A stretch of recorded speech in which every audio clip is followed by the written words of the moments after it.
Delerium. An interpretation of Arthur Rimbaud. Jeremy Reed. Chapter 1. In an hour it will rain. Swallows keep flickering almost at ground level in a tenacious pre-migrational grab for insects. When the rain comes, the writing tension will be less acute, and some of the obsessive images which have remained with me all summer may stream off into the image forest and break up into different forms. Who and what are they? There have been red lions on my road. They sit at the entrance to the little cafe at which I write each afternoon. They are heat-drugged, implacably lethargic, but they have been watching me. There is this third hand, too, that comes between my right and left when I am working. And vertigo. The feeling that I am sitting on one of the revolving rings of a whirlpool, looking into its maelstromic center. How long will it be before I get to the interior? And there are calmer images, a mountain overgrown with huge red roses, an elephant walking on a spider's thread bridge spanning a ravine, a bay turned topaz with masked turtle shells, a blonde woman tented in a mauve towel, looking out to sea, who on turning round finds her frontal is transformed into a man's.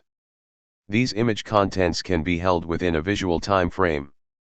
They are autonomous. They are personalized by my individual inner space, and belong universally to what Jung called the collective unconscious. Poets are the map makers of the continent we call the imagination. Many have crossed it in various states of questionable repair or disrepair. Novalis in his Hymenidine Act, Hymns to the Night, Holderlin in the electrifying serenity of his imagined Greco-Mediterranean cosmos, Blake in his Taking It by Storm, the English romantics Coleridge, Shelley, and Keats, Baudelaire in his imaginary voyages, La Tremont in the detonative turbulence of Les Chants de Maldoror, the songs of Maldoror, Nerval in the hallucinated landscape of his Aurelia, and in the poetry of the schoolboy Arthur Rimbaud. Rimbaud is my focus here. No matter how long our planet persists, Rimbaud will always be the last poet. And he is that by virtue of his flight from poetry.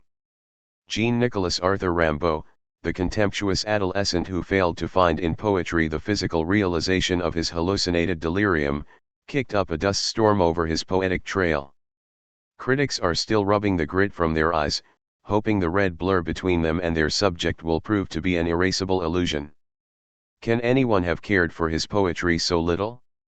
On the rough draft of Alchimie du Verbe Rimbaud wrote, Maintenant je peux dire que l'art est un sottis. Now I can say that art is folly. Art or poetry was too transparent. Once he had found a way of effortlessly achieving visionary expression, that is of grounding his aspiration, discovering that words can localize the infinite, poetry lost its fascination for a youth attracted to risk, to the ultimate danger of pushing the mind to the limits of its trajectory. Most of us believe that there is a limit to perception. It is when you cross it that you realize the barrier was imposed by fear.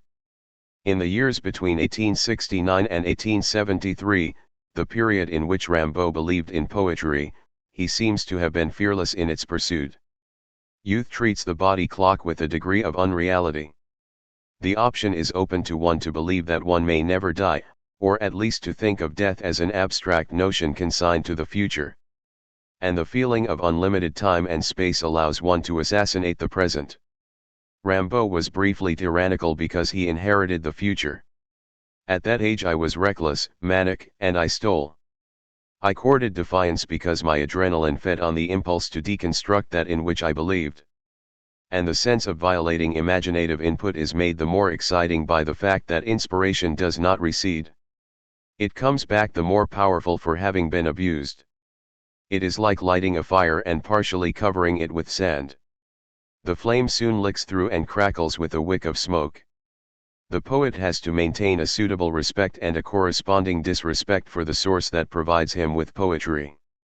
Rimbaud's brief years of poetic creativity are the perfect example of compliant defiance. And he was after all bored. His mother appears to have been redoubtable, draconian, narrow-minded, and overcompensating for the absence of the boy's father. And that father, Frederick Rimbaud, captain of infantry, cleared out when the poet was 6 years old, leaving behind 3 other children, the 2 girls, Vitaly and Isabel, and Arthur's brother Frederick. He probably left for the reasons that later prompted Rimbaud to do so, the severity of Madame Rimbaud, and the pull towards the open road. Captain Rimbaud interestingly spent some of his military career in Algeria and provided a translation into French of the Quran. And where did Rimbaud go? As a child he escaped into the imagination, he advanced along a trajectory that swings out over the abyss. But at least there is freedom in inner space. Mooning around the house, inhaling the scent of the latrine, bored with Charleville's provincial square, sickened by those Sundays which smell of dread, and on which, holding a blue cotton umbrella, he would have to join the family's regimental procession to the 11 o'clock mass, he dreamt of freedom, anywhere but somewhere else. Rimbaud's Les Poètes d'Acceptance, with its presentiment of sails and voyaging into the unknown, powerfully portrays the child's sense of disgust at the asphyxiating characteristics of his home life. Maternal domination squats on the poem like a toad sitting in its own shadow. Today Rimbaud would have fed his nerves with loud music, he is in every way the prototypical punk, right to the seminal spiky hair, taken whatever drugs were available, and would have coaxed his poems towards an equally subversive millennial ethos. He would have dressed in a leather jacket and slashed denims. And there would be as much to fight against as there was in his day. Effete literary cliques, an establishment that turns epileptic whenever the imagination scalds it with current, the distillation of political poison, the conformity of the masses to material worship. A poet takes what he wants from his age, he leaves the rest to circulate like the blue-green algae which are suffocating our seas. But what of Les Poètes d'Acceptance? 7-year-old poets. One might safely posit that if you are not writing poetry by the age of 7, you never will. Rimbaud's title carries an ironic backlash. André Breton might have lined up a procession of 7-year-old poets and had them walk through the streets of Paris to an asylum. Descent au pied d'un mur, enter Redans la Marne /et pour divisions écrasant son darn, lying at the foot of a wall, buried in marl / and for visions fiercely rubbing his dazzled eyes. Rimbaud early on had realized that impacting one's fists into shut eyes generates a stream of hypnagogic imagery. It is the moment when big tropical fish nose past with such suspended fluency that one looks through a red eye into an interior in which a tiny naked girl is preoccupied with reading a poem by Rimbaud. It might be Le Bateau Ivera, except there is no time to prolong focus, for a flotilla of chimerical shapes has entered the current. Instead of sniffing glue or a line of coke, which Rimbaud would not have been able to afford, he learned the simple expedient of monitoring the unconscious. Rimbaud used his psychophysical body as grounds for sensory experimentation. Olfaction dans la fraiture de latrines was one way of getting high, and later as part of Rimbaud's belief in the systematic derangement of the senses, there were to be other more sophisticated means of stimulus, starvation, drugs, alcohol, and the most combustible heightener of all the chemical components of the imagination. Rimbaud's childhood temerity instinctively sensed ways of effecting hallucination. Thrown in upon himself, pretending to read the cabbage-green-edged Bible he portrays in Les Poètes d'Acceptance, he had to devise ways of achieving a dichotomized being. Attentive on a cold December Sunday, and frozen into a spotlit exhibit by Madame Rimbaud's intrusive voyeurism, the boy had to be somewhere else, somewhere inaccessible. He had to double on himself, and so the process was begun. Jes d'un autre I is an other. And did he actually do the things he described in the poem, or were these imaginary outrages? Rimbaud lays claim to aberrations, abnormalities. He speaks of obscene gesture. He would stick out his tongue and place his two fists in his groin. He liked to converse with deformed, backward children, whose fingers were yellow and black with mud, and whose clothes stank of excrement. Olfaction seems to have been one of Rimbaud's most heightened senses. It comprised an early form of sexual gratification. And in the same poem he tells us of an encounter with an 8-year-old girl next door, who, acting rough, jumped on him, tenting him beneath her skirt. But this time the poet stringently recoils. What he experiences is not erotic fascination, his response is to bite her bottom, for she is without panties. Et tu il su l, il we morde les fesses / car lne porta jumaes de pantalons. Rimbaud makes himself sound canine in this incident. If the experience was physical and not hallucinated, it suggests both the poet's savagery and his disdain for the female sex. Perhaps the pleasure for him was that she subsequently beat him black and blue. But smell is still the predominant sense, for when he returns to his bedroom he can still taste her skin, lascives de sa peau. Rimbaud was 16 at the time of writing Les Poètes Deceptants. A volatile tornado of frustration and ambition was already smashing through his overstretched nerves. When there is little or nothing of the outer world to which one wishes to make claim, the inner cosmos expands. Who Rimbaud was to himself during this time is probably something so enormous, so expansively redoubtable that he was forced to restrain the imposition it made on his schizoid character. In states of extreme stress we project the opposite. The other or simulacrum is a psychopath, a twistedly malign perversion of the self. The hands confronting one may be blood-stained, the mouth open on that agonized shriek which Munch committed for all time to the history of psychopathology. Rimbaud's inner world was combustibly violent, universes were shot down into that implacable rage. And he was unremittingly hard on himself. I was his experiment for the other's sadistic pleasure. In the same month as Rimbaud wrote Les Poètes Deceptants, May 1871, he wrote to his teacher Georges Isambard in tones of contemptuous familiarity. I am cynically getting myself kept. I dig up old idiots from our school, the stupidest, dirtiest, nastiest things I can think of, is what I serve them. One is paid in beer and flesh. Stat mater dolorosa, dum pendet filius. Right now I am depraving myself as much as possible. Why? I want to be a poet, and I am working at making myself a visionary. You won't understand this at all, and I hardly know how to explain it to you. The problem is to arrive at the unknown by the derangement of all the senses. The suffering is enormous, but one has to be strong to be born a poet, and I have realized that I am a poet. It is not my fault. It is wrong to say, I think. Better to say, one is thought. Excuse the pun. I is an other. Too bad if a piece of wood discovers it is a violin, and to hell with those who lack this understanding and argue over something of which they are ignorant. What interests us here is Rimbaud's concern with le dérèglement de tous les sens, and his notion of jes d'un autre. Rimbaud's theories castrate potential criticism because they are so flagrantly uncompromising. And they are inexpungably individual in that they do not allow for disciples.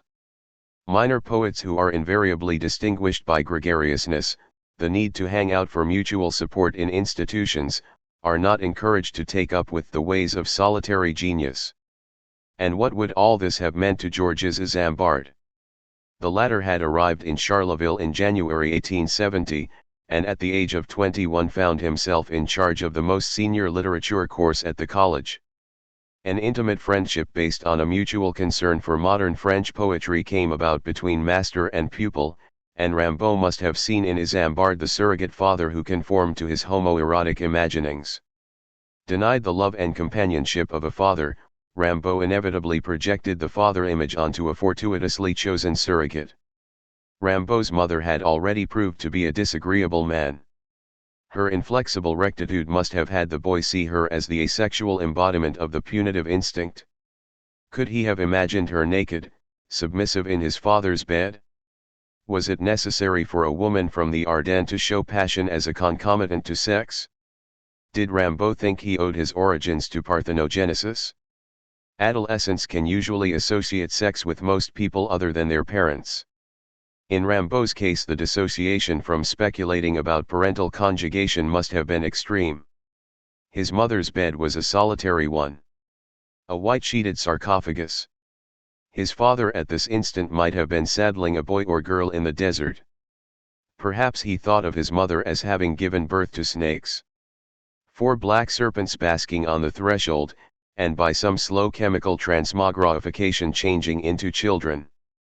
Arthur still had scales when he lay in the grass and dreamt of adventure. In Les Poètes Deceptants he tells us that fait de romans sur la vie / du grand désert, où lutte la liberté ravie / forêts, soliles, rives, savannes. Rimbaud invented fictions, novels about life in the great desert, which for him represented liberty. And there was escape into forests, suns, shores and savannas. Small wonder that Rimbaud ended up in Harrer, his inner momentum had already placed him in a mental desert. The severance with poetry that so baffles his critics had already taken place years before Rimbaud was to abandon poetry. The perversity which is manifest in his work, and which was twisted into the fiber of his sensibility, allows for no safe conclusions about anything to do with his life or art. For months I had a recurring dream in which I saw a figure, outlined against a fireball sunrise, dig a hole in the sand and set fire to a sheaf of papers. The action was done with obdurate tenacity. To renounce poetry would not have appeased Rimbaud. To destroy his creation probably would have satisfied the self-punitive disgust he attributed to almost everything he did well. It would have been his ultimate vengeance on a society he loathed. The crackle of flame, bits of ash spotting off into the air. His servant and companion, the boy Jammy, could not have known the consequences of such an action. And knowing this would have heightened Rimbaud's sense of pleasure. He had changed his skin for a black one, gun runner, slave trader, a man preoccupied with dirty money. His ash could represent poetry to no one but himself. And yet, for all that, Jammy probably knew him better than anyone. Better than Isambard, Delahaye, or even Verlaine. And fittingly and thankfully Jammy left no record of their love or friendship. The desert contains secrets. Rimbaud's inner life there was one of them. May the wind continue to speak of it? And Isambard? He too knew of Baudelaire's poetry with its accent on extravagant eroticism, an existentially filtered spiritual pessimism, its morbid orchestration of a syphilitic's microphobia. It was he who introduced Rimbaud to the Parnassians, to the work of Bonneville, Hugo, and to Verlaine's first little books, Les Poèmes Saturniens and Les Fêtes Galantes. Before them were Lamartine, Nerval, and the more effete Vigny.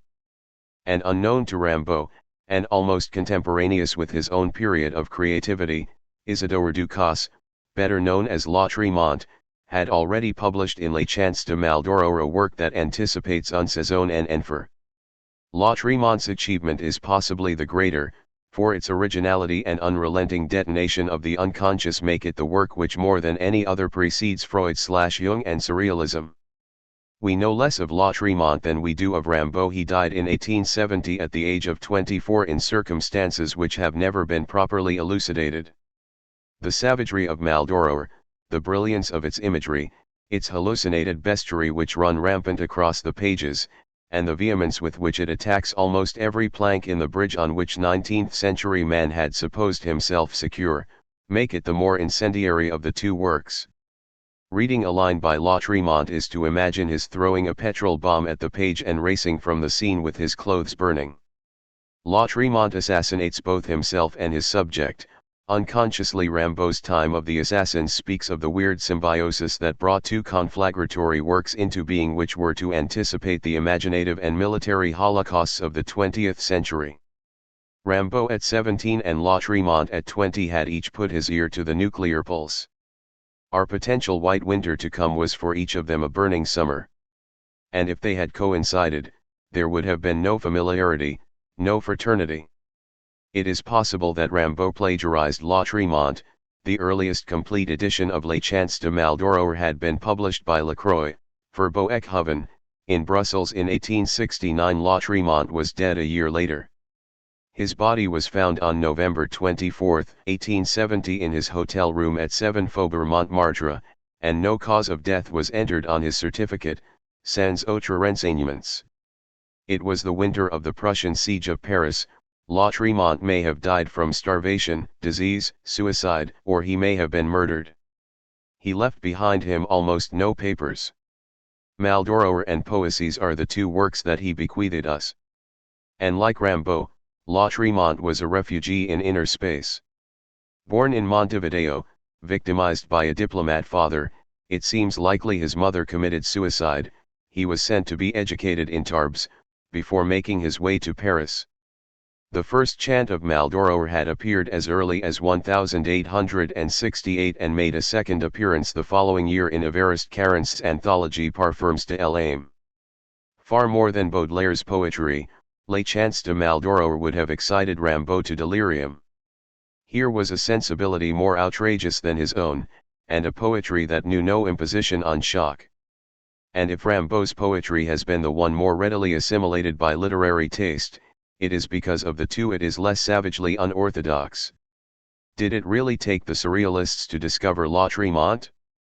Poetry, no matter its limited printings, has a way of filtering through to the right hands.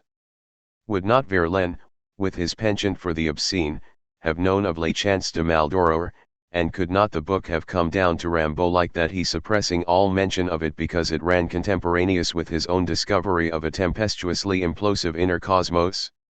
Rimbaud and Rimbaud had both broken through the spatio-temporal barrier to locate the catastrophic fragmentation and volcanic insurgence rooted in the collective unconscious, that Laval wave which gathering momentum was to break over the 20th century as an accelerative hurricane. The poet is always two people. Those who saw Rimbaud with his matted hair and urchin's clothes, kicking through the streets of Charleville or hanging out with the likes of Charles Bertagna at the Café d'Othermay could know nothing of the imaginative vision that was informing his inner world. Everything there seethed with perpetual fermentation. You can be speaking to someone about the fog outside, the local frontier guards, the contortionism of an adept prostitute, but all the time it is taking off inwards the storm on which the poem rides. And there is a smell of singeing that accompanies it. Lines keep flashing up, they want the whole attention they demand, and not the poet's dichotomized fade in and fade out of the picture. In the end there is nothing to do but run for empty space and unload the circuit. In the same year that Rimbaud was to die, Rimbaud came to manifest his full poetic genius. During his last year at the college, and in part stimulated by his friendship with Isambard, Rimbaud was to put his fist through the teeth of conventional poetry. And although most English poetry has gone on pretending that Rimbaud never existed, European poetry was never to be the same again. It took a child to discover that the business of poetry is imaginative reality, the events of the inner world being hugely disproportionate in significance to those of social commentary. Most poetry which pertains to the latter is no more durable than the asterisks of rain beating the window after an abrupt shower. Rimbaud spat in the face of those who make a profession out of trivia. And today he would be playing a rakish guitar in a basement club in Berlin. He would blow the fuses on the joint and stub a cigarette into his bare shoulder. He would feed the crowd voltage and go back to his room and resume his real life, that of the subversive poet. But that summer, the August of 1870, in the incandescent dog days, the heat scorching the countryside around Charleville, Rimbaud struck out for Paris. It was the logical extension to poetry. The poem pushed him into exploring the physical.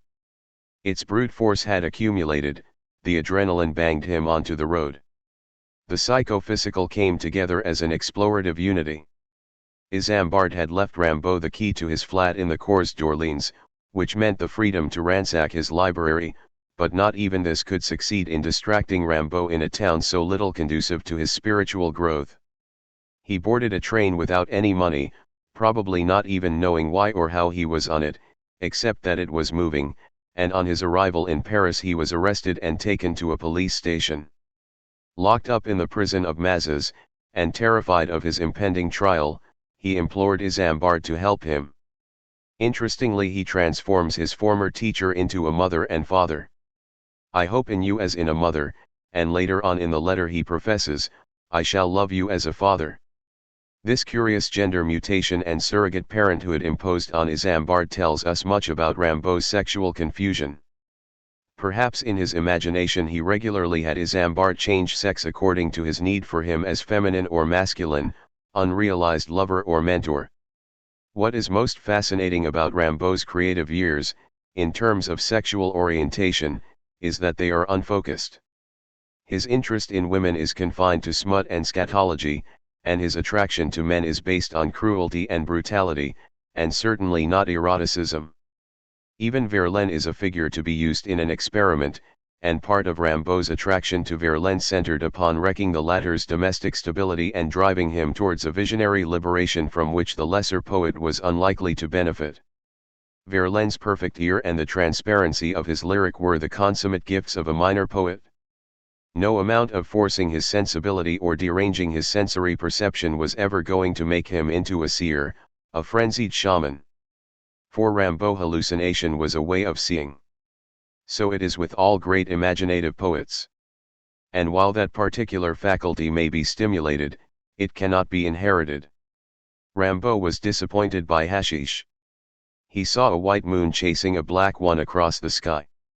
The image would have been too ordinary to have fitted into his poetry. Rimbaud's great battles were fought on the inner plane, the arena in which the poet contests with light and dark, truth and shadow, self and double. Le combat spirituel est aussi brutal que la brutalité des hommes, mais la vision de la justice est le plaisir de Dieu seul. Spiritual battle is as brutal as man's wars, but the vision of justice is God's pleasure alone, he asserts in Un saison en enfer. The cosmos lives in the poet's interior. It is there that one is attentive to the roar of space.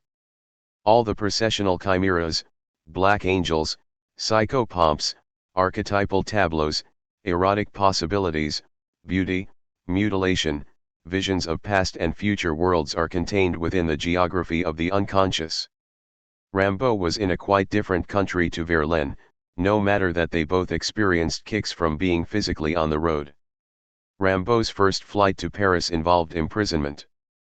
Punishment for being a poet was not new to him. His mother's relentless severity had already impressed on him that impracticality was a luxury incompatible with her peasant blood. Her brothers were hard-drinking alcoholics. Brought up as she had been on a farm in Roche, whose meager soil yielded indifferent harvests, and having assumed since her mother's early death responsibility for her brothers and sister, Vitaly Quif, the future Madame Rimbaud, was little disposed to have an itinerant son whose scholarly acumen was being visibly dissipated in the pursuit of poetry. Work is further from me than my fingernail is from my eye. Shit for me, Rimbaud was to write to Verlaine. When you see me positively eat shit, only then will you find how little it costs to feed me. To Vitaly Rimbaud her son's defiant, truculent disobedience was to be viewed as an unpardonable aberration. But it was worse than that, for the resolution that he had set himself to become a poet was an inner conviction she was powerless to reach. Smacking his face, humiliating him, confining him to the house, treating him as a delinquent, none of these punitive measures could get inside him. Vitaly Rimbaud came face to face with the impenetrable existential wall that prevents one person having access to another's inner life. It is no good shrieking "What are you thinking?" or picking someone up by their hair, there is simply no way through. We are all solitaries situated somewhere in a space that we cannot locate. Where are we in relation to body space? Consciousness tells us nothing. It is what? The precondition to being. Wherever Rimbaud was, no one in his life seems ever to have come close to it. His psychic outback extended to Mars. When Rimbaud took flight from Charleville for the second time, and in a country still at war, it was to set out on foot for Brussels. It was now October 1870 with its gold fall of autumn leaves, that month in which the light stays in the trees like filtered honey. The Franco-Prussian War had broken out in August, the month of his disastrous visit to Paris. Rimbaud must have felt poetry was an invincible protector, for his vulnerability on the road and lack of any financial provision were serious liabilities. But he was intoxicated by danger. Pushing himself to extremes, going without food, sleeping out in vermin-infested clothes were stages of induction towards his confrontation with visionary experience. His mind must have been massive with expectation. The roads were dust, but there was the exhilaration of sudden showers sparkling across the landscape. He would have heard the shrieking of jays, busy collecting acorns, the branch-shaking gymnastics of squirrels. He was free. Somewhere along the road, half buried on the slope of a valley swollen with watercress, was the dead soldier who found his way into Le Dormeur du Val. And Rimbaud was insatiably curious. Surely he would have dropped down into the valley to examine the corpse? He would have stolen whatever money, valuables, or tobacco he could find in the man's blood-soaked uniform. There had to be something he could sell to finance his journey. He went through Charleroi on his way to Brussels, where he begged shelter and food from an acquaintance of his Ambards. Poems like Les Affaires, Au Cabaret Vert, Le Mal, Rages de César and Le Dormeur du Val all owe their inspiration to this second truancy from home. Did he sell his body on the way? Probably not. On his next flight to Paris he was raped, or more to the point gangbanged by the military. This time the elated pantheism he was near to experiencing in 1870 provided him, despite his close proximity to starvation, with an adrenalized dynamic of energy. He was nervously charged like a thief before he steals. And isn't there in Rimbaud's childhood behavior the premonition of the young vagrant, Jean Genet, who was likewise to adopt a psychology of willful self-debasement in the pursuit of imaginative truth? Rimbaud was looking for something he could not locate or yet express in the visionary language which so eloquently informs Le Bateau Ivera, Les Illuminations, and his Negro book on Saison and Enfer. The alchemical process had begun. He knew he was marked. Something he could not properly apprehend was growing in him. He must have wondered why he, the child of undistinguished parents and a provincial schoolboy, should be the messenger to what he hoped would be a future race. What could that mean to those from whom he had to beg? How do you declare yourself as an evolutive visionary? The dirt on his face, his straggly hair, his broad, red fingers must have had people assume he was bad blood on the run from home. All he knew was that the tempestuous momentum of his poetic vision forced him out into the open. What is in most young men a prompting sanctioned by sexual curiosity, so that instinctively one strays into alleys and places where sex may be realized, was in Rimbaud the desire to find the physical location that corresponded to his psychic locus. And in the process the ordinary is transformed into the marvelous. You can be looking at a door frame from which the paint is flaking, the windowless, dead side of a building, any building, and quite suddenly it is there. A line of poetry has intersected with an incongruous external. The two are not related, but the juxtaposition was necessary to generate the tension needed for the writing of a poem.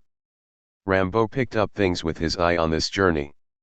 Seeing is not only a continuous visual retrieval but a form of unmonitored theft. You can raid both things and people.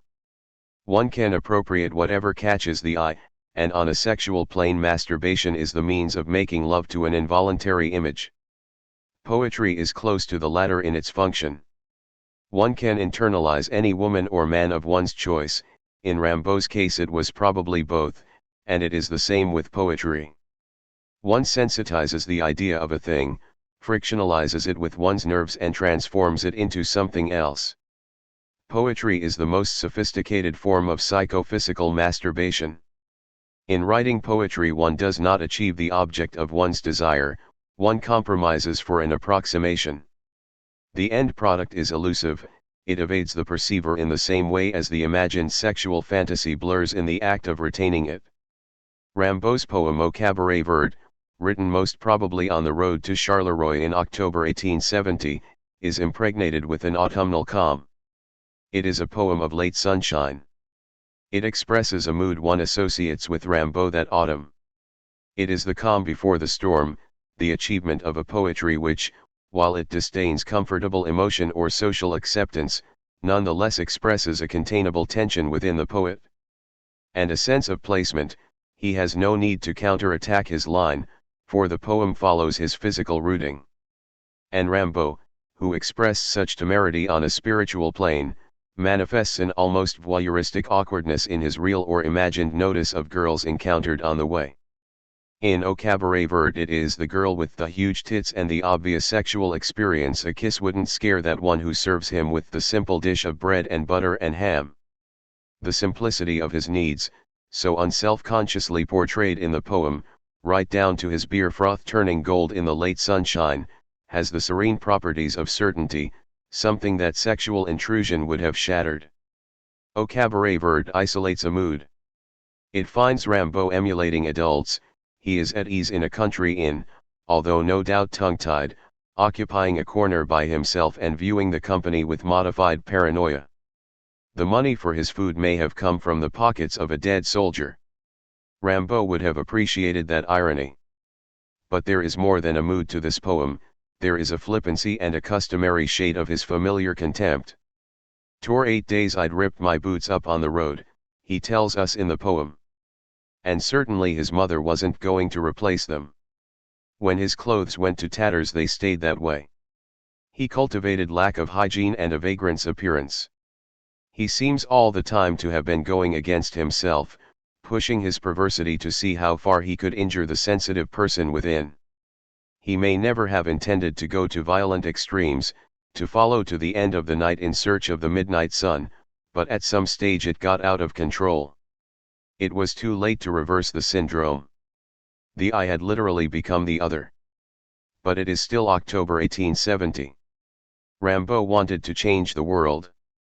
The orthodox hegemony of material greed and the conformist masses subjugated to its ethic held little attraction for a young man whose life was already that of a poet. And it hadn't changed in October 1990. The poet remains an outsider who threatens the capitalist ethos. The world of business, politics, and journalism slams iron doors in the face of imaginative truth. Inner space is a proscribed sanctuary. It is thought to be dangerous to go there. Man must compute his bank balance and raise his arm in salute to international commerce. But in those autumn weeks of ripping his boots up, taking in the last of the sun's diminishing warmth, and writing poems which, while they hint at sex, remain on a level of mental curiosity, Rimbaud was marking time. In La Maline it is again a servant girl who he imagines teases him into kissing her. There is a pink and white peach bloom on her cheeks. She too is a child disguised as a woman, and faisant, de ses lèvres enfantines, unmuet and pouting with her childish mouth. He can feel comfortable in her presence, for each recognizes in the other the adoptive role of the adult. The poem Ma Bohème, from the same group written in October 1870, is an autobiographical finger sketch of how Rimbaud saw himself at the time. J'aime Alice, les points mes poches crèves / Mon paletot aussi devenait idéal, I ran off, my fists in my torn pockets / My overcoat too was growing ideal. His threadbare appearance was a way of rejecting his mother's concern with bourgeois standards of dress. It was like taking her face to pieces each time another seam was torn or another finger holed the lining. The photograph we have of Rimbaud at the time of his first communion, when he was 11, depicts the boy wearing the black jacket and homemade slate blue trousers, together with the starched white shirt, that his mother had painstakingly prepared. But his boots, despite the attempt to polish them, are worn into leather wrinkles. Rimbaud was hard on shoes because he walked, he needed that physical momentum in order to air his inner ferment. But there is already someone far older sitting behind his eyes. Someone who has taken the boy by surprise. Extreme vulnerability and extreme contempt meet as an insoluble contradiction. The pose for the photographer's slow release is enforced, but the boy has been unable to settle into a state of composure. No matter his resolution at this age to accept Christianity, the rebel within him is basking in corners. Later on this Vulpan presentiment will stretch its sinewy body, show its wolf's red eyes and prick up its ears. It is waiting for the time of the assassins.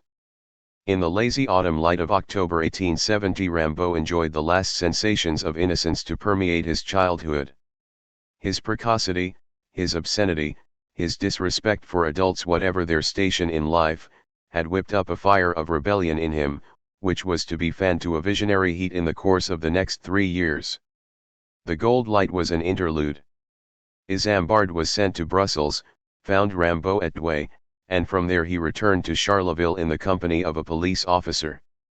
How he must have dreaded the reception that awaited him at home. His hatred of his mother was increased by the way he could mentally mutilate her. She was powerless to efface his effigial imaginings. Perhaps he saw her as a one-eyed, square-bodied ogre blocking the entrance to his street. He could do anything to her, mastectomize her, run up the cliff face of her body to plant a flag in her skull, or he could imagine her shrunk to something so small she would sit in a mouse hole begging for crumbs of cheese. But the journey was worth it for the poems and the sense of spiritual liberation that Rimbaud experienced whenever he was on the road. In poems like Le Mal and L'Éclatante Victoire de Sarbruck, the latter inspired by a brilliantly colored Belgian print, Rimbaud picks up on the spirit of war raging in the French countryside. In Le Mal, his outrage at authoritarian institutions, the army and the church, and his compassion for those butchered in the name of territorial avarice, finds powerful expression. Tandis tu en folie épouvantable broye / en fait de cent milliers de hommes un tas fumant / pauvres morts. Dans l'élite, dans l'herbe, dans ta joie / nature. O toi qui facies hommes saintement. While a ravening madness triturates / and heaps 100,000 men into a pyre / poor victims. In summer, in the grass / as nature's own, weren't these intended joy? But it is in Le Dormeur du Val that we both see and feel the poet's presence. The poem operates on a taut thread, and if it comes out on the side of compassion, it is because the dead soldier is young. It is almost as if Rimbaud is looking for the last time at the child he has to relinquish in order to become the embodiment of the suprahuman voyant, and that valediction is symbolized by the open-mouthed, bloodied corpse that lies sprawled in the blue watercress. The imagination at work here is not hallucinated, but it is heightened. It is one of Rimbaud's early poems in which one feels the subject has an external existence. In the green hollow in which the poem exists, a clear stream crazily reproduces itself in silver tatters through the grasses. The valley bubbles with light. Rimbaud is filthy. He needs to wash his dirt-encrusted hands, and he desperately needs money. It is not theft to steal from yourself. And this boy soldier dead in the floating cresses is suddenly Rimbaud's other. He can believe it in the frenzy of rolling down the slope to meet up with the stream, his fall broken with his customary exclamation of multiple shits. La lumière pleut, he tells us. The light rains. The green, liquid refraction of the valley makes the light suggest that it is fluid. The soldier has his feet stuck in gladioli. At first, Rimbaud starts, thinking the person is asleep. He probably pulled up short of the dead body. But the angle of his mouth, which resembles that of a sick child's, is unmistakably the loose-jawed expression which comes with death. Rimbaud is terse. He is cold. Life and death are big issues to a schoolboy alone in a valley in which shots have been exchanged. And with his obsessive olfactory command, Rimbaud notes, Les parfums ne font pas frissonner sa narine, there is no odor which can make the dead man's nostrils quiver. And if the soldier simulates sleep, one hand placed on his chest, there are still 2 red holes in his right side. When Rimbaud made it back up the slope, still panting with shock and excitement, he had effectively buried the child in him. Who knows if, looking back in the course of his expansively undisciplined itineraries, he didn't identify with this place. See it again in the diffused white light. But it is always later. He was soon to be someone else. He had lived and known the experience. It was time to clear off in the direction of madness. Asterisk. Chapter 2. And madness is an actual place. It is a state of mind, but it is also a location. What goes on happens at a different speed, in a dislocated sequence, and is detached from time. Most poets visit that house. It may be a square, black building in the middle of the desert. A woman with her hair in flames and a sunflower between her legs reclines on the rooftop. Her hair will never stop burning. When a cloud drifts over, it is square like a building block. 2 eyes stare from it as in the portrait of a rectangular face. In less than a year after he was taken back to Charleville in October 1870, Rimbaud was to make further, more extensive flights to Paris. He was to be raped, he was to participate in the Commune, write Le Bateau Ivera and his extraordinary Lettre du Voyant, and finally, in the late summer of 1871, to end up on Verlaine's doorstep. Poetic madness demands a cyclonic inner revolution. Poets who accept the external world as the singular premise for descriptive creation, live without ever generating the momentum necessary to take off into inner space. Poetry is like ballistics. The poem is a missile pointing from its launching pad to the intergalactic archipelagos of inner space. And in the manner of a shaman, Rimbaud used to slash his body with knives. Cuts into his chest both stimulated his senses and invited his usual curiosity as to how far he could go. Later on he was to have German-style knife duels with Verlaine, in which each would wrap a sharp blade in a towel with only the tip showing and aim at the other's face or throat. A police report dated August 1, 1873 states, "These two individuals fought and tore at one another like wild beasts, just for the pleasure of making it up afterwards." One can imagine Verlaine drunk, hysterical, vituperative, and Rimbaud cool, obscene, lacerating the more likely of the two to have inflicted incisions. Most people fear madness, they do not know what it comprises, but something within instinctively warns them against any encounter with the ecliptic chimera. They have a premonition of what madness could be, an involuntary loss of control, driving with no hands on the wheel, a blank space in which no coherent thought leads to another. Nerval's journeys to the Orient and Baudelaire's metaphysical voyages were starting points to reach the other shore. The physical world was too readily exhaustible. Remonstrating against ennui, Baudelaire had proclaimed, "Plonger au fond du gouffre, en for ou s'il tu importe, / au fond de l'inconnu trouver du nouveau." All now left to do / is dive through the depths of either heaven or hell / and on through the unknown to find the new.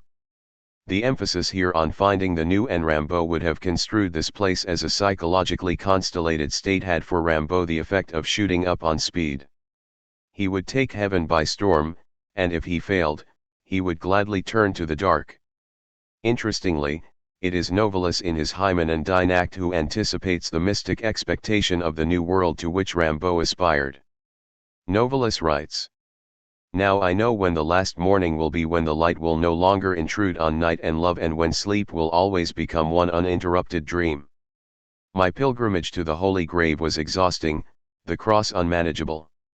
The crystal wave, inaudible to lesser senses, wells up in the hill's dark hollow, at the foot of which the terrestrial tide ebbs, and whoever tastes it, whoever has stood on the world's threshold and looked over into the promised land, into the night's dwelling, truly that person will not return to the ways of the world, and to the place where light is in a state of perpetual unrest." Rimbaud had already renounced the ways of the world. As he kicked around that winter in the Charleville woods, smoking his short pipe with the bowl turned downwards, chalking death to God on walls or park benches, or hiding out in an abandoned quarry shaft in a wood near Romeny and L'Ethiox, his mind was beginning to fire with the visionary impulse. The overstimulus of adrenaline in his body, and it is physiologically arguable that a poet is characterized by adrenal debris not assimilated by the kidneys, took on in Rimbaud the nature of an excitable obscenity. He spoke of screwing dogs whatever bitch strayed into his territory, and no doubt made similar boasts about fellatio. With his mind already flexing for new worlds, the body must have appeared as limited to him in its sexual functions as it did to de Sada. If Rimbaud was formulating a literary theory at this time, and he gives the impression that systematic thought and mental schemas were of little interest to him, like Hart Crane he read for sensation and not knowledge, it was to evolve in the letters sent to Georges Isambard on May 13, 1871, and 2 days later on May 15 to Paul Demeny.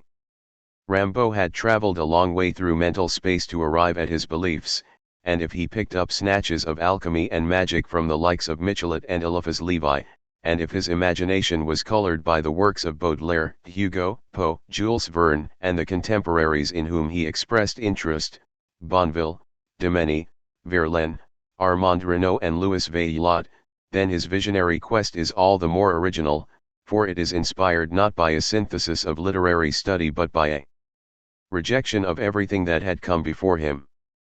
Poets of Rimbaud's nature do not have time to read books in the meticulous way that scholars do. A poet makes a raid on the imagery, reads for sense stimulus and for whatever characteristics in the work that can be of help to him. This method of intuitive reading means that a book can be quintessentially evaluated by random lines, random pages. A poem that appears to owe its root origins to a particular book, may in fact be indebted to little more than one haphazardly encountered image. One perception leads directly to another. In the winter of 1870-1, Rimbaud was not reading to acquire knowledge, he was looking to fan the excited nebulae that had grown up in his unconscious with associations which might help to spark off poems. Moreover, sometime in the spring of 1871, on one of his audacious flights to Paris, he had been raped. Wanting to enlist in the army of the Communards, and at the same time curious about sex, he may have invited the violation by hanging around one of the Paris barracks. He may have been mistaken for a street boy looking to sell his body. The experience gave rise to the poem Le Curvol, and the psychological scar inflicted by rape clearly increased the poet's intention to avenge himself on society through writing that would carry the occult potency of ritual magic. Le Curvol is explicit in terms of somatic revulsion. The poem anticipates Artaud's obsession with turning the body inside out as the sounding board for a pain transmitted to the poetic line. Mon triste cœur bave à la pope / mon cœur couvert de caporal / ilsy l'ancent de jets de soup, my poor heart dribbles at the poop / my heart's oiled with cigarette spit / they spatter it with jets of soup. And in the second stanza he describes the coarsely erect soldiers. They are ichthyphallic, obscene, they jeer as he is buggered. There is no respite when you are impaled. Not even the childlike invention of the magic word abracadabratic, in relation to the waves which he hopes will wash over and purify his defiled body, can be of any assistance.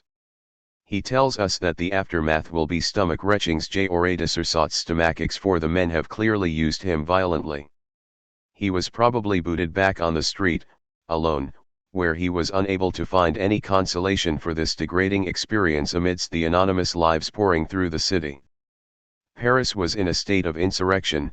The sodomizing of a young tramp up from the provinces would have been the subject of ridicule and not investigation. What else could a boy expect if he hung around soldiers? Whether Rimbaud actually participated in the Commune, fighting with the insurgent army against the Versaillais, who represented the elected government, we do not know. His wild rage was being directed inwardly.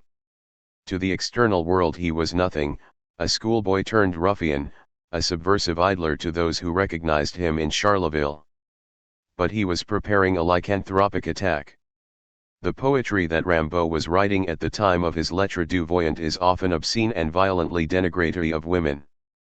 Rimbaud's mother petrified him, she was Medusa. Were they all like that? Sympathetic women had not entered into Rimbaud's life, and one senses that throughout his youthfully vehement poetic rebellion he partly blames women for his inverted sexuality and for the vulnerability to which he is exposed. And hadn't he been raped? Why was one given no protection? The soldiers had used him as a substitute for a girl. His 16-year-old world was upside down. His method was to lash out, he would reduce sex to scatology, to canine bestiality. In L'Orgie Parisienne, written in the early summer of 1871, Rimbaud envisaged Paris as a sprawling, scabrous whore. His fury mounts attack after attack on the image of copulation. Au cours de salt, bouches épouvantables. Fonctionner plus fort, bouches de pointeurs. Un vent pour ces torpeurs ignobles, sur ces tables. Vos ventres sunt fondus de honte, O vainqueurs. O filthy hearts, stinking mouths. Work up a rhythm, breathing stench. Pour wine, for these depraved tables. Your bellies melt with shame, O conquerors.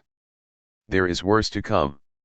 One can feel how Rimbaud whips himself into a state of dementia. Parce que vous fouillez le ventre de la femme. Vous craignez d'elle encore une convulsion. Qui crie, asphyxiant votre niche infâme. Sur sa poitrine, and on horrible pression. Because you rummage through a woman's guts. You fear from her another convulsion. Her crying out, that stifles your lewd perch. asserting perverse pressure on her breasts. For Rimbaud, l'orgie parisienne was a form of counter-rape. Humiliated, and too poor to combat the injustices meted out to him in the capital, he turns the city into an intestinal metaphor. This was his power. Poetry was a method of lashing his enemies with Sadian thongs. Even if the welts were visible only to posterity, he would still lay deep cuts. And at this stage of his adolescent career he had not yet extinguished the notion of literary ambition. If his age seemed a detriment to his aspirations, his inner conviction that he was a true poet and that the older generation of living poets were to be vilified as expendable fossils, served as an additional obstacle. All of Rimbaud's creative life is like this. The wave on which he surfs is invariably opposed by a counter-momentum, so that he throws himself board and all at the beach in a state of exalted surprise, only to run up the face of the outgoing wave. Rimbaud's progress creates an equal valency of obstruction. It is this process of counterbalancing tensions which gives a Rimbaud poem the force of a fire started by an arsonist, engulfing the building as well as himself. Rimbaud smashes up poetic furniture in the way that a drunk, twined violent, takes the bottom out of a chair on a man's head. Rimbaud's psychic discoveries, his attunement to the brutally objective power that the poet turns on his subjectivity, was building to delirium in the spring and summer months of 1871. He had succeeded on several occasions in putting Charleville behind him in terms of physical space, but the place sat on his back like the shell of a turtle. In his need he returned to it, a pattern that he was to follow for the rest of his life. It was after all home, no matter that he despised it. The incongruity for him must have lain in the improbable likelihood that a great poet could originate from a provincial backwater. He adopted arrogance as a cover for excessive anxiety. He was building towards Le Bateau Ivera, his great navigable journey across imaginary seas. Something of Rimbaud's necessary heartlessness at this time is recounted by his friend Ernest Delahaye. When the two young men were walking past the stud farms at Mézières, which had been converted into a hospital camp for victims of the Franco-Prussian War, they caught sight of casualties who were missing arms and legs. Rimbaud, who was little disposed to his friend's compassion for the maimed, declared, those loonies were simply the instruments of the defunct regime. As long as they were thought to be the stronger, they were praised. Look at them now. They wear cotton caps and are half dead. What do you expect to be done with them? Presumably Rimbaud thought the same of most living poets. They were and are in most cases debris left behind by the old century rather than innovators reaching forward to the new one. Rimbaud lit a forest fire around them. His poetry singularly extinguished an entire century's poetics, with the exception of Baudelaire, Nerval, Lautréamont, and a little of Verlaine. Progress demands this sort of corrosive fury. Invention is contingent on disrespect. Rimbaud sensed with an unerringly sanguine instinct that literary movements owe their success to playing safe. The public want to be assured of their own psychological limitations, they want art to endorse a sense data that corresponds to the ordinary. Rimbaud knew he had the measure of such stupidity, even if the detonation rang true long after he had disowned an interest in poetry. Rimbaud's two letters, Lettres du Voyant, no doubt written quickly and under pressure of immediate inspiration, are the beginnings of a new dawn of poetry. He announces the arrival of the assassins.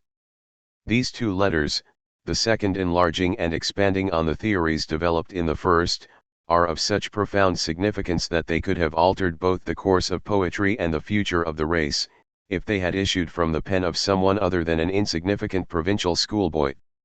The first of the Lettres du Voyant was written by Rimbaud to his former teacher, Georges Isambard, and is dated May 13, 1871. I have already quoted the parts which deal with the self-induced derangement of the senses as an initiatory right to vision. But as important to this letter is the snarling contempt that Rimbaud reveals for his teacher's concern that he should conform both in his poetry and in his professional life to the social dictates of respectability. Rimbaud launches his theory in opposition to Isambard's bias towards safety. His tone is insolent, his manner menacing, he is already quite sure that the recipient of his letter will never take to the visionary impulse. Basically, all you see in your principle is subjective poetry, your obstinacy in going back to the university trough excuse me proves it. But you will always end up self-satisfied without ever having done anything, because that was your wish. Not to mention that your subjective poetry will always be disgustingly insipid. One day, I hope as many others do, I shall see objective poetry in your principle, and see it more sincerely than you. I shall be a worker, that is the idea which constrains me when mad rage drives me towards the Battle of Paris, where so many workers are dying as I write to you. Work now, never, never, I am on strike. Rimbaud's impatience with insipid poetry, his attack on the self-indulgent sentimentality or subjectivity of Isambard's verse, becomes in the second letter a fulmination against countless idiotic generations. The mad rage that Rimbaud describes as subverting his passion to become involved in the Battle of Paris, was the furnacing chaos within him cooling to visionary lucidity. He is a worker in the name of poetic vision. To have arrived at where one is in poetry entails mental eons of unconscious activity. The atemporal functionings of the imagination, inheriting as it does archetypes, myth, reincarnational experience, and delivered in intermittent and blinding flashes, injected into Rimbaud at this time a visionary cosmogony quite disproportionate to his age and worldly knowledge. Poets who rely wholly on the acquisition of empirical data are those whose impetus dries up in a middle-age drought. Visionary poetry is inexhaustible, for it picks up on the rhythm of the cosmos. Meteors chase through the poet's head. It is in the second of the Lettres du Voyant that Rimbaud offers his fullest and most impassioned commitment to an uncompromising poetic delirium. Written 2 days after the first letter, the beliefs he expresses have ignited in his nerves. Rimbaud begins his letter dated May 15, 1871 and addressed to Paul Demeny by cutting history down to size, reducing the redoubtable forest to firewood. With a smack of justifiably imperious condescension he announces: all ancient poetry culminated in the Greek, harmonious life. From Greece to the Romantic movement in the Middle Ages there are writers, and versifiers. From Ennius to Thiroldeus, from Thiroldeus to Casimir Delavigna, it is all rhymed prose, a game, degradation, and glory of countless idiotic generations. Racine alone is pure, strong, great. If his rhymes had been liquidated, and his hemistichs mixed up, today the divine fool would be as little known as any old author of origins. After Racine, the game gets rusty. It has been going on for 2,000 years. Whether or not Rimbaud had read the authors he quotes, his assumptions ring vitally true. Dead poetry, fossil poetry, Racine's mechanical couplets, Rimbaud saw that all these things remained an impediment to poetic progress. Lacking inner dynamism and a conflict worked out through the opposition of irreconcilables, most poetry by the mid-19th century had devolved into rhymed prose, in the manner that most of the bad poetry written today goes under the banner of free verse, while it is in fact prose arbitrarily truncated to make the line lengths appear to conform to poetic structure. Rimbaud is not only intent on shocking, but he is deadly serious in his aim to invent a new poetics, something he was to achieve in the prose poems of Les Illuminations, and in much of the writing that makes up Un Saison en Enfer. One can imagine Rimbaud spitting in the process of writing this last letter. His thoughts raced too fast. It was hot, and he was probably uncomfortable in his dirty clothes. What could his mother have to do with this? She wouldn't have understood a line. His potential was suddenly before him, it moved jerkily like a series of film stills not yet edited into a sequence. The part of his mind not concentrating on the page was probably devising ways of getting drinks in the local cafes. His friend Bretagne would see to that later. When he takes the letter up again, it is to attack those for whom writing is an ego-dominated experience.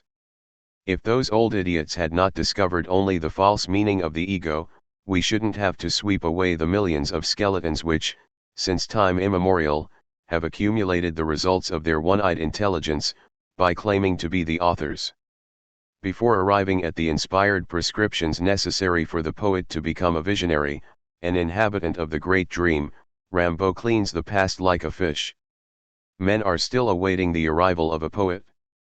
Pen pushers, civil servants, author, creator, poet, that man never existed? Even Baudelaire, whom Rimbaud called king of poets, had advanced and withdrawn from the edge. Rimbaud, like an astrophysicist in the 20th century, was about to release the blueprints for ecstatic mental flight. The dervish, the shaman, the assassin intoxicated by hashish, would have understood his demands. It is right to be monstrous, he asserts. Think of a man implanting and cultivating warts on his face. His assertions are unequivocal. The poet makes himself a seer by a long, prodigious, and systematized derangement of all the senses. All forms of love, suffering, and madness, he searches himself, he consumes all poisons in himself and keeps only their quintessence.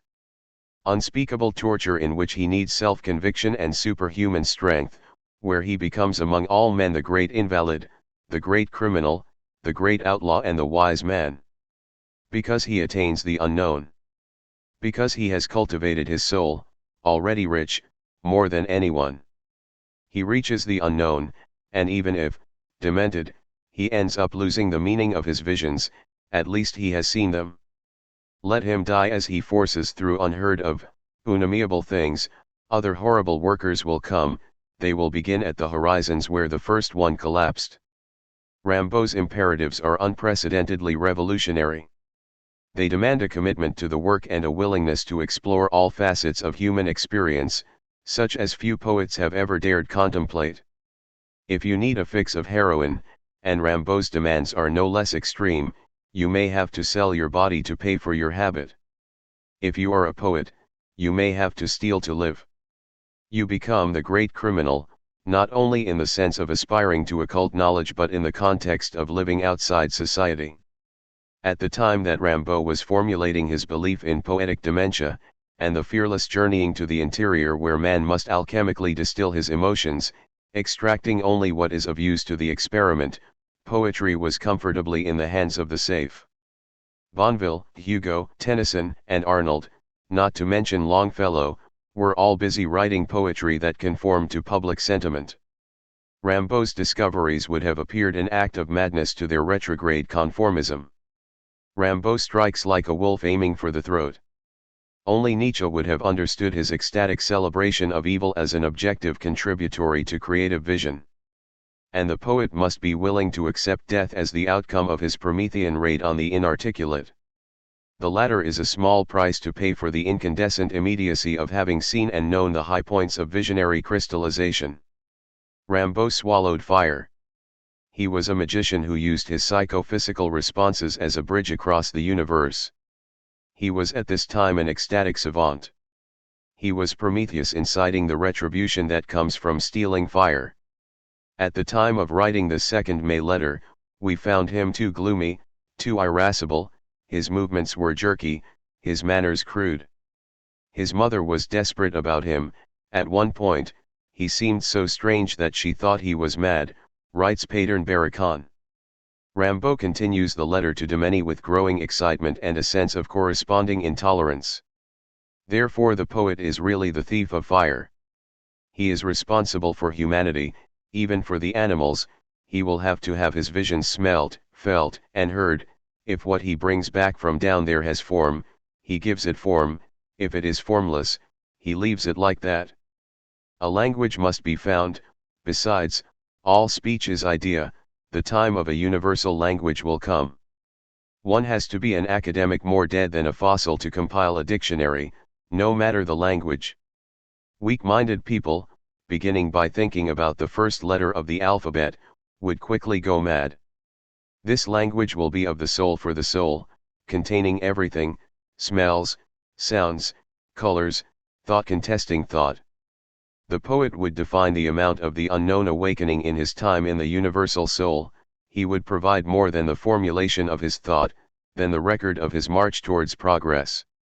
Enormity becoming normal, absorbed by everyone, he would really be a multiplier of progress. Rimbaud's Promethean assertions, which adhere to the romantic credo that creation is synonymous with death, and that one involves the other, are here translated into a context of total artistic revolution. Vision demands new sensory responses, its existence in poetry asks that it appeals to all the senses, smell, touch, hearing, and so forth. These synesthetic qualities, which will afford poetry a universal language, are achieved by a journey undertaken la bas down there. And Rimbaud had already spent a lot of time staring into the void. The poet carries the pit inside him. All manner of violent disturbance has to be encountered in the exploration of the shadow, and what is retrieved may have form or not. What is important is that it is not discounted from poetry on any moral pretext. And the poet's discoveries will require the new language, of which Rimbaud warns that madness will ensue should it be encountered by the unprepared. Rimbaud's notion of language is Kabbalistic, Orphic, alchemical. It pivots on the individual symbolism contained by words through their component letter and number valencies. Language is breath, and poetry is the occult manifestation of that rhythm. The poet, says Rimbaud, is responsible for humanity, even for the animals. His words should animate the universe. He should be able to interpret the communication of all creatures. The poet is the one through whom the universe vibrates. In Rimbaud, the distinction between self and world, individual and differentiated objects is broken down. Most poetry is written with the notion that the subjective responds to objective phenomena. Rimbaud hastens to rectify this misconception. Why was his mother desperate about him at this time? It is unlikely that he had access to drugs in Charleville. This was to come later in Paris, but clearly his aberrations had become ungovernable. Did he interfere with his sisters? Did his mother catch him masturbating? As a behavior trait in Paris, he excreted into his host's milk bottle. It is possible he did the same at home. But there had also been trouble with his former teacher Georges Isambard. Ever since Rimbaud had sent Isambard Le Curvole, with its undisguised admission of homosexuality, a wedge had come between the two, a division which was to prove final. Isambard had written in response to Rimbaud's poem and poetic theory, "You devised some incoherent and heteroclite thoughts, from which a small, monstrous foetus is born, which you then put in a glass jar. And be careful, with your theory of the seer, that you don't end up in the jar yourself, a monster in the museum." Rimbaud's reply to his teacher's inevitable caution must have been violent and obscene, for Isambard was sufficiently miffed as to send it to Madame Rimbaud. Isambard may have been intending to clear himself of any possible intimations of homosexual conduct with Rimbaud, who may himself have set a rumor abroad, and thus wanted to come clean before the latter's mother. How better to vindicate himself than to point to Arthur's homoerotic poetry and to the psychotic notions inherent in his poetic theory? One can imagine the storm at home. Rimbaud's hysteria, his nervous frustration, must have had him spring at his mother like a cornered rat. They were all trying to interfere with his mind. Those whose limitations extended to monotheism, provincialism, inveterately inherited moral values. What could Rimbaud with his messianic quest have to do with this? He continues. This future will be materialistic, as you see. Always full of number and harmony, these poems will be made to endure. Essentially, it will be Greek poetry again, in a way. Eternal art will have its functions, since poets are citizens. Poetry will no longer lend rhythm to action, it will be in advance. There will be poets like this. When the endless servitude of woman is broken, when she lives for and by herself, man up till now abominable having given her her freedom, she too will be a poet. Woman will discover the unknown. Will her world of ideas differ from ours? She will discover strange things, unfathomable, repulsive and delicious. We shall accept them, we shall understand them. Meanwhile, let us ask the poet for something new, ideas and forms. All the smart Alecs will soon think they have satisfied this demand, but it is not so. The prophetic note inherent in Rimbaud's visionary prescriptions, which demand both a return to the intuitive response of primitive poetry and a means of projecting into the future, let us ask the poet for something new, is a dramatic anticipation of certain modes of thought which have become a pattern in the 20th century. Rimbaud had already dismissed his century as inert, immobile, and little likely to improve. By mid-century poetry is usually stuck in a rut, and a plethora of derivative poets continue to live off the major voice from an earlier time. Like Lautréamont, Rimbaud was already living in the century he was never to reach. He would have poetry live in advance of action, rather than be the reflective principle commenting on the age's discoveries. It is up to the poet to get there first.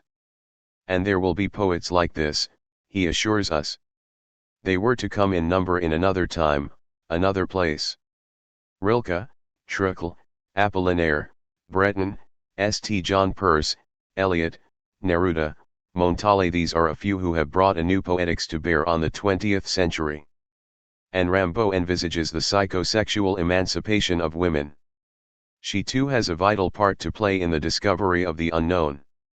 Once she has freed herself from man's abominable denial and repression of her inner motives, she will more closely respond to the poetic summons than man, with his overriding impulse towards warfare and territorial imperatives.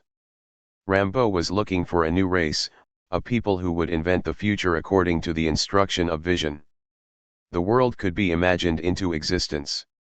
The Atman, the suprahuman, was he who cultivated his visionary faculties for the arrival of a new dawn. Rimbaud knew himself capable of undertaking the heroic task set the poet, one even more daring in its social implications than Shelley's animated conviction that the imagination represents creative fire. Shelley's defense of poetry comes close to Rimbaud's lettre du voyant in its declared Promethean beliefs that the inspired poet recreates the world. Poets are, in Shelley's words, the unacknowledged legislators of the universe. But Shelley's upbringing, his classical education, his mythomania, would never have allowed him to go as far as Rimbaud.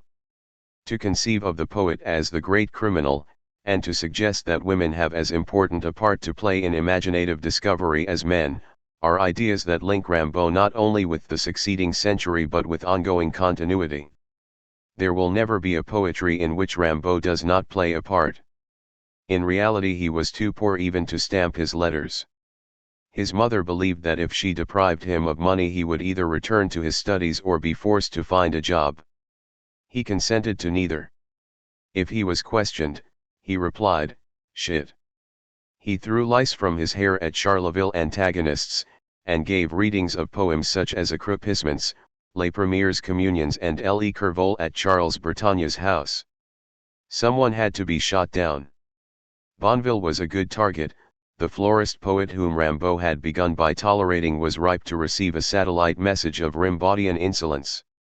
Having satirized Bonneville in his poem Ce Chouan dit au poète à propos de fleurs, he thought it necessary to remind the eminent poet of his existence.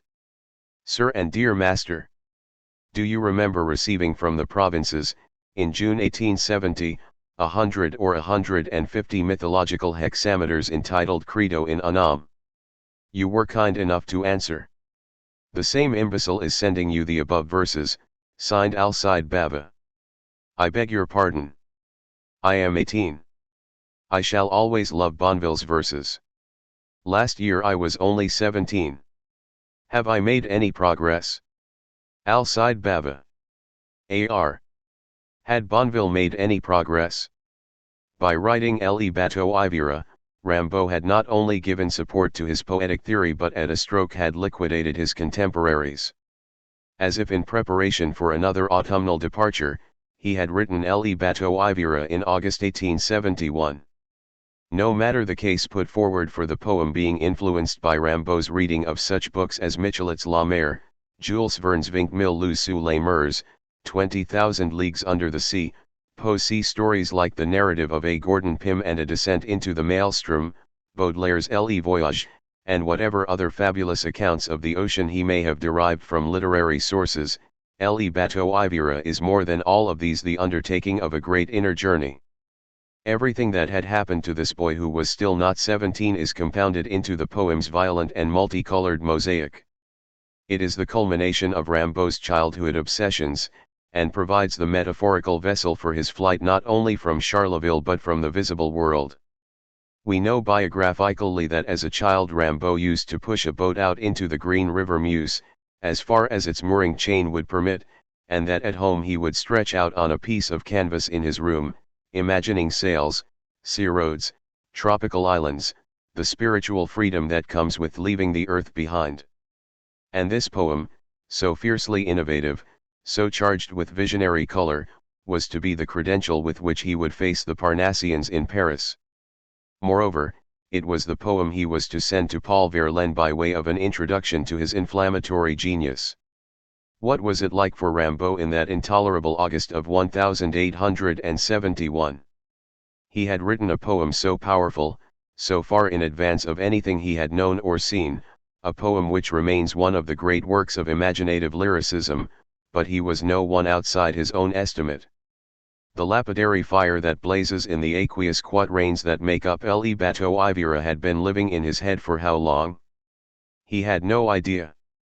It was enough that he could do it without inquiring into the poem's source.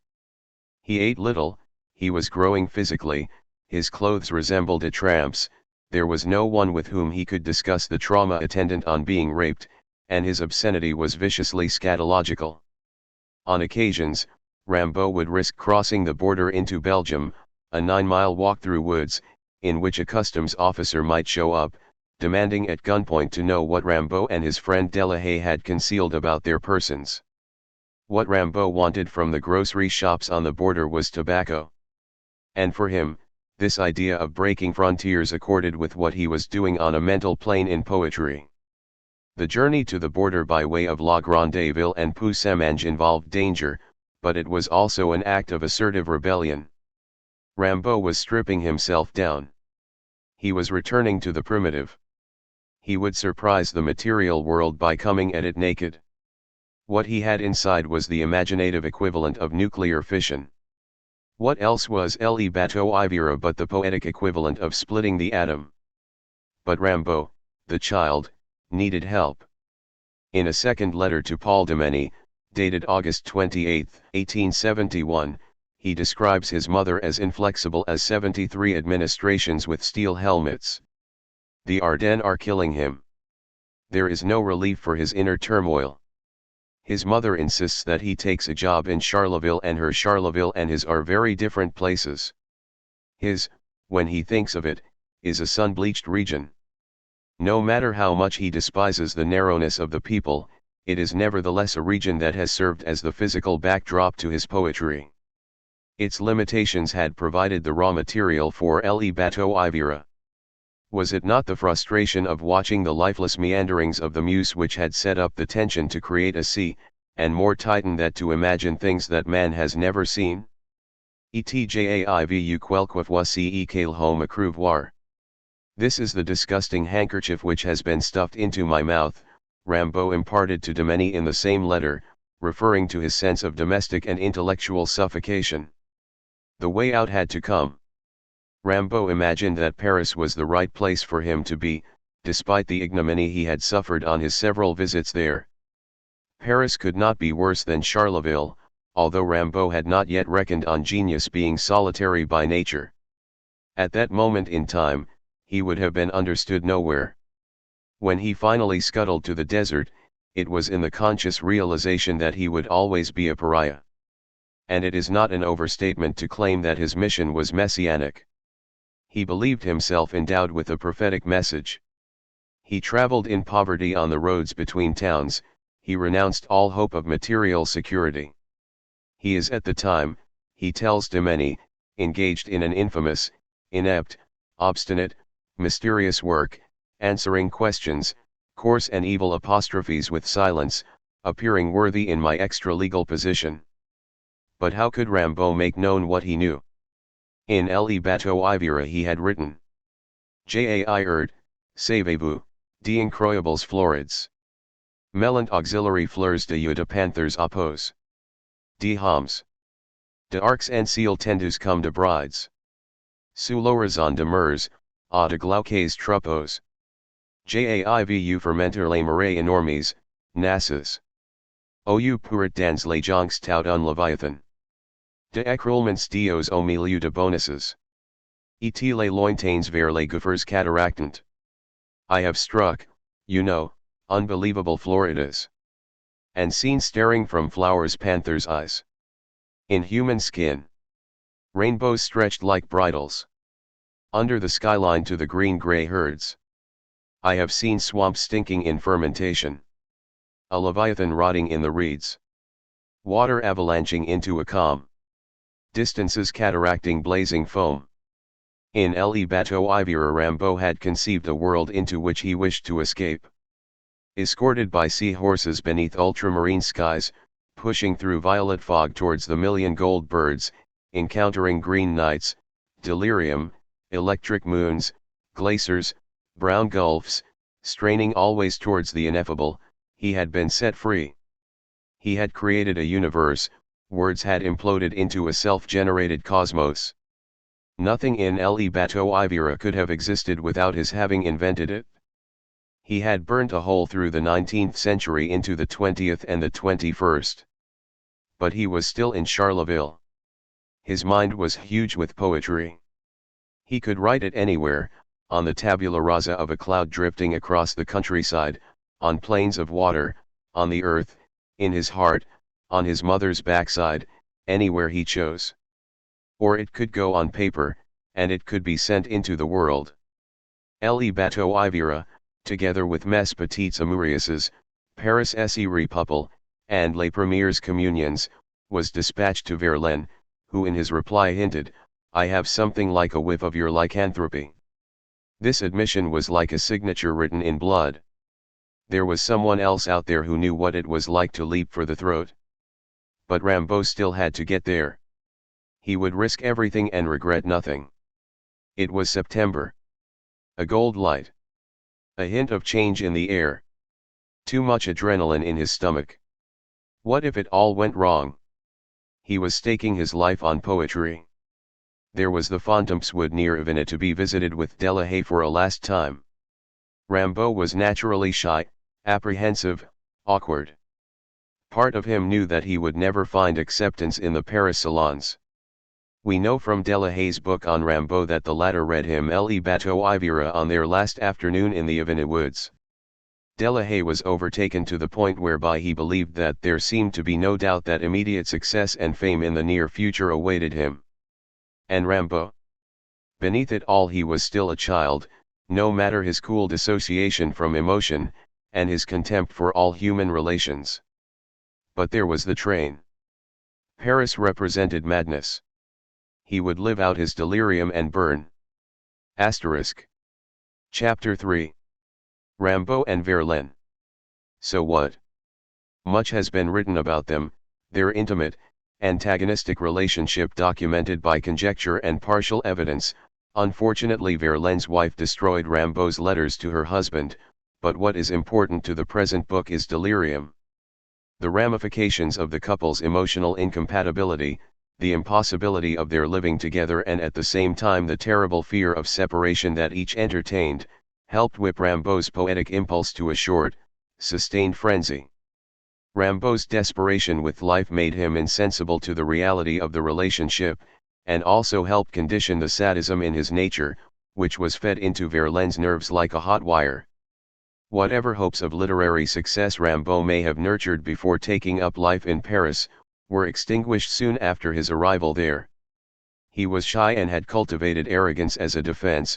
He was suited neither to obsequiousness nor hypocrisy, and who were these avuncular, socially acceptable men pretending to be poets? Rimbaud had arrived in order to set fire to the city. His mind burnt holes in paper, his images contain the primal hunger of big cats stalking prey in the jungle.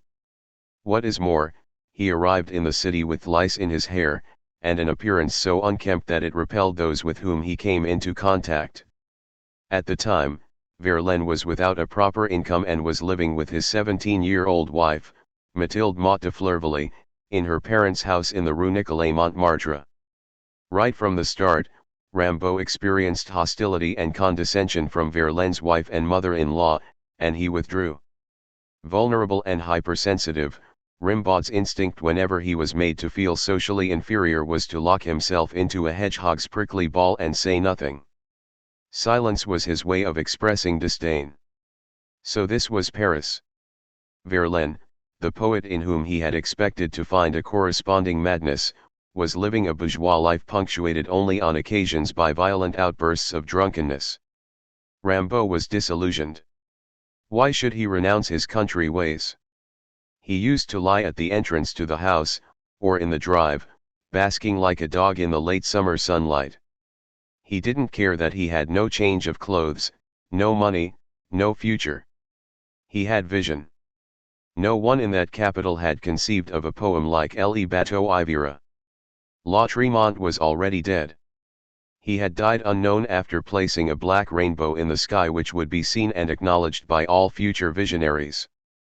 La Tremont had already risked more than Rimbaud was to take on, his extremes broke with everything, while Rimbaud proved reluctant to sever his poetry from Catholic symbolism. Rimbaud could have starved. Less than a year before his arrival in Paris, the Goncourts had noted in their journal that a servant in a food queue was there to buy for his restaurateur employer cats at 6 francs, rats at 1 franc, and dog flesh at 1 franc 50, the pound. Rimbaud would probably have eaten rat with sadistic relish. And far from showing deference to the Parnassians, Rimbaud outwardly manifested his contempt for their limitations.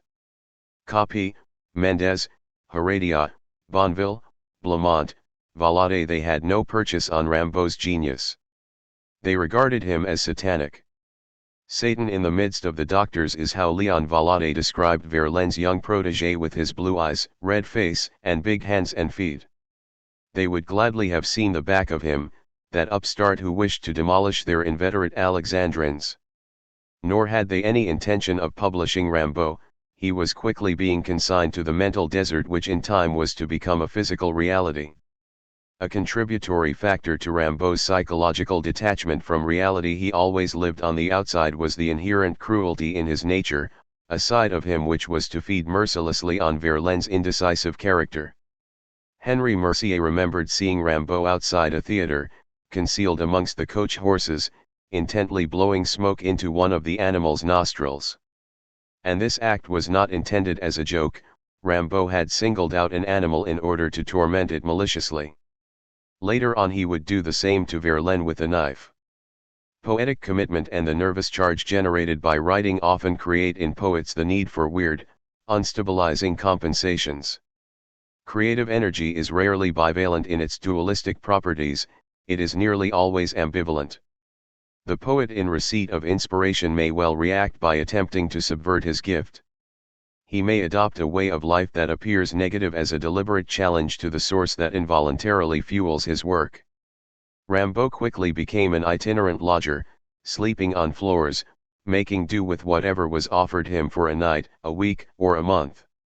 It was not until Verlaine paid for Rimbaud to have a room in the Rue Campagne Premiere that he occupied an independent address. It was here that he was able to pursue his belief in the systematic derangement of the senses, for he now lived in a permanent state of intoxication, either stoned on hashish or blind drunk on absinthe in the cafés of the Boulevard Saint-Michel. Rimbaud called absinthe that sage of the glaciers, and his natural violence was undoubtedly exacerbated by excesses. Verlaine also became violent under the influence of absinthe, but his reasons for getting drunk were very different from those of Rimbaud, for Verlaine saw alcohol as an anesthetic for his tortured sexuality, whereas for Rimbaud it was a stimulant to incite hallucinated vision. Verlaine would return home to Mathilde after a night's drinking and beat her black and blue. He split her lip, set fire to her hair, and was the more enraged by her passive behavior, her pacific response to his emotional and physical savagery. Mathilde knew it was not Verlaine who was beating her, but Rimbaud.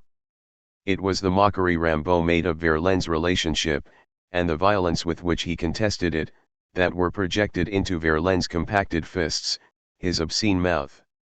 Rimbaud's derisive voice must have reverberated in his head. Again, it was the element of sadism in Rimbaud that appeased itself by instigating Verlaine's domestic ruin. Young as he was, Rimbaud could discern Verlaine's weaknesses, and the sadosexual furor at the center of their relationship was exploited by Rimbaud as a means of further weakening his prey. It is doubtful that Rimbaud ever loved anyone, but at the time he needed Verlaine as a companion on the road, and as someone on whom he could vent his fury. Despite Verlaine's having made a small name for himself amongst his Parnassian contemporaries, Rimbaud had already overtaken his friend's achievements, and it was obvious to him that Verlaine lacked the inner credentials and mental ferocity needed to become a seer.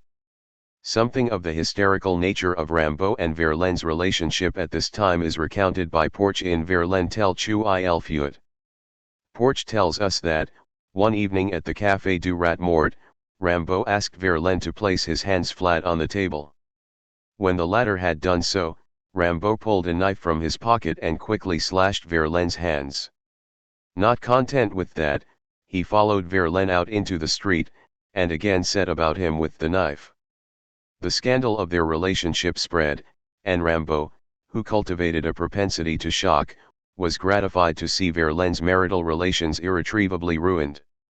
And there is reason to believe that Rimbaud was too powerful at this time, and that there was an imbalance in his adept's oscillation between light and dark.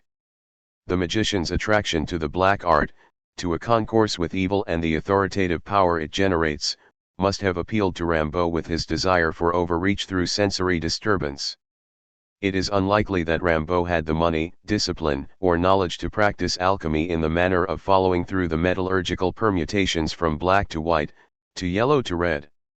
His method was to raid books rather than read them. But there is every sign in his work of his being acquainted with the potency of alchemical symbols, and of having undertaken the alchemical mutations on a spiritual level. Rimbaud was searching for a state of madness which could be translated into poetry. Alchemical gold is contained within the black ore, as it is termed, the nigredo. Rimbaud at this time of his life seems to have situated himself within alchemical black. And the sex he practiced with Verlaine by way of the dark passage was another process towards ultimate mystic illumination. Rimbaud, who advocated the abdication of the ego jest un autre pursued a schizoid search to inhabit a tenable double. And it is well known in magic that the imagination excited by sexual currents can be said to function at astral levels. It can work for the poet independent of him, and serves as a reservoir of radioactive energies. This emptying out, this voluntary letting go a hold on reality that the poet achieves in order to be in touch with inspirational forces, or for Rimbaud dementia, entertains the risk of possession by good or evil. It is a form of transference. The poet or adept is waiting for an energy build-up which he would not otherwise have been able to achieve. And when the current builds, the effect is one of shock. Rimbaud must have appeared devastating at such times, reified by an image, manic in his assertion of unmediated occult ambience. In his book Cults of the Shadow, Kenneth Grant tells us, radioactive energies released by magicians using the Ophidian current are so potent that when functioning to the full extent of their magical capacity few people can support their physical presence. Crowley's aura, for instance, was highly charged in this way, it inspired in some people a quite inexplicable dread. MacGregor Mathers described his encounter with high adepts in terms suggesting similar conditions, and it is well known that Eliphasic Levi inspired panic terror in the spirit medium, D.D. Home. It is this characteristic that must have been the root cause of Rimbaud's domination of Verlaine. He could paralyze the weaker man by an influx of energy. His Luciferian qualities were infallible. Verlaine's infernal bridegroom, to use Rimbaud's term, épée infernal, was capable of slitting his jugular. In Un saison en enfer Rimbaud describes himself through Verlaine's imagined empathy. I belong to a distant race, my ancestors were Scandinavians, they used to slash their bodies, drink their own blood. I want to knife my body all over, tattoo it, I want to be as hideous as a Mongol, you will see, I shall howl in the streets. I want to become mad with rage. Don't show me jewels, for I shall crawl and writhe on the carpet. I want my wealth stained with blood. I shall never work. On several nights, his demon seized me, we rolled on the ground, I wrestled with him. Often at night, drunk, he lay in wait in the streets, or in houses, to scare me to death. They will really cut my throat, it will be disgusting. When Rimbaud wrote Un saison en enfer, it was as a valediction to poetry.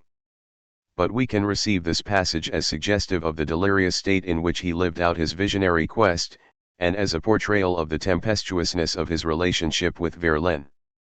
Although the latter believed absolutely in Rimbaud's untutored genius, Isle was at the time resentful that Rimbaud had interposed between him and his wife, and at times of grievance, when the couple lacked money, or were numbed by the cold in squalid London rooms, Verlaine's emotional scar must have opened. It is then they must have fought physically, Verlaine vehemently accusing Rimbaud of having ruined his life. Rimbaud seems briefly to have generated the occult energy we associate with fascination. Levi and Crowley possessed it, and so too did Mick Jagger in the late 60s with his adoption of a Lucifer persona when performing songs like Sympathy for the Devil, Midnight Rambler and Gimme Shelter.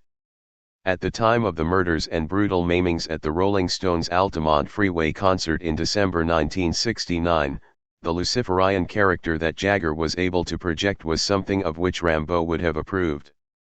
For while the Surrealists claimed Rimbaud as their precursor, so too must he be seen as the progenitor of the revolutionary youth who turned music into a social weapon in the 60s.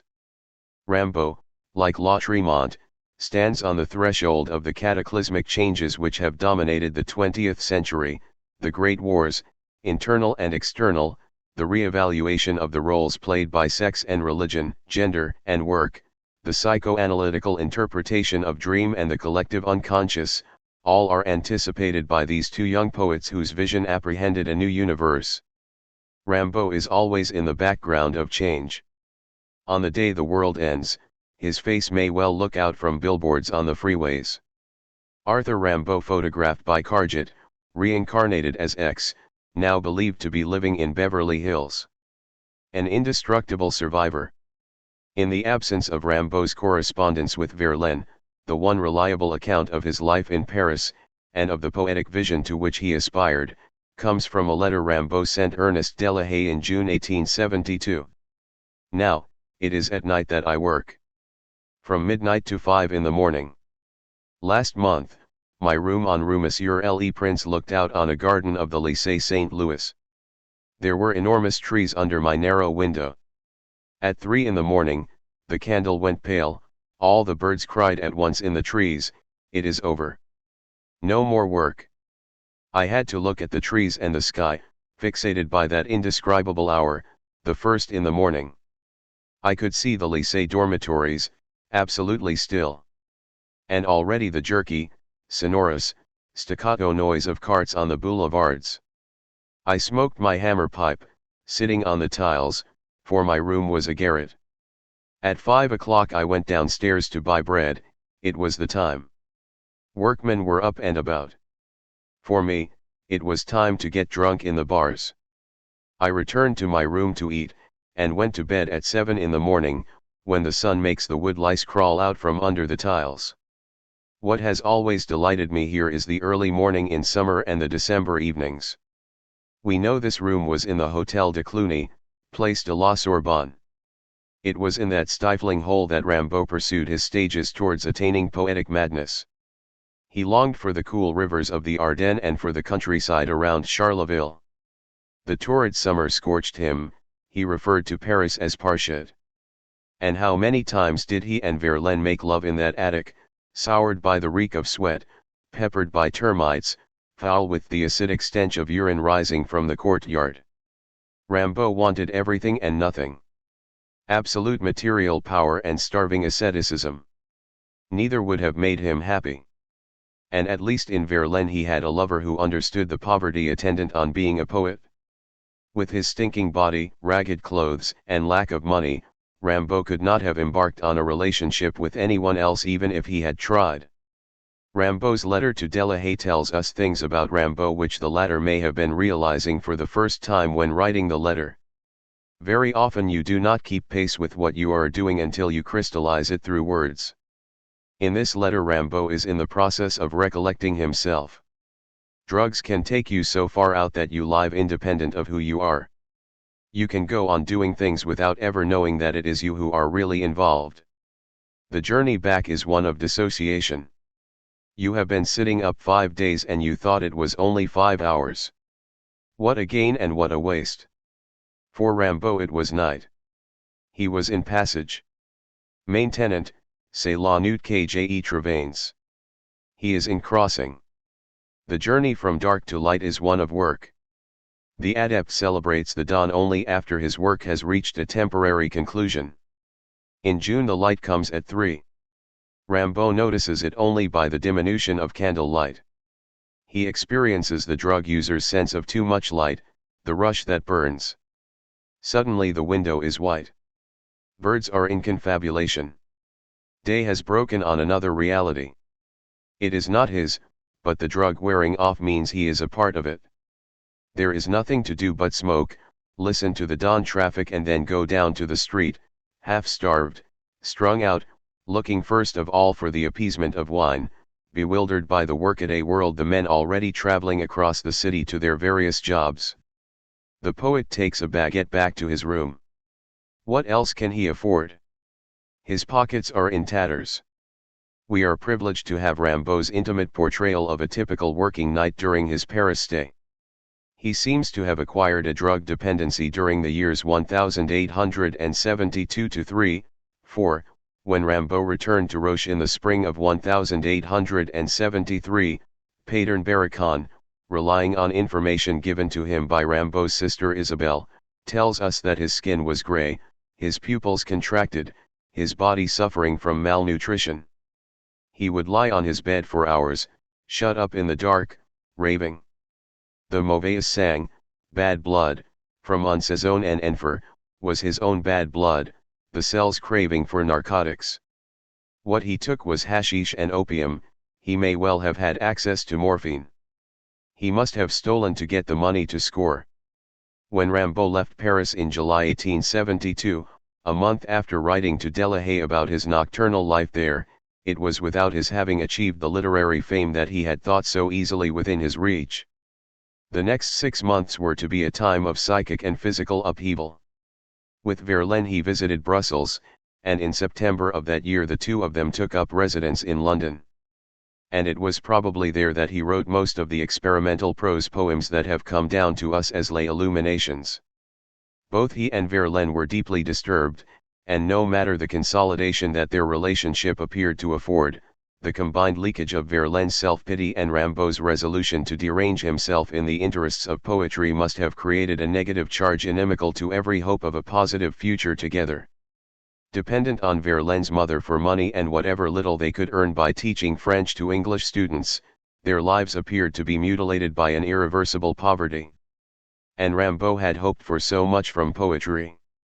While Verlaine was preparing his collection Les Romances sans Paroles for his publisher Le Pelletier, Rimbaud undertook his work without the incentive of publication. His writing was directed towards no public, its dynamic anticipated a still unrealized future. Part of Rimbaud's impetuosity, his impatience with poetry as a form capable of containing his imaginative volatility, is reflected in his self-destructive behavior at this time. He had overtaken himself. Poetry was and still is trying to keep track with his fearless assault on the imaginal sanctum regnum. Put on s ecstasy or dans la destruction, si rajeunir par la cruauté. Can man reach ecstasy through destruction and be rejuvenated by cruelty? Rimbaud's Conti in Les Illuminations poses the question relevant to his own emotional battlefield at the time of his shared life with Verlaine. Something of Rimbaud's state of delirium, induced by drugs and poetic tension, sounds like a drum beat through these elliptical and often hermetic allegories in which his imagery crystallizes to a lapidary brilliance around physical shifts of landscape which impart to the reader the sensation of looking out of an aircraft window at the visible changes of terrain. Throughout Les Illuminations Rimbaud uses hallucination as a means of seeing and maintaining that pitch, whereby the psyche introjects sensory experience before it can be rationalized by interpretation through the external world, imposes an inflammable strain on the nerves. Its demands are those made on the dervish, and one suspects that Rimbaud would have found an exalting influence in the 13th century Persian mystic poet, Rumi, had his works been known to him. The transcendent vision that Rumi cultivated was one in which the barrier between man and God was extinguished. Rumi's mystical illuminations find a correspondence with Rimbaud's. Both are poets intent on achieving a vision of truth through sensory intoxication. In Conti Rimbaud tells us that the prince, who adopts Rimbaud's sadistic persona, amused himself by cutting the throats of rare animals. He set palaces on fire. He fell on people and hacked them to pieces. The crowd, golden roofs and the beautiful creatures continued to exist. In this passage Rimbaud accentuates the contradiction at the heart of poetry. What takes place as an imaginative reality activated by the poet's nervous charge and directed towards a homicidal destruction is neutralized by extraneous evidence. The poet's world is one of dualities. The transformations he causes to take place happen somewhere else, and nor is action on the inner plane parallel to that which happens on a temporal dimension. Poetry anticipates the future, but there is a time lag. Things happen too quickly and too radically in terms of inner space. The poet can create or annihilate within that context, but in his lifetime he may not see his vision realized. Psychic travel moves at the speed of light and eliminates logical connections. The arc pursued by the poem is meteoric. It burns off excess in flight and earths itself in a place where it will be discovered at the right time. Les Illuminations is full of references to the alchemical work, the transformation of the ego into the sublimated psyche. Metropolitan concludes with an affirmation of the mystic's power. In the morning when, with her, you fought in the dazzle of snow, the green lips, the ice, the black flags and blue rays, and the purple perfumes of the polar sun your strength. The experience described here is analogous to that encountered in Rimbaud's alchemical night matinée d'Ivoirus. We have been promised that the tree of good and evil will be buried in darkness, that tyrannical honesty will be exiled, so that we may flourish in our pure love. It began with feelings of disgust and it ends since we could not seize eternity immediately with a riot of perfumes. Rimbaud's demand is one of immediate knowledge, his aesthetic doctrine approved of dynamic change. In his discourse with the work he had been promised that a new love would replace the tree of good and evil, and within the poem it had. Part of Rimbaud's disappointment with poetry can be attributed to the time lag he felt disrupted the action of conceiving the poem, and the failure of that vision to make good in the socio-economic ethos in which the poet lived. Rimbaud's battle is fought within this tension field. He uses delirium to counteract temporal inertia.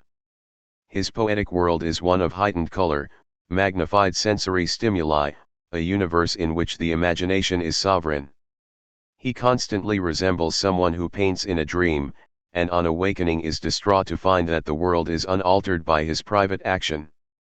He runs out into the street searching for his violet skies, black ice, green clouds, only to find a washed-out blue sky tenting the city, the ordinary day going on with its uneventful people. And by way of retaliation, the poet only further intensifies his intrinsic findings. He creates in order to contravene the natural order of things, the poem working in dialectical opposition to reality. Rimbaud's genius is inseparable from attack. Failing to find the world altered by his vision, he sets about deconstructing the latter. There are times when Rimbaud reminds me of Jackson Pollock, whose drunkenness and physicality in his handling of paint demanded a brutal confrontation with his canvas. During the autumn and early winter of 1872 Rimbaud and Verlaine struggled to survive in London. Verlaine was besieged by blue court papers dealing with his wife's justifiable demands for separation and a claim for yearly maintenance of 1,200 francs. But the undertones were worse. Mathilde had been advised to bring court accusations of homosexuality against her husband, an offense which at the time involved not only literary and social ruin but could also carry with it a prison sentence. Moreover, Rimbaud was still a minor. Verlaine could be accused not only of abduction but illegal sex, in a word, pedophilia. In the poem Vagabonds in Les Illuminations Rimbaud expresses an irritated compassion for his maudlin, intoxicated friend. Rimbaud had clearly outgrown the relationship, poetry had failed them both in terms of its providing for them in the material world. Rimbaud's dream of discovering a universal panacea through his studies as a mage had resulted in acute poverty. His boots leaked, he slept in his clothes for additional warmth, and whatever money came to him he immediately spent on liquor and drugs. Poor brother! What terrible nights I owed him! I had no deep feeling for the affair. I played on his weakness. through my fault, we would return to exile and slavery. He believed I had a weird form of bad luck and innocence, and he added disquieting reasons. I would reply by jeering at this satanic doctor, and would end by leaving through the window.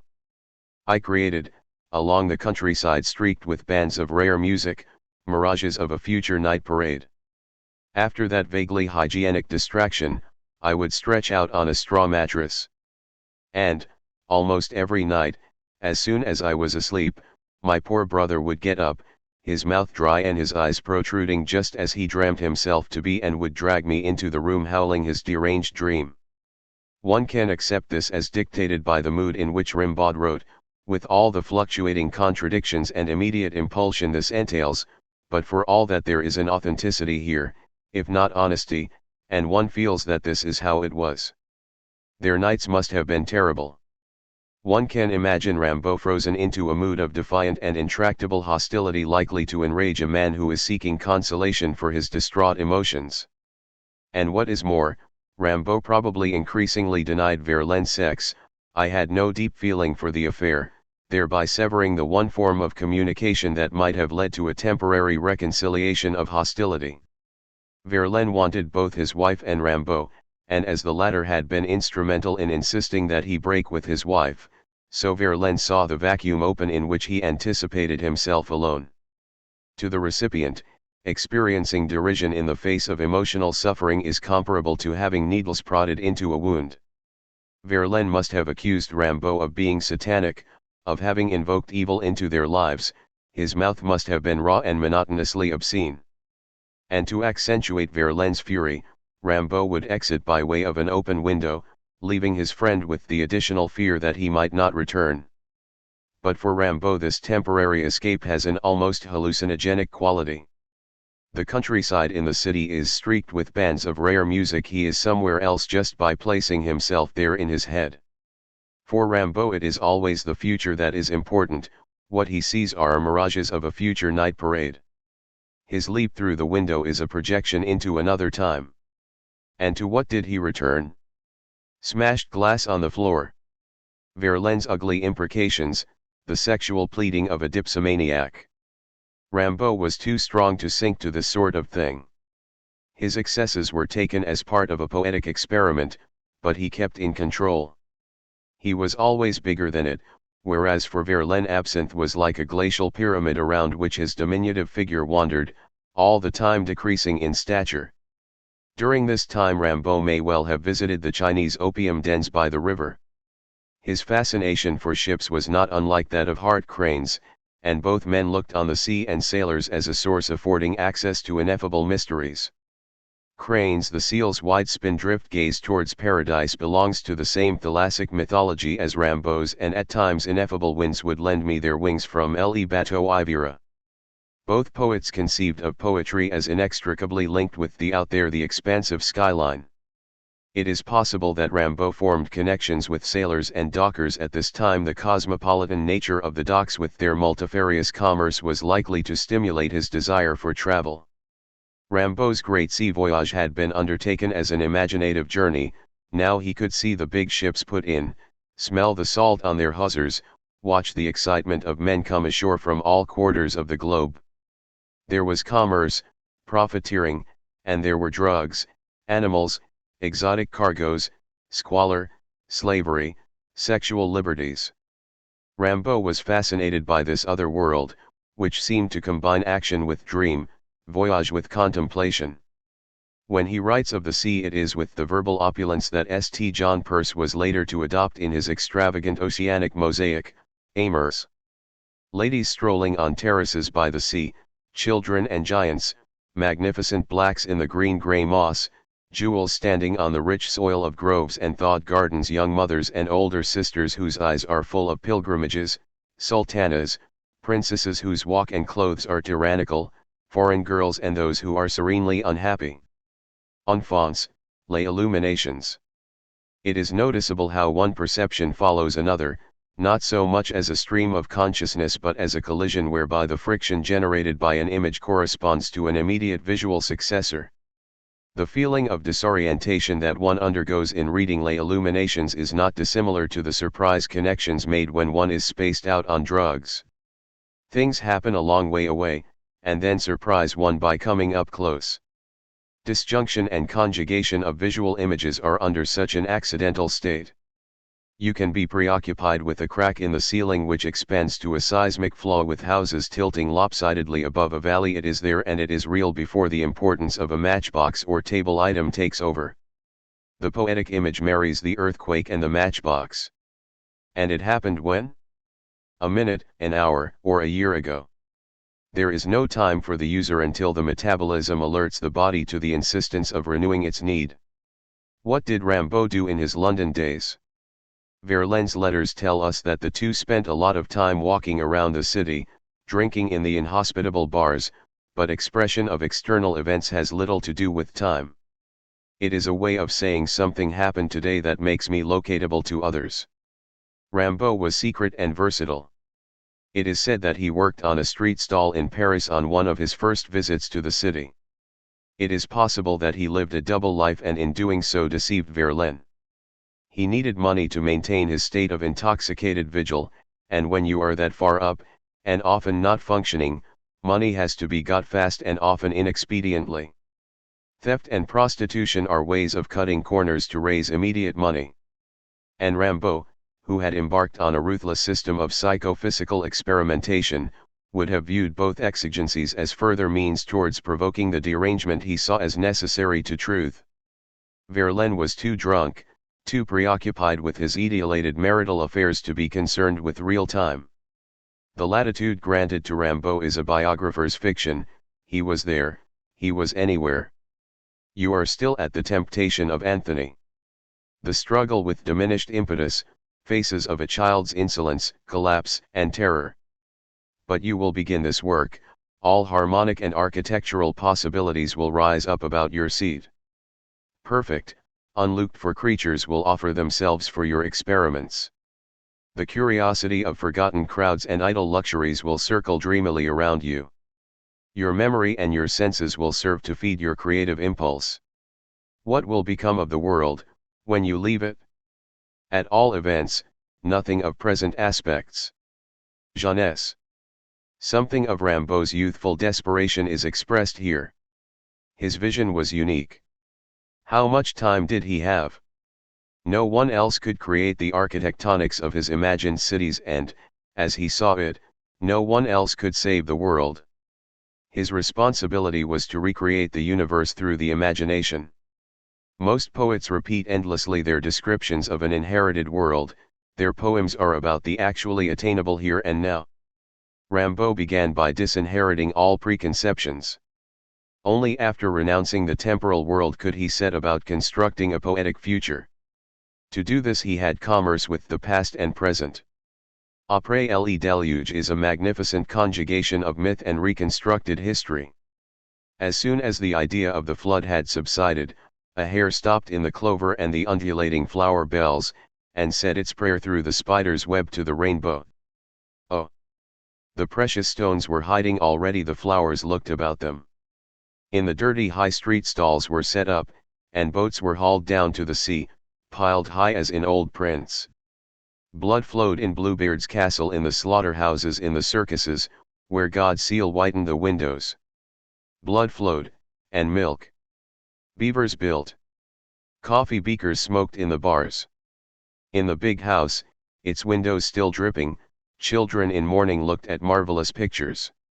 A door slammed, and, on the village square, a child waved his arms, and was understood by weather vanes and steeple-cocks everywhere, under the abrupt shower. Madame X installed a piano in the Alps. Mass and First Communions were celebrated at the 100,000 altars of the cathedral. Caravans set out. And the Hotel Splendide was built in the chaos of ice and polar night. Since then, the moon has heard jackals howling across time deserts, and eclogues in wooden shoes growling in the orchard. Then, in the violet budding grove, Eucharis told me it was spring. Rise, pond, foam, pour over the bridge and over the woods, black drapes and organ music, lightning and thunder, climb up in torrents, waters and sorrows, rise and induce the floods. For since they vanished, the burrowing jewels and the open flowers we have been bored. And the queen, the witch who lights her fire in a clay pot, will never tell us what she knows and what we shall never know. What Rimbaud creates in the best of Les Illuminations is a microcosm, a microstructured novel which depends for its success on dissociated sense connections. Periods of history alternate with immediate sensations in a way that had never been used before in poetry. Rimbaud is not interested in isolating a poetic theme and writing a poem around a subject, rather his poetry moves with the speed of thought. Our inner dialogue is interrupted by apprehending the external world. Rimbaud builds a poetry that advances like a shoal of fish which fans out around an obstruction and then resumes its nervous course. The power of the poet is such that he can suspend history. It is the idea of the flood which subsides rather than the deluge, and that event eliminated, the real happening can take place in inner space. The hare says its prayer through the spider's web to the rainbow. It is the hare's dynamic action which creates a new world and makes the old story of the flood seem tame by comparison. Everything in Rimbaud's poetry is energized, inertia is his enemy. Things happen fast, blood flowed, beavers built, a door slammed, caravans set out. Novellas are suggested by single lines, Madame X installed a piano in the Alps. And what of the Hotel Splendide which was built in the chaos of ice and polar night? Part of Rimbaud's frustration, which manifests itself to the full in Une Saison en Enfer, is brought about by the realization that poetry always withholds the irresolvable. The field set up by a poem is a diversification rather than a narrowing of focus. One metaphor creates another. The poet's despair is that these outriders set up alternative truths which in turn deflect from the poet's original aim. Rimbaud's fist cracks open to release diamonds, rubies, emeralds. They scatter and lodge where their individual trajectories cease. The images become incrustations, minerals in schist. And what does the poet do? Piss in the street. Imagine that everything will come all right in the end. Space out on drugs because the dream moves at a speed which is irreversible. Or sit there waiting. Waiting for the vision to replace reality, so that the jump out of the window is into the landscape of the poem. Rimbaud, for all his tenacious independence and rebellion against domestic strictures, needed Verlaine as security. Because much of his correspondence was destroyed, we do not know a great deal about Rimbaud's private response to the life he was living in London. We can only piece it together from his poems, and poetry obeys a truth quite different from that of the life which conceives it. All we know is that by the beginning of December 1872 change was imminent.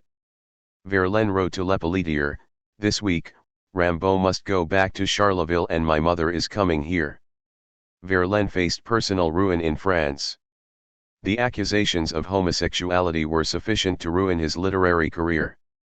He remained the victim of an insoluble dilemma. Part of him desired a reconciliation with his wife, while the rebel in him delighted in the notoriety that came of his relationship with Rimbaud.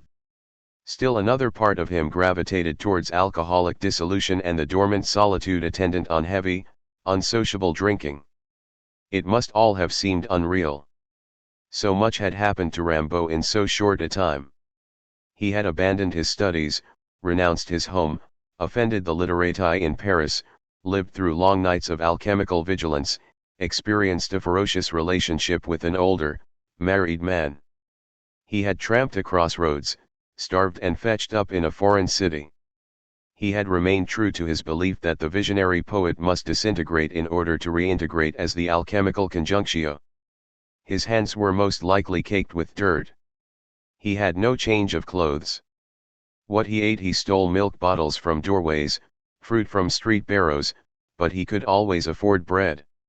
He had used his body as a biochemical experiment for drugs. He had written a poetry so far in advance of his contemporaries, he was already willing to accept that it was unpublishable. His papers and manuscripts were in custody, and Verlaine's wife and parents-in-law had no intention of letting them go. He was only just 18. What did life want of him and he of it? Poetry had in part failed him. He had expected to see in the external world some of the changes realized in his poetry. Why was everything so painfully slow? The poetic line was fast, immediate. In his poetry he had sent out assassins into the world. Voice ile tempsta assassins. And in the same poem, Matinee di Virus, he had written, Nous savons foio poison. Nous savons donner notre vie tout entière tous les jours. We believe in poison. We know how to give all of ourselves every day. These lines are a long way from the inspired sentiments of youth. This is the conviction of someone willing to risk poison or hallucinogens in the interests of higher truth. And the words of someone who knew how to give himself completely to his art, and to expend that sacrifice each day. Blood on the wall, enamel from a chipped tooth. It is Verlaine's. A blue bruise spreading beneath the eye. It is Rimbaud's. A glass smashed on the floor. It is anyone's. Paper crackled into a ball and singed. It is Rimbaud's. An addressed envelope shredded.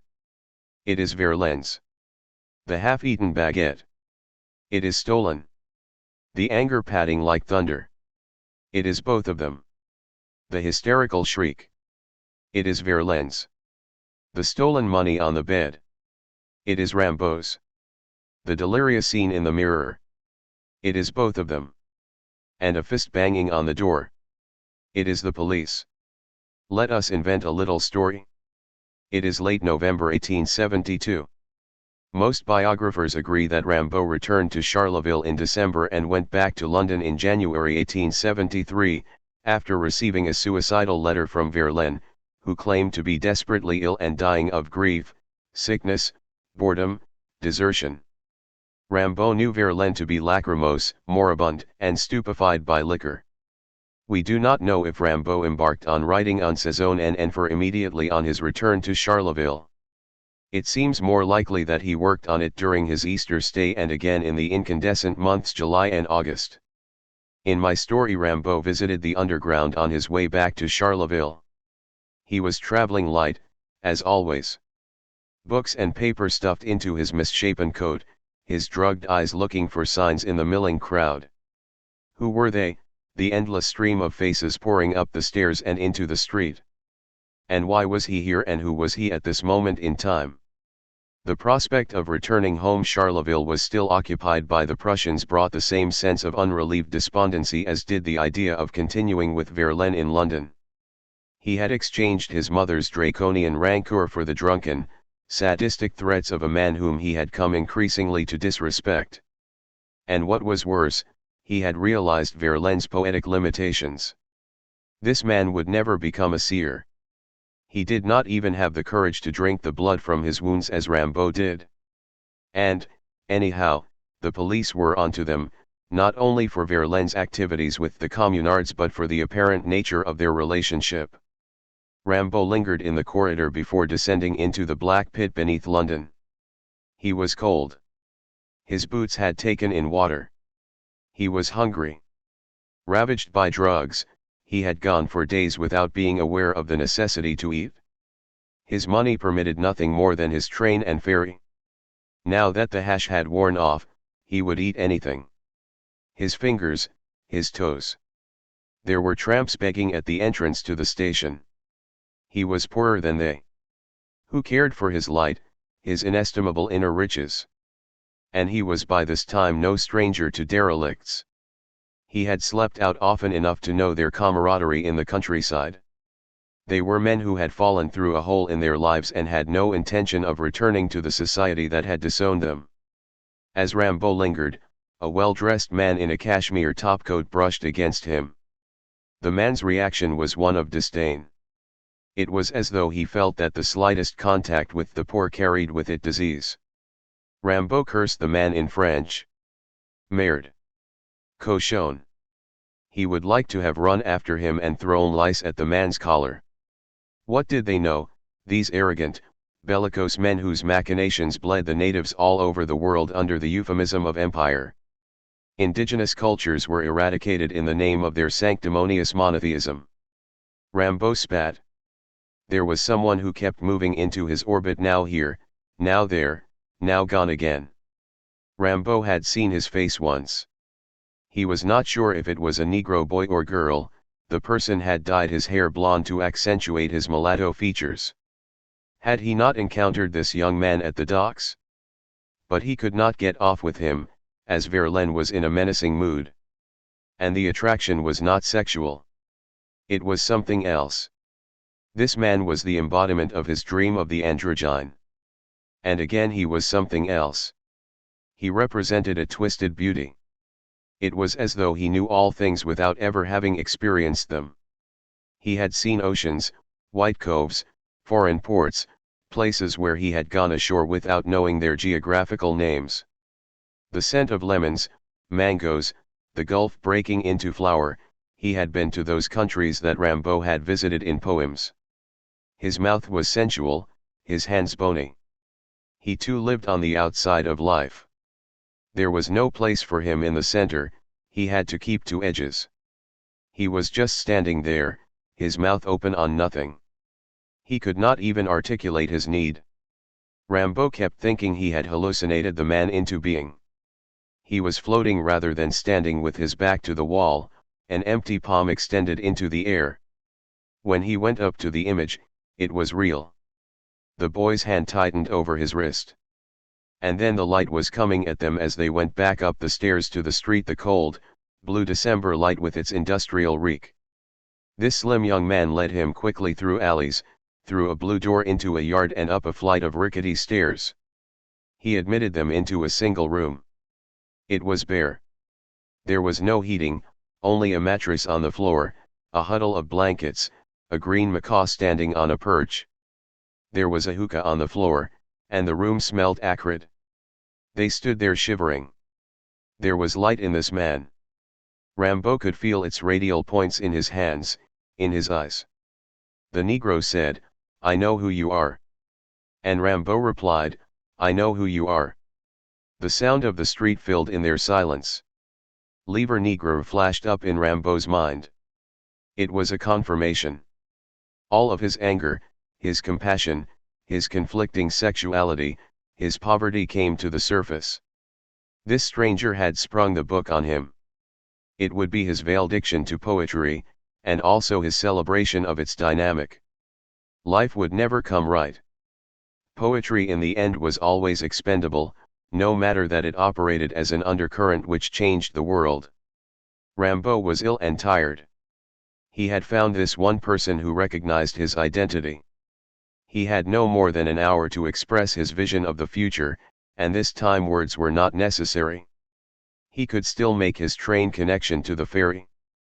Light hardly filtered through the closed curtains. Both of them wanted it like that. Asterisk. Chapter 4. The year 1873 was to prove the most intensive, cataclysmic, and combustively creative period of Rimbaud's short-lived allegiance to poetry.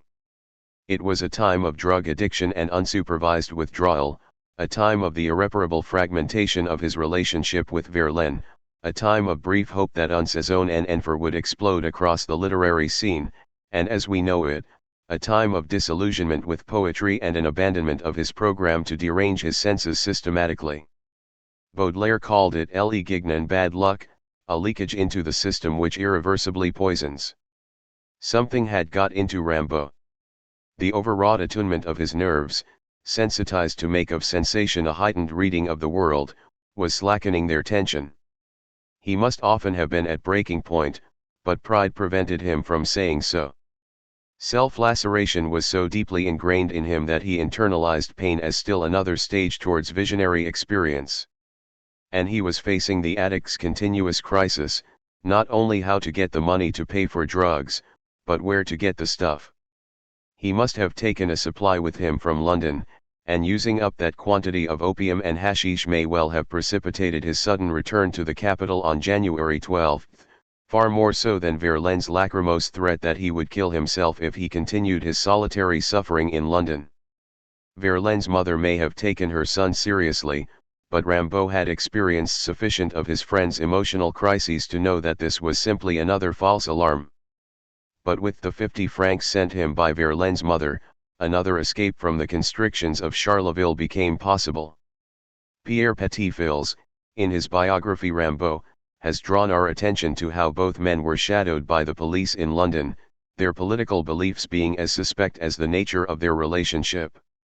On June 26, 1873, a note was transmitted to the Paris Police Prefecture which read, "A liaison of a strange kind links the former employee of the Prefecture of the Seine, who remained at his post during the Commune, sometime poet on the Rappel, A.M. Verlaine, and a young man who often comes to Charleville, and who, under the Commune, was a member of the Paris Franctireurs, young Rimbaud sick."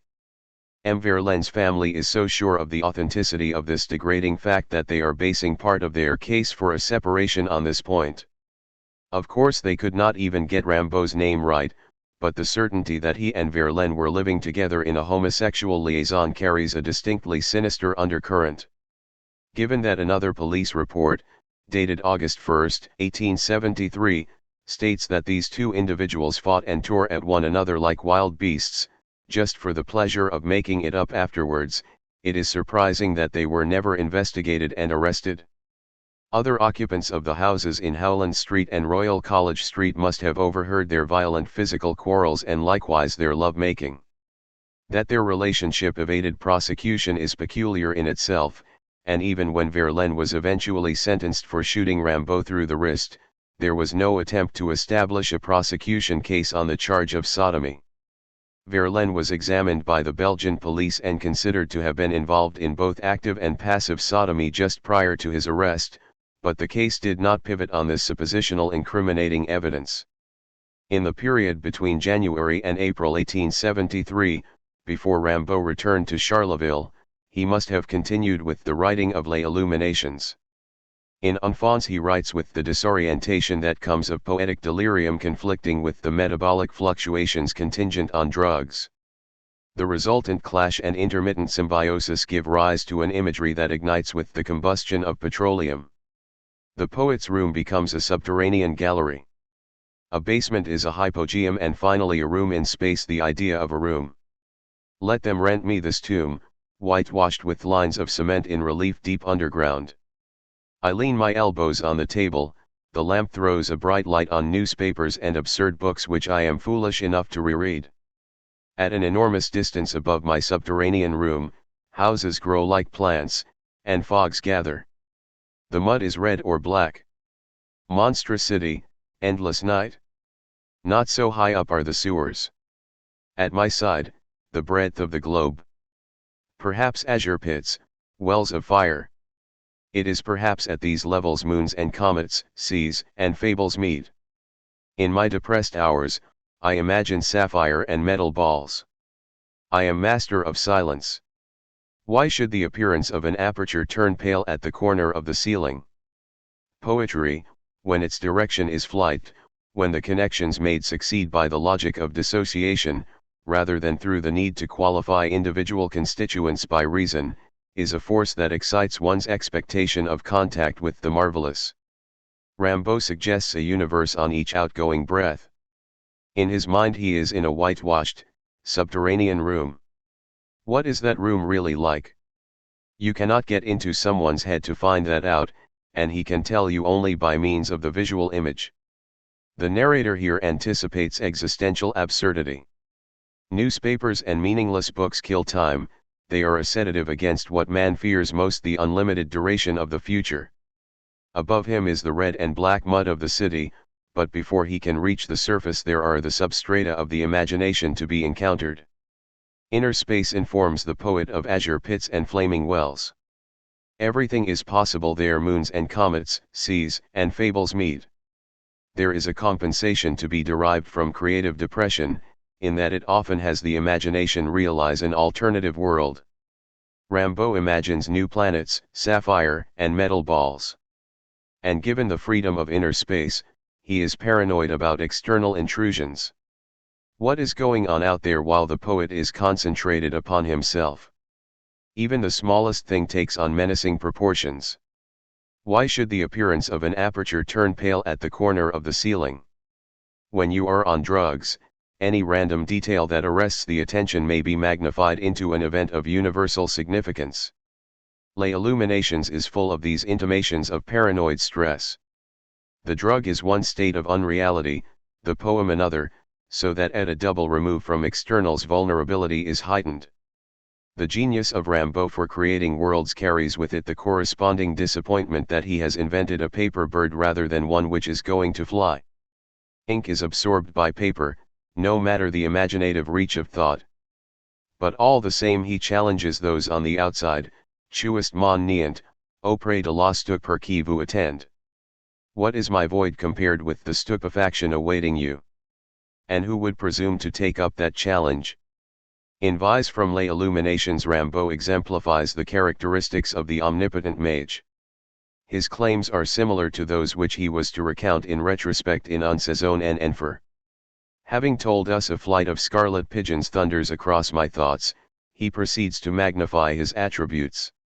His writing vindicates his youth. How else could he know so much other than by the acquisition of power through the imagination? In a loft in which I was shut up when I was 12, I understood the world, I illustrated the human comedy. In a cellar I learned history. At a night celebration in a northern city I met all the wives of old painters. In a Paris alley I was taught the classical sciences. In a magnificent building surrounded by the Orient, I finished my huge work and spent my celebrated retirement. I set fire to my blood. I am released from my duty. I must give up all thought of it. I really am from beyond the grave, and without work. The unorthodox manner of achieving knowledge and vision is one calculated to enrage pragmatists. Rimbaud had found in the imagination a faculty that undercut intellectual conventions. Moreover, he speaks as one who is reincarnated. He can remember finishing his immense work in the Orient. The building in which he lived suggests that he was rich then, and poor now. What he gained in another incarnation must be carried on at great suffering to the poet. The gifts carried forward are part of an invisible heritage. They are activated by memory, and recall is one of the chief constituents of the imaginative process. In Les Illuminations, Rimbaud is all the time telescoping vision into possible fictions that reduce the universe to something containable. Because the imagination is inexhaustibly expansive, the poet has in some way to shoot it down like a low-flying aircraft. And in the process he shoots himself down. He is the blackened survivor who finds himself on a beach at the end of the world. But the place is one he has imagined. There might be a single white villa cut into the cliff, a gold lion standing on the headland, a woman with a swathe of blonde hair playing the piano at the water's edge. Where is that? For the poet it is a place called home. And it is located in a habitable inner space. Rimbaud gets to the lost country in so many ways. Sometimes it is situated beneath a lake or in the sky, or it becomes specific by reduction. And it is always the visual quality of his work which allows the imaginative to be located in the physical. When the world has been reduced to a single dark wood for our dazzled eyes, to a beach for two faithful children, to a musical house for our clear understanding, I shall find you. When there is only a single old man left on earth, serene and beautiful, living in unimaginable luxury, I shall be at your feet. When I have realized all your memories, when I am the girl who can bind your hands, I shall suffocate you.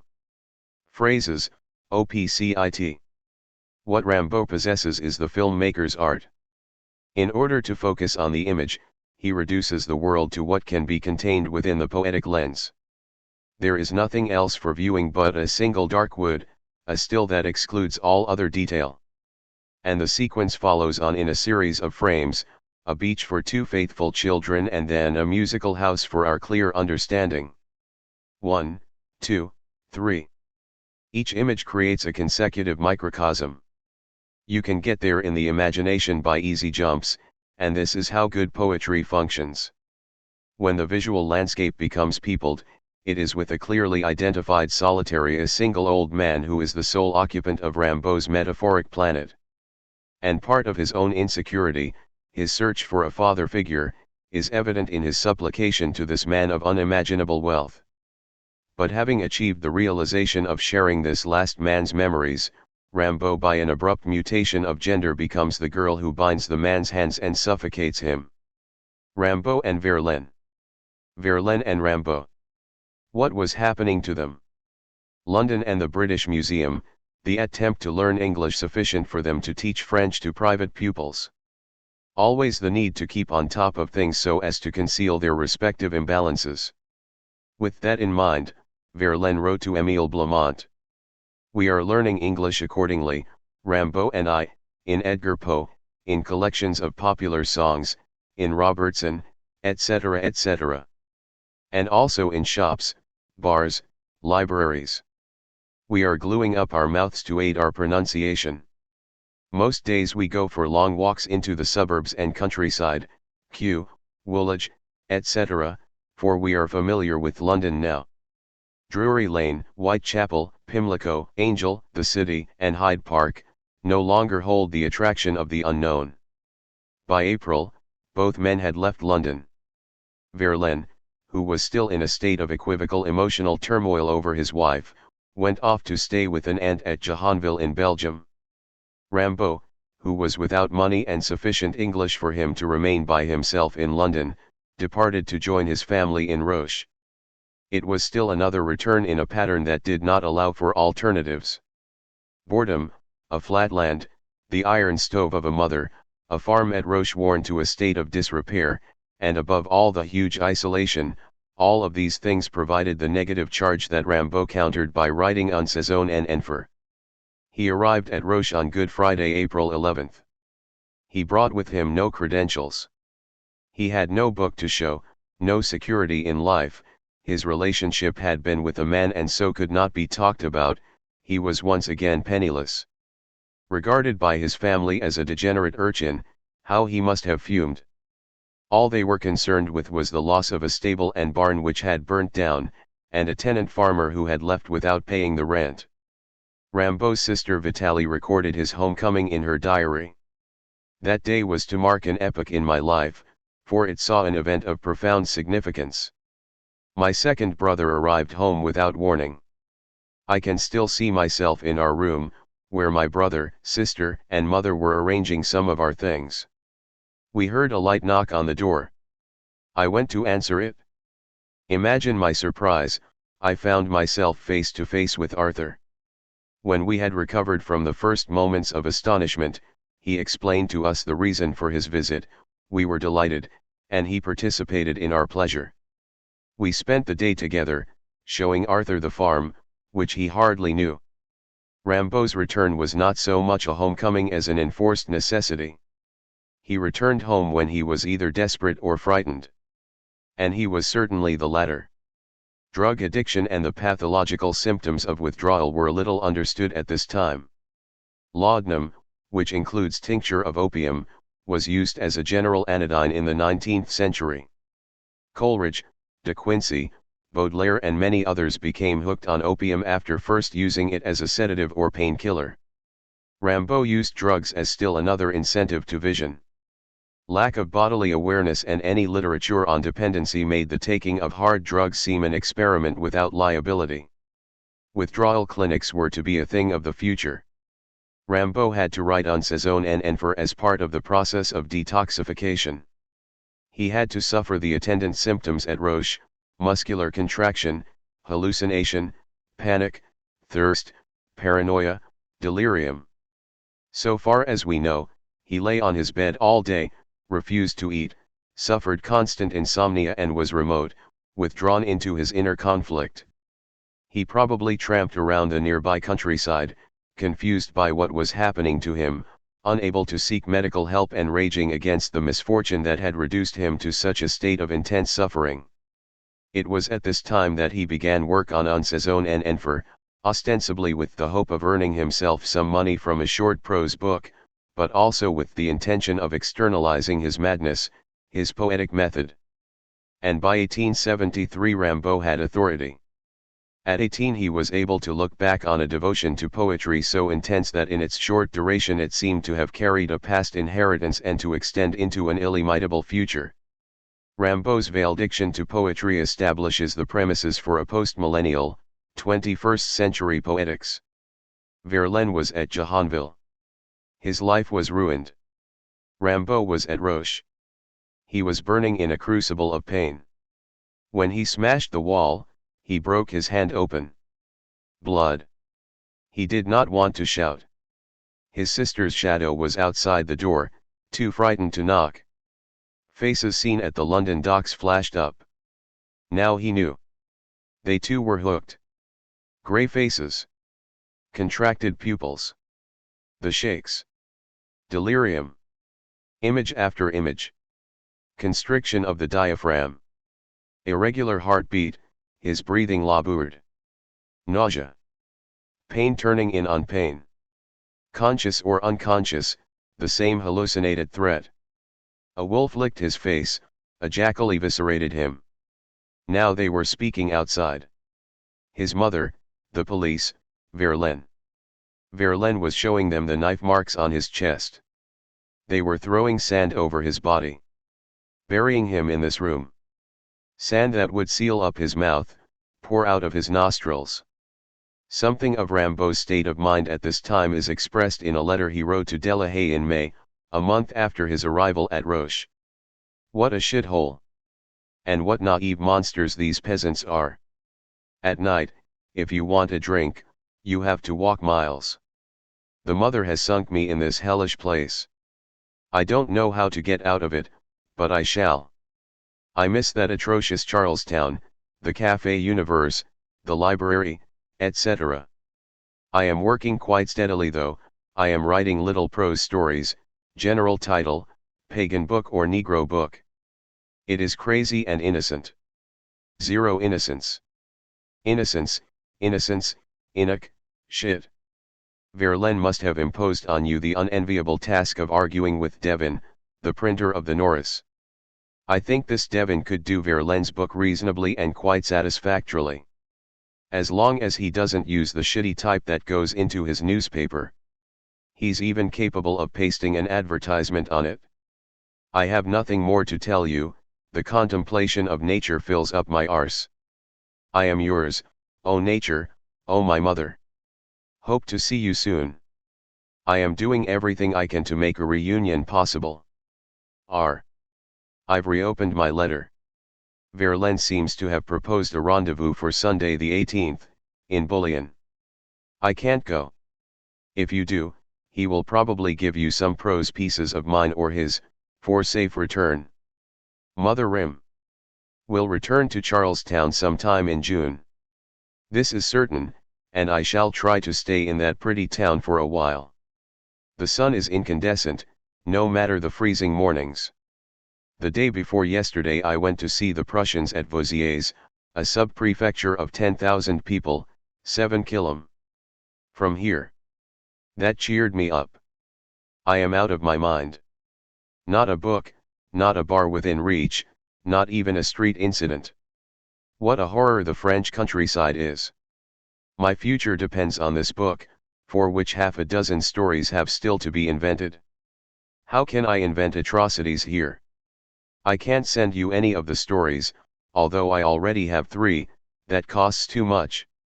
That's it for now. At the time of writing this letter, Rimbaud was far from renouncing the idea of literature. Presumably he looked to the embryonic book as a source of income that would allow him to write and travel. It was not until the autumn of 1873 that he turned against the source of his inspiration. Something of the naivete that counterbalanced his extraordinary precocity is manifested in his youthful hope that his Negro book would sell. Even Charleville, the provincial town that Rimbaud so loathed, seemed an oasis compared with the desolate flatlands around Roche. Rimbaud was fuming, and he wrote his best when his inner momentum reached a pitch of violence. He seems to have written Mauvaise sang and Alchimie du Verbe, 2 of the most potent constituents of Un Saison and Enfer, during this period of withdrawal. Mauvaise sang is furiously confessional, its strength lying in the interleaving of fiction and autobiography. Rimbaud creates both a mythic and a real self, and both are imaginative projections. It is impossible to write about the self without lying. Language creates its own fiction, it is both a centering in truth and an instrument of deflection. and above all it creates associations within the work, the metaphorical leaps that function within a field of their own autonomous making. On the roads, on winter nights, without shelter, without clothes, without bread, a voice gripped my frozen heart, weakness or strength, you exist, that is strength. You don't know where you are going or why you are going, go in everywhere, answer everything. They won't kill you any more than if you were a corpse. In the morning I had so vacant a look and such a dead face, that those I met perhaps did not see me. In cities, the mud would suddenly appear red and black, like a mirror when a lamp in the next room moves, like a treasure in the forest. Good luck, I cried, and I saw a sea of flames and smoke in the sky, and, to right, to left, all wealth detonated like a billion thunderbolts. Something of Rimbaud's openness to all experience and the self-questioning voice he encountered in the conflict between I and the other is brought out here in his fearless confrontation with the unknown. He is the prophet passing through cities. His magical properties and dissipation are such that he goes invisible. And wherever he goes, there are signs, the sky breaks into flames. Over his shoulder he observes the pyrotechnic combustion of thunderbolts. He hallucinates the fiction of his becoming. His vengeance is upon capitalism, that system which denies the individual the right to live by means of creative choice and expression, and instead demands that he prostitutes himself to an institution for money. Rimbaud's rage is the measure of the suffering he has undergone in order to pursue his life as a voyant. A poet's survival is chance if he remains true to his calling. Yes, my eyes are closed to your light. I am an animal, a Negro. But I can be saved. You are false Negroes, maniacs, savages, misers all of you. Merchant, you are a nigger, magistrate, you are a nigger, general, you are a nigger, emperor, scabby old faggot, you are a nigger, you have drunk untaxed liquor from Satan still. This people is inspired by fever and cancer. Invalids and old men are so respectable that they ask to be boiled. The best thing is to leave this continent where madness prowls searching for hostages for these wretches. I will enter into the true kingdom of the sons of Ham. Rimbaud is always moving on, not even poetry can restrain him, anchor him to any sense of territory gained. He is always in the process of leaving. The world is too small even when it is multiplied by the imagination. And this hunger for new worlds which informs his poetry expresses not only a dissatisfaction with his provincial upbringing but an objection to the limitations imposed by the universe. An unsaison and enfer reflects Rimbaud's impatience with almost every line one. He is bored by the image he has minted. His reaction is immediately to attack it. He is forever severing the link by which the snake's head intersects with its tail. In the 6 weeks that Rimbaud was at Roche, with Verlaine across the border, he was creating by way of the method he was in the process of renouncing. In Mauvais Sang he writes, boredom no longer attracts me. Rage, debauchery, madness, of which I know all the eladons and disasters, my whole burden is laid aside. Without losing our minds, let us evaluate the extent of my innocence. I should no longer find comfort in asking to be whipped. I have embarked on a wedding with Jesus Christ as father-in-law. Rimbaud writes with the authority of one who has suffered and entered into all possible states of derangement. And there is such huge isolation in his undertaking. His contemporaries were busy writing verse, that rational undertaking which operates within the approved boundaries of social consciousness. Rimbaud sat in the center of the circle in flames. As a schoolboy he had seen through the limitations of that conventional effete the man who retires to the comfort of his study and therapeutically devotes an occasional hour of emotional disquiet to the composition of poetry. He could ridicule these men because they had risked nothing, and, even if his life entailed rejection and anonymity, he had lived. He had walked through the furnace shrieking, I am alive in ways that you will never know. In Alchimie du Verbe Rimbaud relates l'histoire d'une de mes folies. The poem is an exegesis of his self-induced superconscious faculties. Rimbaud tells us, in so far as he can ever eliminate deception, of his poetic discoveries. Written in the past tense, it is the most extraordinary summation of a revolutionary poetics. I invented the color of the vowels. A black, E white, I red, O blue, U green. I regulated the form and movement of each consonant, and, with instinctive rhythms, I boasted of inventing a poetic language accessible, one day or another, to all the senses. I reserved translation rights. At first this was a study. I wrote of silences and of nights, I recorded the inexpressible. I described vertiginous states of madness. Rimbaud is referring here to his poem Voiles, but more than that he is making an unmitigated claim to have invented a new language. Critics have argued variously that Voiles owes its inception to an alphabet with colored letters used amongst French children during the Second Empire, to the permutations of alchemical colors from black to white to yellow to red, or, Pierre Petitfils's theory, that the sonnet is indebted to musical chromaticism, and the piano lessons that Rimbaud received from Ernest Cabiner at the Hôtel des Étrangers during his Paris stay in 1871. Of these theories the latter seems most probable, and more likely to have corresponded to Rimbaud's search for a universal language. By the time Huysmans came to write a Rebeurs, synesthesia, whereby sense associations find a corresponding and collective synthesis, was considered to be the apogee of symbolist experiment. Whatever the germinative seed of Rimbaud's sonnet, it is the accidental connections as a result of inspiration which succeed in conveying to the poem its oddness and originality. And in Alchimie du Verbe Rimbaud vindicates his method as one of omniscient inspiration.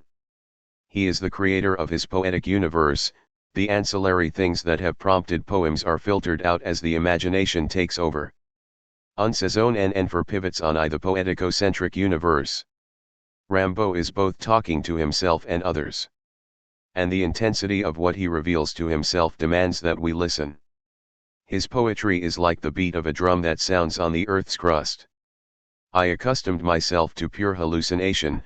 I saw very clearly a mosque in place of a factory, a drummer's school made up of angels, carriages on roads in the sky, a drawing room at the bottom of a lake, monsters, mysteries. A vaudeville's title evoked terror in me. Then I explained my magic sophisms by the hallucination of words. I ended up by looking on my mental disorder as sacred. I was idle, a prey to heavy fever. I envied the happiness of animals, caterpillars, which represent the innocence of limbo, and moles, the sleep of virginity. It is no less awesome now, than at the moment of creation, that an 18-year-old suffering from drug withdrawal and isolated in a barn at Roche should have found a tone so authoritative in its evaluation, appraisal, and dismissal of a poetic method as to carry a conviction so unfaltering that the work reads with the gravity of the great poetic scriptures, the Upanishads, the Gita and the parables of the New Testament. The voice is already unrepeatable, it is so great that it arrests further achievement. Rimbaud is the magus who exalts in extinguishing his own power. It is a fire dance, each step one of immense provocation because he will never go back to the place he has left. And he is the sole witness of the psychodrama acted out in Un saison en enfer. While he is writing the poem, and even in the act of making a veiled diction to poetry, he is still the creator. We experience him daring the edge. He does not yet know what it is like to live without creativity, to step out of the circle into chaos. And it was not until the autumn that he was to renounce poetry.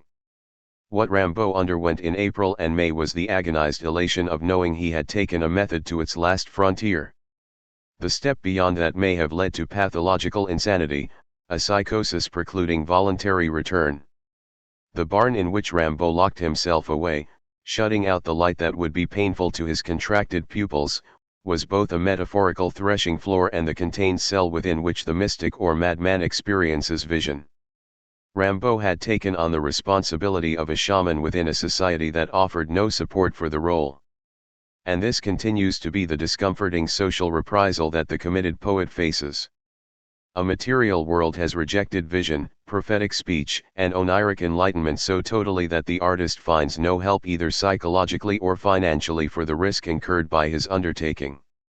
The imagination has come increasingly to find its support in the world of psychoanalysis and psychopathology, Schools of thought that in dealing with disturbance and obsessive inner states have found themselves inextricably linked with the stuff of creative expression. Of his delirium, Rimbaud writes in Alchimie du Verbe. None of the sophistries of madness, the madness that gets locked up, was forgotten by me. I could say to them all again, I have the system. My health was threatened. Terror came upon me. I would fall into heavy sleeps which lasted several days, and, when I woke up, my bad dreams continued. I was ripe for death, and my weakness led me down dangerous roads to the edge of the world and Cimmeria, a land of darkness and whirlwinds. I find Rimbaud's hell or encounter with madness more convincing than Dante's Inferno, with its emphasis on physical retribution as a source of continuous suffering in death. Rimbaud's infernal states are spontaneously evoked, they are part of the modern psyche with its incorporation of drug experience and chaotic personal fragmentation, and most importantly the alienation of the creative individual in the face of material capitalism. Rimbaud is so much a part of the catastrophic momentum of the 20th century that his poetry marches hand in hand with the future. And in many ways we are all confronted with a spiritual desert, an exodus towards the waste places which reflect our depleted inner reserves. In Alchimie du Verbe, Rimbaud confronts the notion of multiple lives. We are one and many.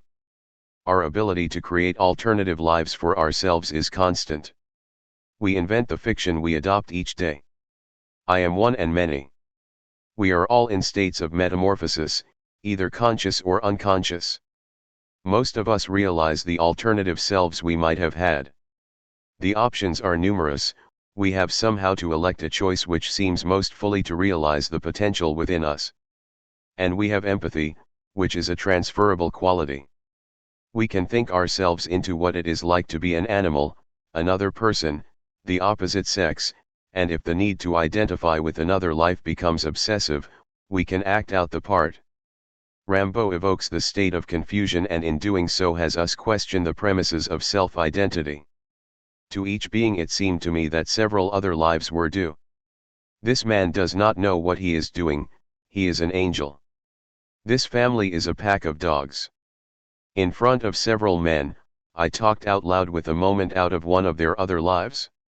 In that way, I have loved a pig.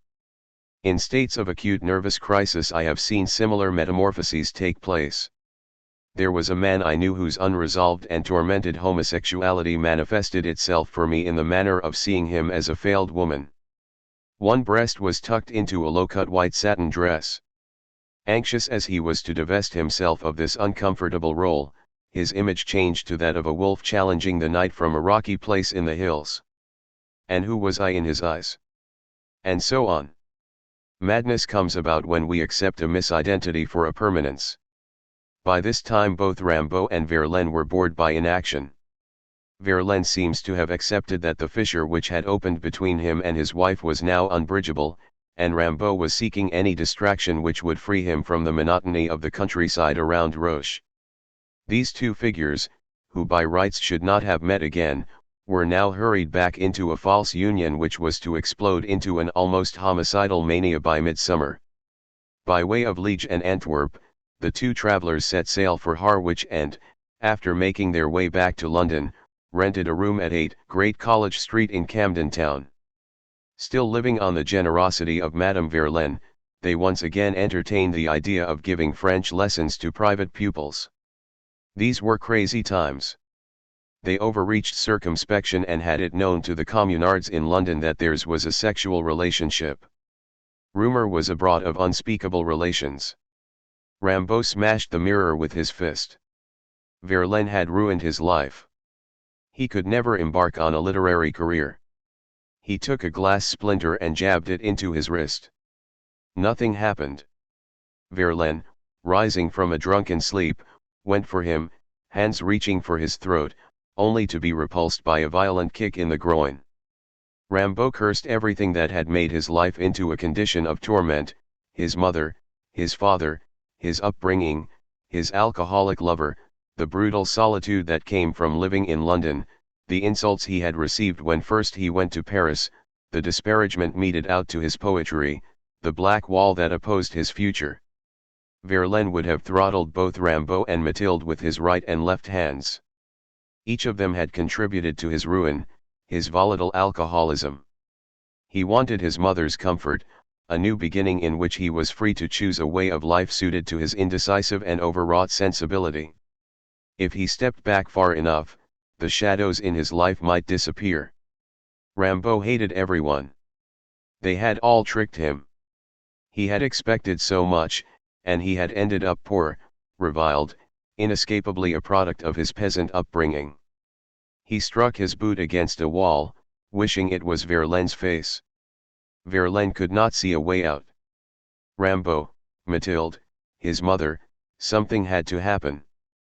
If only he were rich, had fame or a means of escape. He was writing again, but the relationship had been deleterious to his creativity.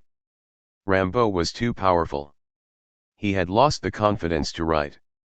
He had tried for a self-obliterative sensuality, and now that too had disappeared. It was blood on the walls, knife marks tattooing the chest and ribs. At the time, Rimbaud's mind must have been explosive with unsaison and enfer. But London was not the place to engage in a poem that owed its origins to a ferocious confrontation with his childhood, occult beliefs, ancestors, homosexuality, and drug addiction. He needed to root this poem in the securely indigenous.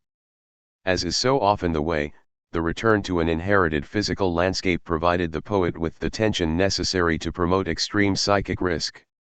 The tumble-down barn at Roche was to become the stage for Rimbaud's universal drama. He needed constriction against which to rage. Both men were near to desperation. Rimbaud, for all his arrogant defiance and seeming indifference to suffering, hated cities. He preferred to be out on the road, embracing the future under the empty spaces of the skyline. The oppressive streets of Camden Town, the invincible xenophobia manifested by the English, the lack of café life, all of these things must have been additionally hard for him to bear. I imagine Rimbaud as frightened and vulnerable. He must have been excitably paranoid, for he was after all engaging in illicit sex and taking drugs, which could have led to his arrest. And there was the constant lack of money as well as the internal doubts as to the efficacy of his poetic method. What did life want of him? Why was he different? He had gone along with the inner voice and it had ruined him. And there was something about the nature of his experience that presented insurmountable obstacles to the future. What was it? Had he lived all his life already? The shadow was big. It had dropped on him in April at Roche, but he had warded off its pernicious presence by celebrating his destruction in poetry. Yet now it had returned. A rift in him was opening. He must have feared for his sanity. Opium was beginning to generate involuntary visions in him. He had almost kicked the habit in the painful withdrawal months of April and May, and now he could not tell whether he had started smoking again or if the flashbacks were as a consequence of narcotic poisoning. There was another world going on somewhere else. Had he not written La Vraie Vie est absent?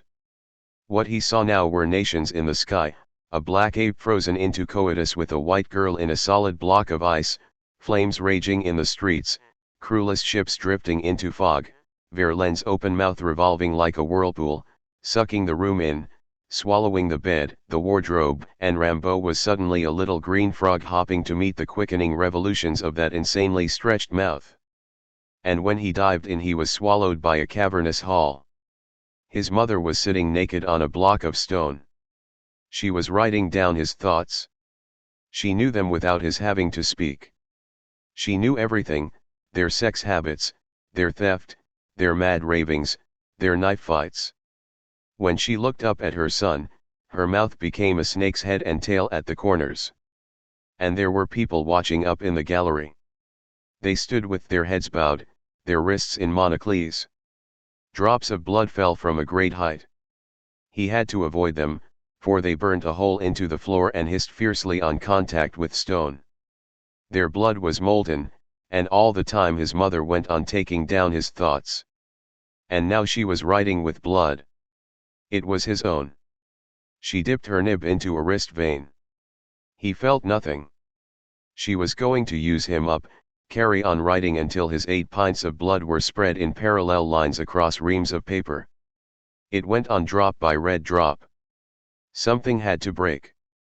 Verlaine still imagined he would find sympathy in Mathilde. He continued to delude himself that he had only to renounce Rimbaud and the immediate reparation of his marriage would ensue. He saw his wife as malleable, pusillanimous, pliant to his needs, but it was a delusion fostered by absinthe and a tedious egomania. If only you knew how fucking silly you look with that herring in your hand. Rimbaud shouted this out of the window as Verlaine was returning home with a herring in one hand and a bottle of salad oil in the other. It was fuel for conflagration. Unknown to Rimbaud, Verlaine had been planning his departure for weeks. He was looking for the smallest legitimate provocation to erupt. His case was packed and ready. Something of Rimbaud's drug estrangement is evident in the way that he had failed to notice Verlaine's plans for an imminent departure. They were clearly living in very different mental spaces. But Verlaine was gone.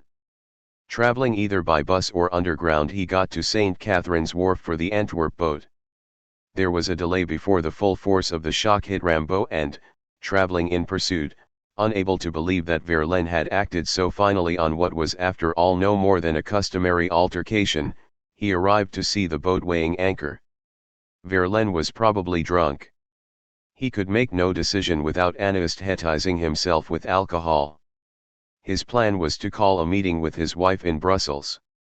If that failed, he would blow his brains out. Whether this action was intended for Mathilde or Rimbaud is unclear. And because Verlaine suffered from DT, no one was prepared to believe it. Rimbaud found himself deserted in London. He was left without money or provisions, thrown in again upon himself and faced with the inexhaustible need to find material support for his life of spiritual aspiration. Often it is hard to find the money even for a bus fare. The editorial whiz kid sprinting up from the provinces to London in a BMW, would be unaware that Rimbaud's destitute predicament can inflict anyone who pursues poetry as a commitment and not an avocation. Broken down, threatened by everything inside and out, Rimbaud wrote a letter, July 4, 1873, intended for Verlaine. Come back, dear friend, my only friend, come back. I swear I'll be kind. If I was mad with you, it was only a joke, and one I couldn't stop. I am more sorry than words can ever say. Come back, everything will be forgotten. How terrible that you should have taken that joke seriously. For 2 days I haven't stopped crying. Come back. Be brave, dear friend. Nothing is lost. You have only to make another journey. We'll live here again, courageously and patiently. Ah! I beg you. It's for your good, too. Come back, you'll find all your things here. I hope you realize now that there was nothing serious in our argument. What a terrible moment. But why didn't you come when I signaled to you to get off the boat? Have we lived together for 2 years to come to this? What are you going to do? If you don't want to come back here, would you like me to come to you? Yes, I was in the wrong. Oh. You won't forget me, will you? No, you can't forget me. As for me, I still have you here. Listen, answer your friend, aren't we to carry on living together? Be brave. Reply to me quickly. I can't stay here much longer. Don't read this except wholeheartedly. Quick, tell me if I must come to you. Yours, all my life. Rimbaud must have feared madness. There is a love that comes from incompatibility, both partners fearing to exchange the irreconcilable for the unknown. Everything in their lives together must have streamed through Rimbaud's consciousness with extraordinary clarity. The tempestuous audacity of their initial love, things said and done, hopes, aspirations, poverty, humor, despair, viciousness, brutality, accusations, and always the face of Mathilde, Verlaine's wife, who had so often interposed in their relationship. Verlaine hated her, but he blamed Rimbaud for implanting that emotion in him. And was he not made to feel a failure because he lacked characteristics that Verlaine had known in his wife? They could never be happy because Verlaine had known and loved this woman. For the first few hours Verlaine's absence was an unreality. There had to be a mistake. He would be back on the next crossing. But Rimbaud had insufficient money to wait. Whatever their differences, there had always been two of them, one could protect the other. Now there was nothing but this huge fear enveloping him, picking him up in its talons, threatening to suffocate him. Rimbaud was paralyzed. The only place that offered respite was home, but how could he get there? He was convulsing. What if he lost his mind and found himself homeless and without identity in the underground? Even the prospect of Roche and his unwelcoming mother must have been consolatory. And when one is hysterical, which means in inner flight, one imagines that one can get to a place just by thinking oneself there. Rimbaud must have thought of the leaky old barn where his presence scared rats, of the old days in Charleville when he and Delahaye were free to roam the countryside and imagine a future that was still open-ended. But his had happened. He had run clean up against a wall. He was trapped in a sticky black net. It was tightening over him so that he could not breathe. And the terrible poverty of the room and house. He was going crazy and Verlaine wasn't there to listen or to receive the blame. He wanted to scream and he did. There was a knock at the door. For a moment he thought it was Verlaine. He was back again. And since the marvelous occurred in his poetry all the time, he had no need to ask questions. Instead it was a threatening English voice, telling him that if he didn't quieten down, the police would be called. The police? They would want to know the nature of his relationship with Verlaine, they would search for drugs. The evening and the night must have been relentless, implacable, interminable. There was nothing he could do but sit like a red-eyed beast in his lair and wait for the morning. And the next day Verlaine's letter arrived, full of the sentimentality which was inseparable from his nature. He threatened suicide. If 3 days from now I'm not reconciled with my wife, in perfect conditions, I'm going to blow my brains out. My last thought will be for you who were calling me, this afternoon, from the quayside, when I wouldn't return, because it is necessary that I should die. Rimbaud found himself once again the victim of Verlaine's deluded belief that he could resume his former married life simply by appearing to renounce his homosexuality. But Mathilde had no intention of hurrying to reunite with a man who had once set fire to her hair, beaten her up physically and dashed their child against a wall. Verlaine had been given chances and on each occasion he had burnt his boats. Mathilde would leave him to the reflection of flames on a black night sea. Verlaine's mother rushed to Brussels to be with her son. And Rimbaud's mother, informed of the situation by Verlaine, wrote to him, July 6, 1873, with an emotional honesty and inspiritement that suggests levels of compassion she was never to show her son. Kill yourself, unfortunate man. To kill oneself at a time of extreme crisis is an act of cowardice, but to commit suicide when one has a loving mother, who would give her life for you, who will die of your death, and when one is also the father of a young boy, to kill oneself in these circumstances is infamy. Monsieur, I do not know the nature of your quarrel with Arthur, but I always knew that your relationship would end disastrously. Why? You will ask me. Because what is not authorized by good and honest parents cannot possibly bring happiness to the children. How much did she know? From the nature of her letter, it seems everything. It is much to her credit that she delivers no moral imprecations against homosexuality. Possibly her experience of life with her husband had clouded her views of heterosexual relations, and in a perverse way she warmed to her son's attraction to his own sex. If Rimbaud's relationship had been with a girl, and therefore a rival to Madame Rimbaud's psychological regime, doubtless she would have maintained an impenetrable silence. She would have disowned her son and considered her parental duties ended. But with a man it was different. She had corresponded with Verlaine in London and seemed prepared to overlook his alcoholism and ambivalent sexuality. And her feeling towards both him and her son is that they are children. The disciplinarian in her advised Verlaine to pull himself together, you must also apply yourself to work, find a purpose in life, You will naturally have many bad days still to go through, but however disillusioned you may be with men, never despair of God. Believe me, He alone knows how to comfort and heal. One wishes only that she could have found it in her heart to write her son a similar letter. But Verlaine was sobering up. Suicide is an irrevocable act, it was not in his nature to make incisive decisions. He could imagine himself dead and conceive of the subsequent guilt incurred by both Mathilde and Rimbaud. Yet he would not be there to experience it. He would like to have had them believe he was dead, only to reappear and find himself the subject of profound sympathy. But of course the latter was not possible.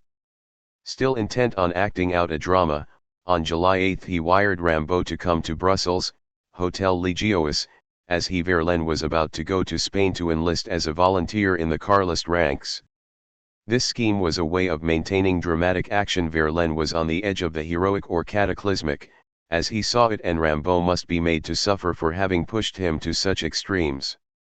And the plot succeeded. On the proceeds of selling their clothes and a few possessions, Rimbaud arrived in Brussels on July 9, Verlaine having meanwhile moved into the Hôtel de la Ville de Courtrai in the center of the city.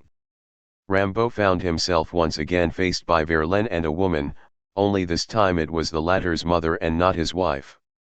He sensed that he was to be the subject of humiliation, and all of his prickly, obstinate quiff blood rose to the defensive. To counteract Verlaine's drunken scheme of enlisting, he had decided that his future lay in returning to Paris. To have said Charleville would have been to admit defeat. And, anyhow, he had not given Paris a sufficient try. During his stay there in 1872 he had been angry, destitute, engaged in a process of sensory derangement. He had wanted to outrage the literary world, and he had succeeded in his design. Perhaps he hoped that the book he had begun in April and May would establish his name as a poet.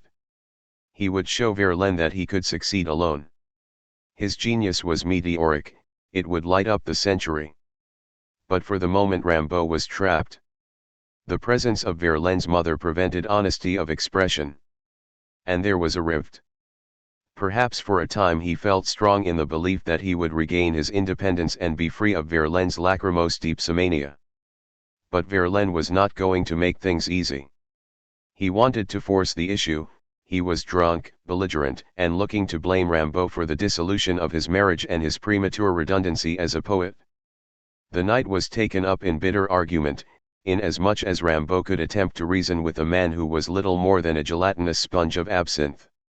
Something of the twisted fury of their love is evident in the emotional deadlock. Neither wanted to be the first to break, although this time Rimbaud must have been firm in his intention to leave for Paris the next day. He must have been nervous, urinating excessively, breaking out into cold sweats from the absence of drugs, strung out over the void on a breaking thread. When Verlaine passed out from alcohol, there was the long summer night to endure, broken by snatches of sleep, livid hallucinations, panic that the next day would be a repetition of what they had already suffered. The next day Verlaine went out early. He had noticed a gunsmith's shop in the Passage des Galeries Saint-Hubert. We know from the evidence given at the trial that he purchased a 7mm, 6-cylinder revolver and a box of 50 cartridges. He spent the morning drinking and loaded the revolver in the latrine of the Café Rue de Chartreux. We do not know whom he intended to shoot, but it was an accelerative step to the momentum of his Brussels drama.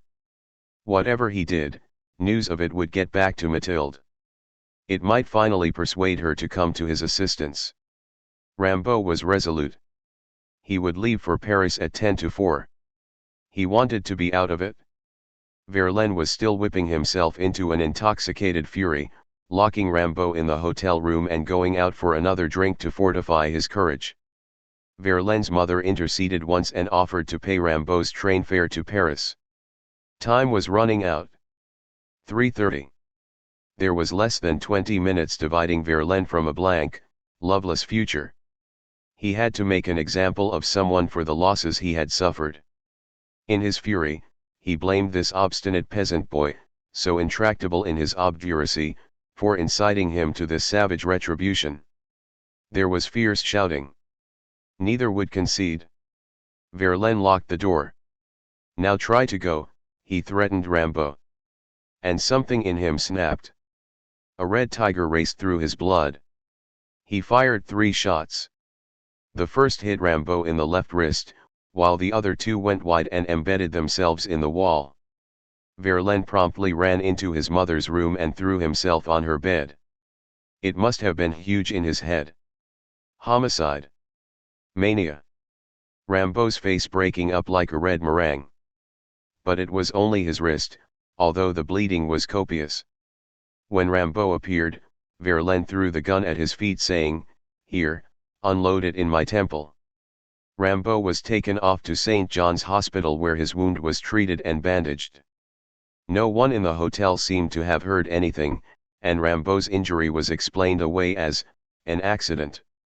The gun had automated itself while Verlaine was cleaning it. No one at the hospital could have believed this.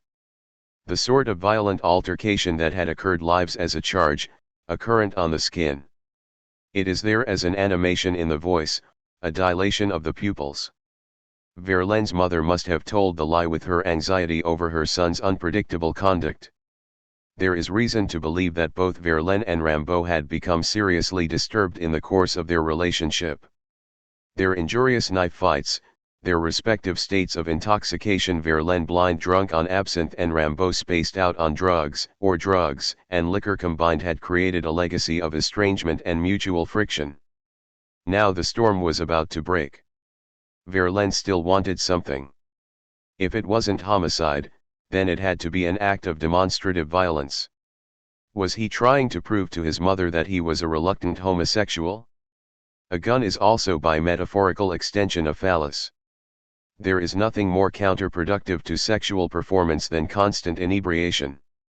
Verlaine had an infallible substitute, a weapon that would not become flaccid, and one that could kill. And no one thought to disarm him. Rimbaud meanwhile had decided he would return to Roche and not Paris. He had just suffered the deep trauma of being shot. He wanted to go home, to be amongst familiar things, to be with his mother. Verlaine's mother gave him the 20 francs for the journey. She must already have feared legal recriminations. Madame Rimbaud was not likely to accept the calculated mendacity that her son had been shot accidentally. Why did Verlaine have a gun, anyhow? Wouldn't any mother ask that question? Things were fraught, tetchy, the air crackled with tension. Rimbaud was in a state of paranoid fear. This madman might level the gun at his eyes and blast him through his head.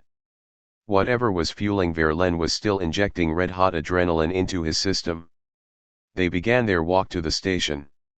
Verlaine would be left with nothing. He knew Rimbaud would never come back, that this time things had gone too far. It would be better if they were both dead, but the same old problem arose. Verlaine needed the satisfaction of knowing what he had done. He couldn't count on that in death. The volitional control he had over his life would be extinguished. They continued towards the Gare du Midi. By 10 to 8 they had reached the Place Rupp. Verlaine was running out of time. The clock hands were suddenly attached to his heart. They would remain fixed there. He took the gun out of his pocket, vehemently, maniac ally, and shouted to Rimbaud that he was going to blow his brains out. Rimbaud jumped to one side and took off in the direction of the nearest policeman and implored help. "He wants to kill me," he shouted, pointing at Verlaine. Verlaine was arrested and taken to the central police station at the Hôtel de Ville. Rimbaud, who was in a state of fever as a result of the bullet still lodged in his wrist, was admitted into hospital the following day and stayed there a week suffering from exhaustion. Delirium. The imploded had built to an external explosion. The hysterical nature of their relationship had been revealed to the world through a bullet. What was private, dangerously precarious in its lethal potential, had through an impassioned action entered the public domain. Verlaine was being held on a charge of attempted murder, a sentence which would later be commuted owing to Rimbaud's evidence in court and his desire to drop all criminal charges. But the scandal had broken. Rimbaud was only 18. He had lived so fast, so intensely, and now he had to face an interrogation by authorities convinced from the start of his homosexual relations with Verlaine. Unable to leave his bed, because of the high fever from which he was suffering, Rimbaud was visited by the examining magistrate. What we know of the emotional turbulence of his brief encounter with Verlaine in Brussels comes from the evidence given in his statement. Q. On what did you live in London? R. Largely on the money that Madame Verlaine sent to her son. We also gave French lessons together, but these brought in practically nothing. Perhaps 12 francs a week, towards the end. Q. Are you aware of the reasons for the dissension between the accused and his wife? R. Verlaine didn't want his wife to continue living with her parents. Q. Did she not list your intimacy with Verlaine as the cause for separation? R. Yes, she accuses us of immoral relations, but I shall not even bother to contradict such calumny. The bullet was extracted on July 17. On July 19 Rimbaud, fearing the severe sentence that would be imposed on Verlaine, made an act of renunciation. He declared that he was convinced that when Verlaine purchased the weapon he had no criminal intentions, and that the latter's action was the result of intoxication. But the revocation was unsatisfactory and came too late. Verlaine was brought before the court on July 28 and again on August 8. He was sentenced to 2 years' imprisonment and ordered to pay a fine of 200 francs. Rimbaud stayed on in Brussels to hear the verdict and then made his way back on foot to Roche. He was shattered. Lack of nutrition and proper care meant that his wrist was still painful. Patern Barricon tells us that he was led by police to the border and tramped back to Roche. Everything must have been blown up to huge proportions, in his mind, Verlaine's face, the sound of the gunshots reverberating in his head, the blood streaming from his wrist onto the floor. To get back and write about it was the only way he could elucidate his journey through the visionary hells. He had survived the physical experience, now he had to resume battle with the hallucinated fire he had lit in April. It was raging, and his book would be called En saison en enfer. Chapter 5. Torrid Dog Days. The air siccative, the Ardennes unrelieved, a sky in which each oblong white cloud appeared as a messenger from the real world. Rimbaud's hand was bandaged, his arm in a sling. The hole in his wrist, like that in the young soldier's side in Le Dormeur du Val, was a fierce reminder of the shaman's mortality. It was a symbolic wound. The external could encroach on the internal, the incursion had marked him. A wound is a tear in the cosmic seam. Rimbaud was split open to the world. He had once again to retaliate by way of a defensive, and En saison en enfer was his weapon. Rimbaud's papers had been confiscated by the Belgian police. We do not know how much of the origins of En saison en enfer was lost, we shall never know Rimbaud's entire poetic output. He did not care to collect it, and his life was itinerant. We have to imagine it, and the books he may have written are the ones we are still hoping to write. Ultimate vision, ultimate audacity, ultimate temerity. The poet as one who takes on the unknown. Octavio Paz says, poetry either leaps into the unknown or it is nothing. Shock induces a state of dissociation, disorientation. Rimbaud was out of it on his return to Roche. His past had exploded into flames, his present was intolerable, and the anticipation of the future demanded that he change his life. What he suffered from was exposure. You cannot disguise a wound or the questions it provokes. Nor can you escape from a small family on a farm in Roche. There were eyes everywhere at the table. His mother's, and those of his sisters Vitalie and Isabelle, and those belonging to his brother Frederick. They were busy with the harvest. It was live or die, the vocabulary of the land. There was hay to be brought in, there were corn sheaves to be gathered. But his wound kept him apart. It argued for the sanctuary he needed in order to write.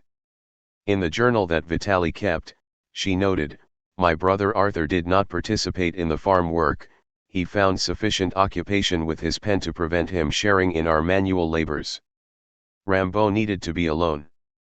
Was he not engaged in writing a poem that oscillated between the immediacy of experience and the refutation of the confessional mode in which he had cast his poem? He had discovered a method of detonating the line. His images flashed with a high nervous charge. It was like being shot again each time he found the right image. It was dark inside the barn. He could smell the sweat on his unwashed clothes. The sunlight chinked as tangible gold threads on the straw. His metabolism was in revolt. There were neither drugs nor alcohol to hand at the farm. Words were the only means of stabilizing his craziness. That or shouting out his pain. And he had known so much, his life had been exceptional for an 18-year-old. And at the time of writing he must have thought that his experience would prove of vital concern to readers, even if they were shocked by his revelations. Anyhow, there was nothing else to do but write, no distractions, no friends, a blankly inhospitable landscape. And this time his poetic rage was tempered by compassion. Had he not after all put his friend and lover in prison, after their volatile hysteria had got out of hand, and had he not ruined his life? His relationship with Verlaine was a talking point in Paris and had now reached an epoch of scandal. And yet he had not wanted all this. It must have wrung tears from his eyes as the heat furnace in the barn. Some things just happen.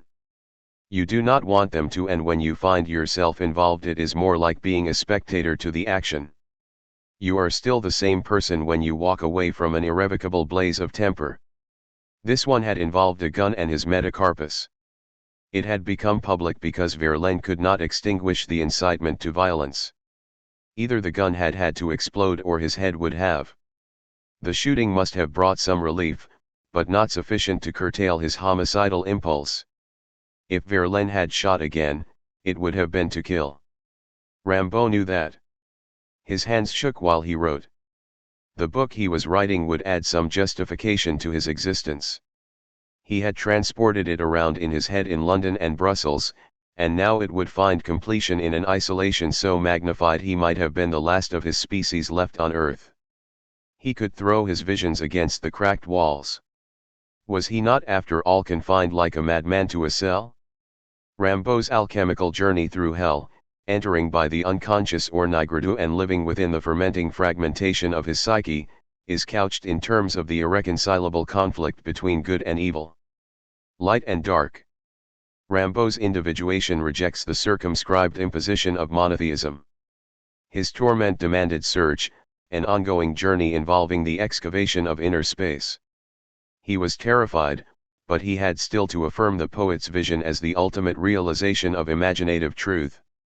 And at mealtimes he remained silent. What could he say to anyone about his discoveries? His mind was still full of Verlaine, who was now undergoing the deprivation of prison life. He, Rimbaud, had been driven into hiding like an animal. Humiliated by the court and the police, he had to lie low. He was marked for what they considered to be a sexual aberration. Might they not come for him at any time, raise up the farm at night and march him off handcuffed? There was a price to pay for originality. Society seeks retribution from those who differ. Full of contradictions and antinomies, Un Saison and Enfer is a sounding board for all those caught up by the tide of modernity, the questioning, the scattered, the lost, and above all those whose human urgency searches for a psychological meaning to life. Rimbaud attempts to break the closed circuit of life and death. He is concerned with attaining the impossible. He is both willing and reluctant to let go his hold on life and poetry. In L'Éclair he writes, "What can I do? I know what work entails, and science moves too slowly. I see clearly that prayer gallops and light thunders. I see it clearly. It is too simple, and too unbearably hot, they will do without me.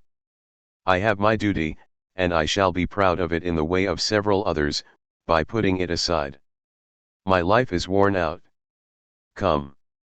Let's pretend, let's be idle, oh pity. And we shall exist by amusing ourselves, by dreaming of monstrous loves and fantastic universes, complaining and quarreling with the world's appearances, clown, vagrant, artist, bandit priest. On my hospital bed, the smell of incense came back to me so strong, keeper of the sacred aromatics, confessor, martyr. In that I recognize my filthy upbringing. But what of it? I'll let go my 20 years, if the others do likewise. No. No. At present I revolt against death. Work seems too slight to my pride, my betrayal to the world would be too brief a torment.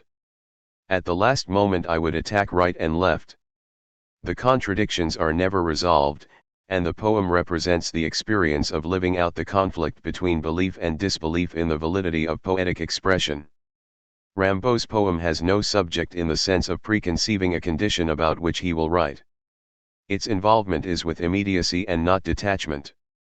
The poem progresses according to the dictates of his psyche. It is a poem about an inner wound, and that wound is the realization that the poet has no place on earth.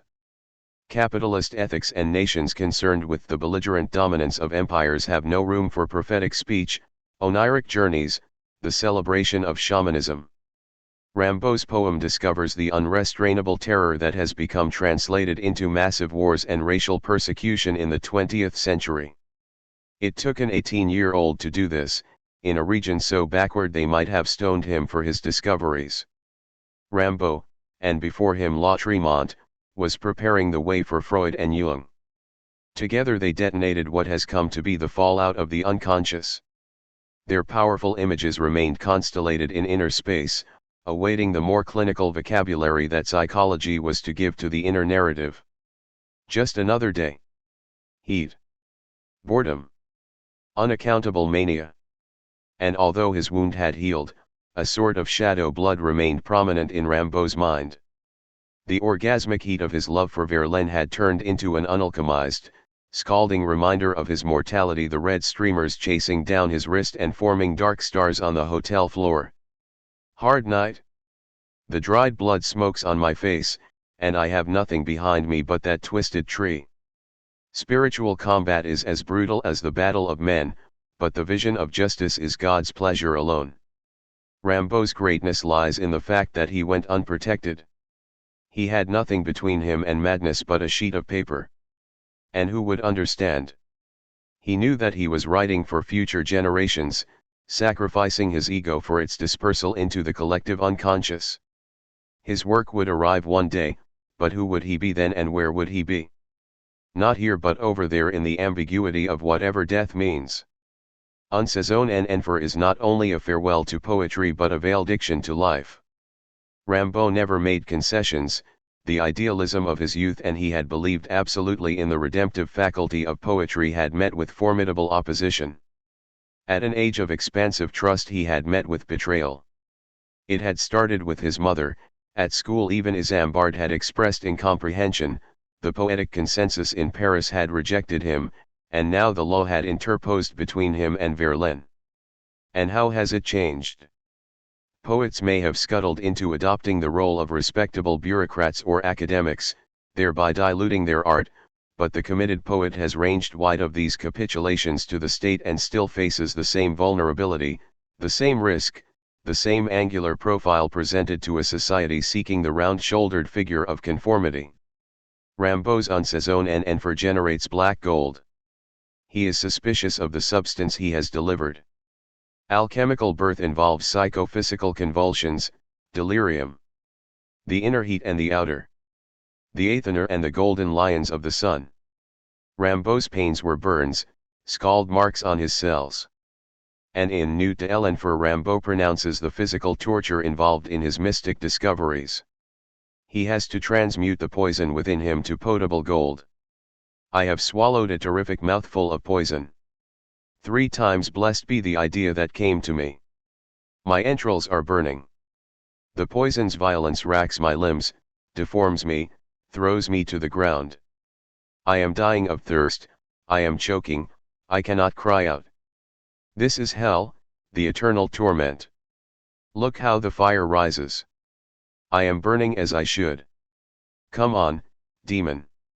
Rimbaud's encounter is that of a dervish or epileptic, one who is transported by violent physical contortion to extreme states of altered consciousness.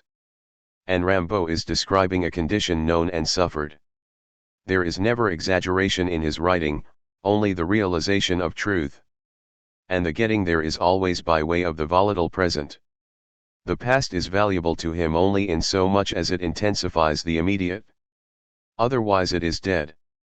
His is a new poetics, one that ruthlessly comments on mental and physical pain as a subject matter which finds corroboration in the external world. But he was writing with the awareness that he might never return to poetry. What was there to take him back?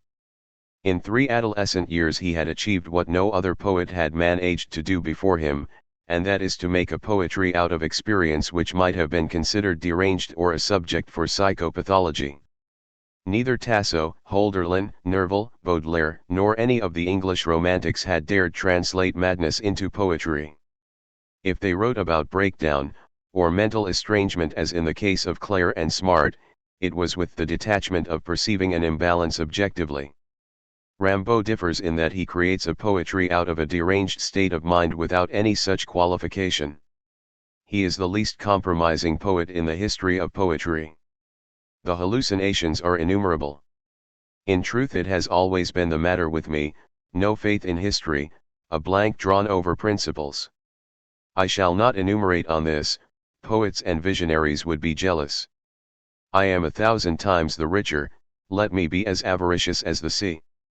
I shall now unveil all mysteries, religious or natural mysteries, death, birth, the future, the past, cosmogony, void. I am a master of hallucinations. Listen. I possess every talent. There is no one here and there is someone. I do not wish to compromise my riches. Shall it be Negro songs, hooray dances? Shall I disappear diving in search of the ring? Shall I? I shall make gold, remedies. It is interesting to note here how Rimbaud maintains the theme of Jes d'un autre by a reaffirmation of duality. There is no one here and there is someone. It comes back to the primary assertion of imaginative inquiry, who am I, who are we? There is no answer to the polarized question of self-identity, so poetry exists as the ongoing dialogue with the unknowable. There are no answers, and in time the questions become translated into lyric tangents and create the fictions we take for truth. At the time of writing Un Saison and for Rimbaud was physically exhausted and nervously delirious. Above all, he was utterly alone. There was no one and nothing between him and his subject. His exposure was total. If there were any solace, it was in the physical relief of masturbation and in the realization that the big open spaces were calling to him again. In Matin, Rimbaud looks back on a childhood like no other, but one which in its insatiable quest for experience encountered a precipitate halt in its confrontation with the world of social values. Rimbaud typifies the form of poetic idealism that is rebuffed by the impositions of bureaucracy, the unmediated jolt of insisting that disciplined employment should follow on directly from school, the attempt to collectivize rather than individualize, in short, all the deleterious principles governing manipulative ideologies, in the West or East. What the system induces in a young poet is fear. How can one gifted with the imagination stand out against the conglomerate? The individual is threatened with poverty, ill health, and ostracism as a consequence of pursuing a vocation. Did I not have once upon a time a delightful childhood, heroic, fabulous, to be written on sheets of gold too lucky? Through what crime, through what error, have I deserved my present weakness? You who say that animals sob from grief, that the sick despair, that the dead have bad dreams, try to relate my fall and my sleep. I can explain myself no better than the vagrant with his incessant Pater and Ave Maria. I do not know how to speak. Rimbaud speaks of a fall, a displacement, a discontinuity. He is like someone who has run out of light. The symptoms of drug withdrawal are prominent here. He tells of exhaustion and his sleep. The dispiriting lethargy that comes from what must have been a drastic break with hashish and opium.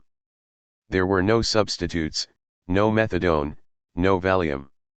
He had to live through paranoia, physical convulsion, the solitary suffering of a mind intent on a radical break with the past. When shall we journey beyond the beaches and the mountains, to salute the birth of the new work, the new wisdom, the flight of tyrants and demons, the end of superstition the first. To worship Christmas on earth. It is the impassioned question of the visionary poet who aspires to see the instatement of imaginative reality. If the poet could awake from a dream to find it materialized, he would have recreated the universe. And it is this hope which is at the heart of Romanticism. This is the morning that Rimbaud would have known. It is the matin of his poem. The dawn that comes after the long watches of the night, the alchemical transmutation of black into red and gold, night into day. The completion of the work. But here it is not that at all, the longed-for morning remains a vision. And Rimbaud awoke to a dawn without faith. Having summarily dismissed the bastard wisdom of the Koran, he is no more disposed to thinking that Christianity offers a way of truth. Rimbaud's nature revolted against comfort, his innate restiveness, his need to use himself as a source of experimentation and discovery, rather than rely on formulated doctrine to implant a faith inside him, made him the great uncompromising rebel that he carried into his poetry. And how do we greet the morning? We assume the ordinary of what could be imagined as the advent of the true day, the manifestation of heaven or the imagination on earth. And it is always there as a possibility. We have come to think of the dawn as confirmation of our own and the world's continuity. Drugged by coffee, insensible to the dawn, the bringer of light, we take our orientation on trust.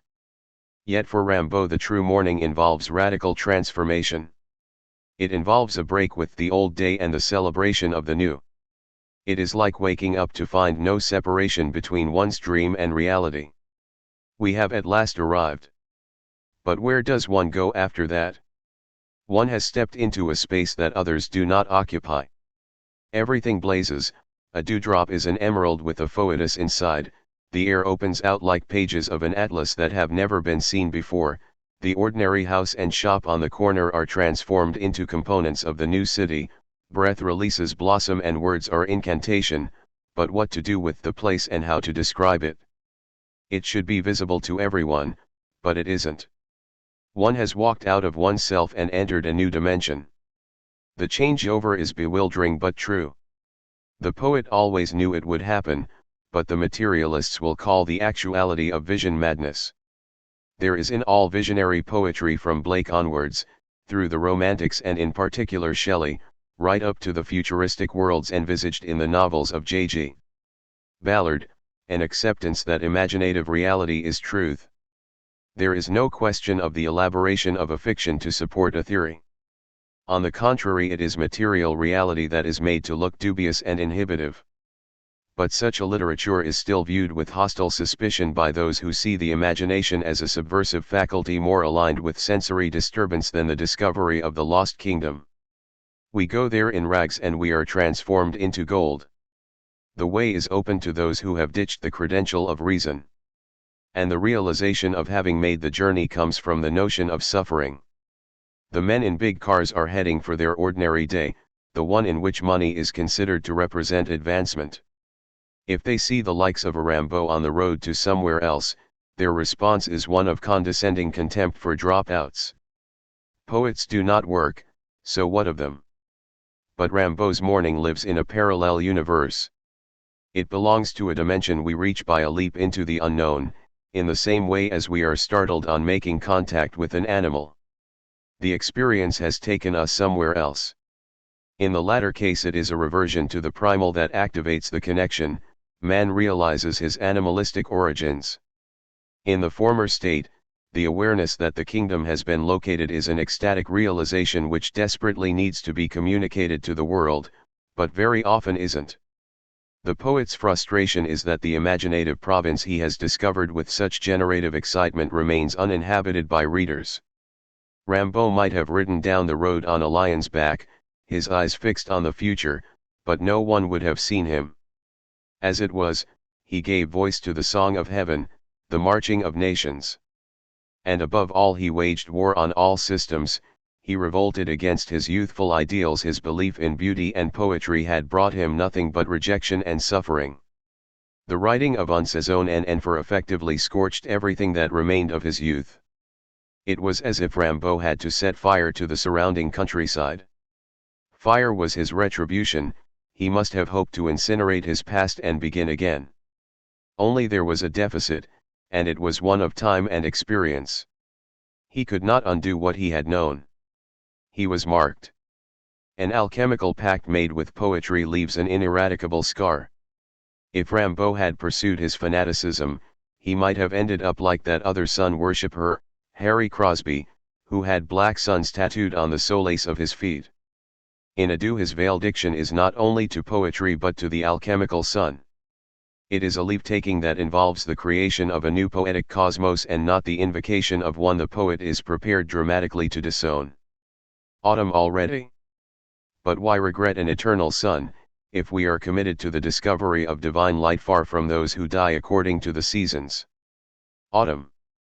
Our ship hanging in motionless fog turns towards the port of poverty, the huge city under a sky flecked with fire and mud. Ah!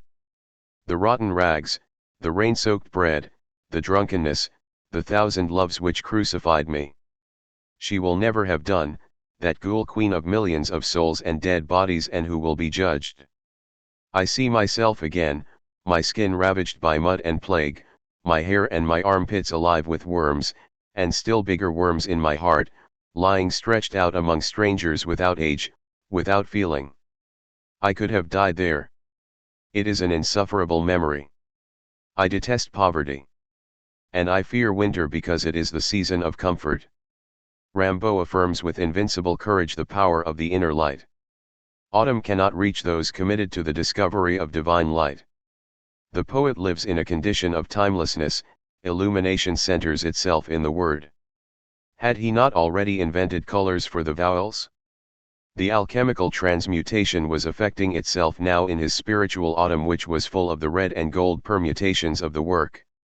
He had used his body as the alchemical vessel. Out of his long night in hell, his occupation of the Nigrita, had come a ferocious light guarded by lions that lay down around the furnace.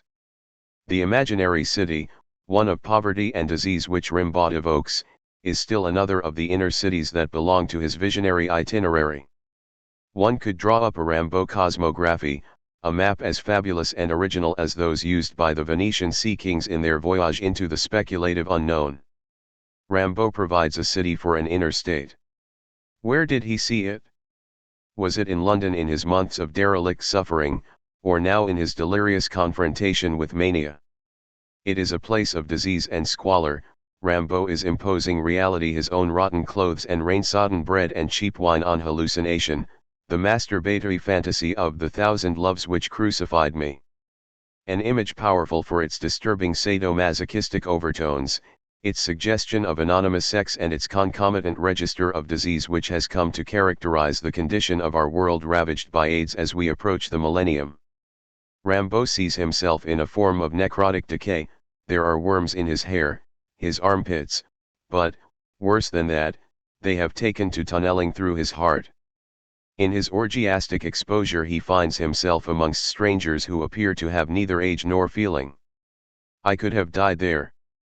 In Rimbaud the interchange between inner and outer is indivisible, what is imagined and what has been experienced is inseparable from immediacy. There was no one to live up to now, other than himself. Verlaine was stuck in prison, Delahaye was working in Charleville, Paris was light years ago, his family were rustics preoccupied with the harvest. Probably he lacked even a mirror in which to check his face. He was who? A fist raised against the sky. Someone who had lost track of himself. He had thrown himself against the barriers of infinity. He had adopted madness, he had shouted in the streets, vomited the drug into gutters which blazed back at him, sapphire and emerald. He had left a trail of wanderings. It was all connected to his umbilical like a spider's silk threads. Each road, each field, each alley, each room he had lived in. When he breathed in under stress, his whole past punched him in the solar plexus. Withdrawal is like that. But there was vision, and his poetry rises to salute the unknown, to embrace the future. Sometimes I see in the sky endless beaches covered with white celebratory nations. A huge golden vessel, above me, waves its multicolored flags in the morning breeze. I have created all festivities, all triumphs, all dramas. I have tried to invent new flowers, new stars, new flesh, new tongues. I believed I had acquired supernatural powers. Well, I have to bury my imagination and my memories. A fine reputation as an artist and storyteller swept away. I who called myself magus or angel, exempt from all morality, am thrown back to the earth, with a task to pursue, and hard reality to embrace. Peasant. A whole new poetry begins with passages like these from Une saison en enfer. Rimbaud's vision of a future world is in the sky. It is there he sees the endless beaches of which voyagers had gone in search across the seas. The ship likewise is in the sky. The imagination defies gravity. We are on the threshold of surrealism, which is a word for the natural order of things as they are encountered by the imagination. And there is no abatement to Rimbaud's originality. Even in describing his past achievements he is inventing a new poetry. And it was not that he tried to create new flowers, stars, flesh, tongues, he actually succeeded in doing so. Most poets readily look for limitations, a defined order they can either describe or to which they can apply a metaphysics. Rimbaud's way is to eliminate the preconceived and try for the impossible. A poet must be bored in order to create, and by that I mean at odds with the accepted nature of the appearance of things. The limitless must replace the circumscribed. Visual retrieval must go beyond seeing and activate irreconcilables in a manner that leads to a continuous recreation of the universe. Close your eyes for 5 minutes and the world you took on trust should start to disappear, until you are left only with ideas about things. Then the ideas should recede and the imagination take over. The poet begins with the latter premise as the basis for reality. Rimbaud has chosen to bury his imagination like treasure. It is an action devoid of all self-pity, and it is one of the great moments of self-abnegation in the history of poetry. At 18 he can look back on his achievements as a thing of the past. His creative life has been so intense that 3 years seem like a millennium. Little wonder he could spit over his shoulder at those who knew nothing of this initiatory right into the psychological hells of the underworld. Rimbaud is the shaman born into industrialism. He is in his own words the great criminal, because he traffics between worlds. He despises poverty, but his gifts are inconvertible into anything but poetry. Weeping I stared at gold and could not drink, he tells us in Alchimie du Verbe. His correspondence is with magic. He would have agreed with Aleister Crowley that the imaginative presences are of a higher order than their human counterparts. They comprise aliens, extraterrestrials, daimons, whatever term best fits their physically unrealizable state. My observation of the universe, writes Crowley in Magic Without Tears, convinces me that there are beings of intelligence and power of a far higher quality than anything we can conceive of as human, that they are not necessarily based on the cerebral and nervous structure that we know, and that the one and only chance for mankind to advance as a whole is for individuals to make contact with such beings.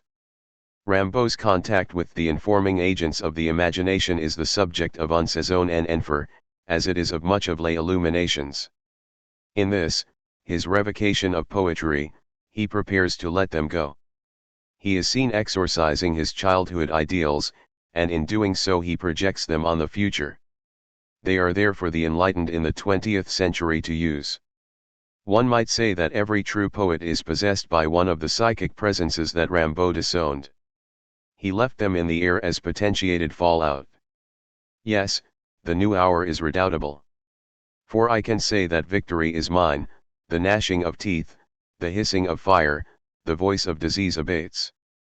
All filthy memories are erased. My last regrets take to their heels envy of beggars, scoundrels, friends of death, all sorts of backward creatures. Damned, if I avenged myself. We must be absolutely modern. No hymns, I must hold on to my gain. A hard night? Dried blood smokes on my face, and I have nothing behind me, except that twisted tree. Spiritual battle is as brutal as the battle of men, but the vision of justice is God's pleasure alone. However, it is the eve. Let us welcome all influxes of strength and real tenderness. And at dawn, armed with burning patience, we shall enter magnificent cities. What was I saying about a friendly hand? One advantage is that I can laugh at old lying loves and strike shame into those couples I have seen the women's hell down there, and I shall be free to possess truth in one body and soul. What makes for the tension here is that the poet is writing from the same source as he is renouncing. Rimbaud has never been more volatile or rich with his gift. It is an act of cataclysmic vengeance on his part to leave massive reserves of poetry unrealized. By the nature of creativity, one work leads directly to another, and where the barriers between the two exist they are largely arbitrary. A poem or a novel is brought to conclusion only so that the withheld energies may be redirected into another work. But for Rimbaud this is not the case. The constrained momentum is not to be redistributed. It is to be left unlocalized. And what happens when poetry is deprived of an outlet? It becomes a source of disturbance and psychosomatic illness. Negating his creative impetus, Rimbaud was to end up as a pariah, an unsuccessful trader burnt and disfigured by the hardships of his desert life until he was another Rimbaud. The unrecognizable simulacrum of the poet.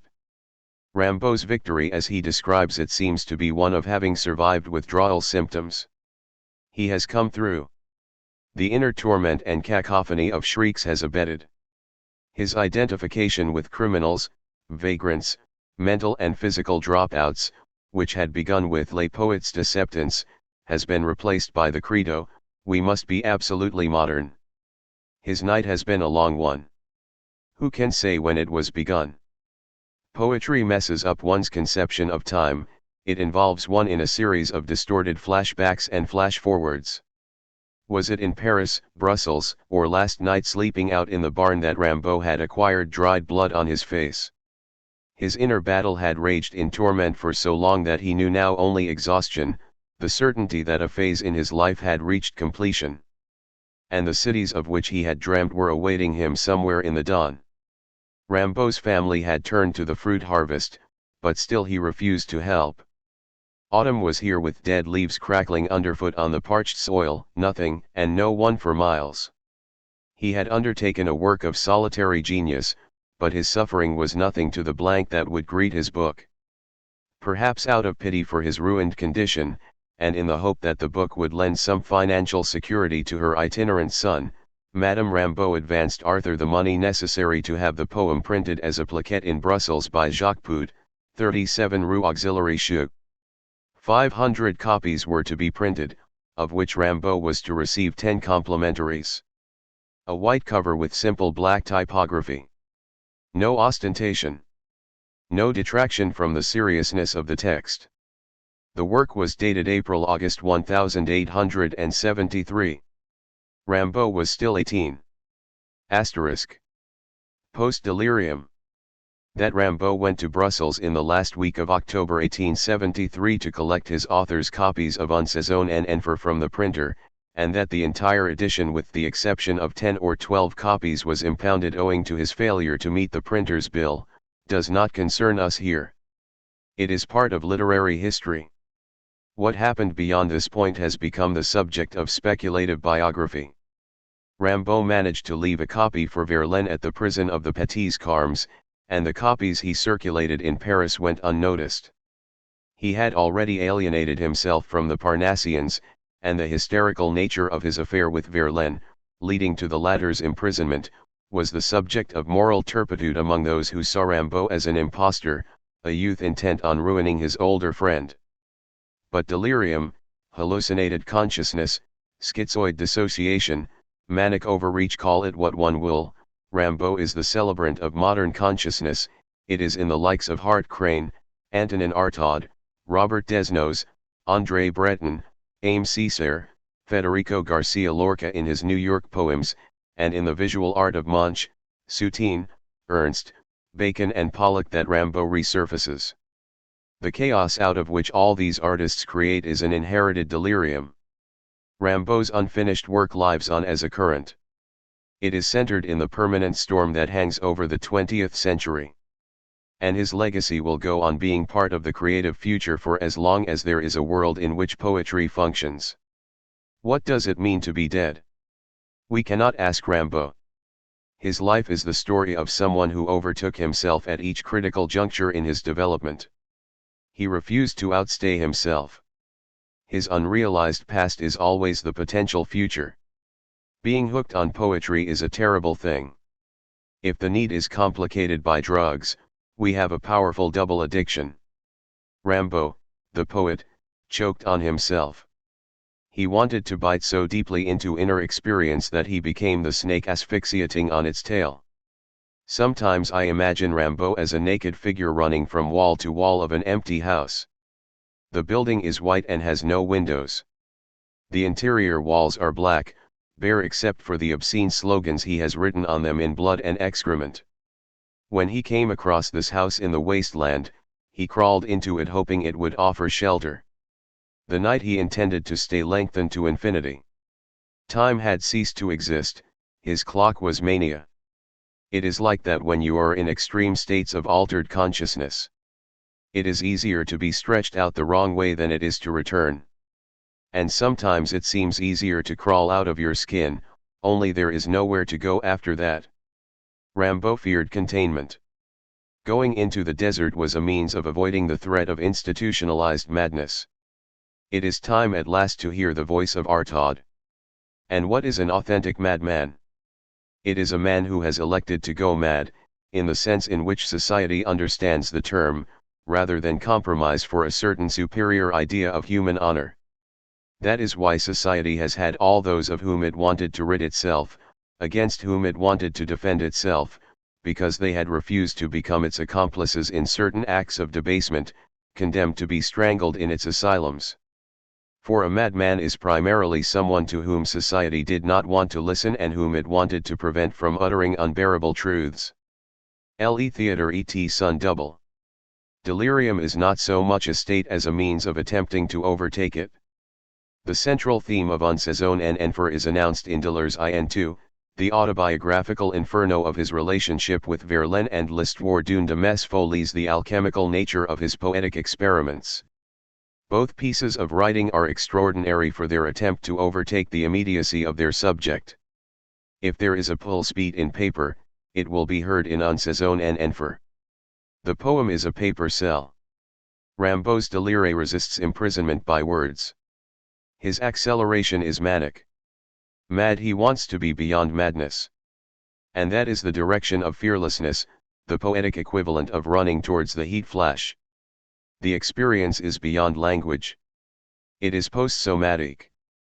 If it has a voice, it is in the expression of an Artaudian shriek. In Mauvais Sang Rimbaud reached the stage whereby music, the frenzied rhythm of primitive dance hunger, thirst, shrieks, dance, dance, dance, dance, had come to replace words. He had left poetry behind him. When he operated, it was right on the frontier between language and the incomprehensible. Between implosion and hallucination. If he stood still long enough on the road, looking at his shadow, he could project the one who would come after him. A stock-still noon. The sun black. No one around. The wind trapped in poplars. Letting something go means constructing a future without it. His was sand. Who was the poet coming on the road? No one. There would be echoes. Rimbaud returning in another's imbalance. His voice is always there. It says, go to the edge or don't begin. It says, the ego is a sickness. Poetry lives independent of coat rise and publication. It says, burn. There is no other way. Rimbaud spent the money his mother gave him for the publication of Un saison en enfer.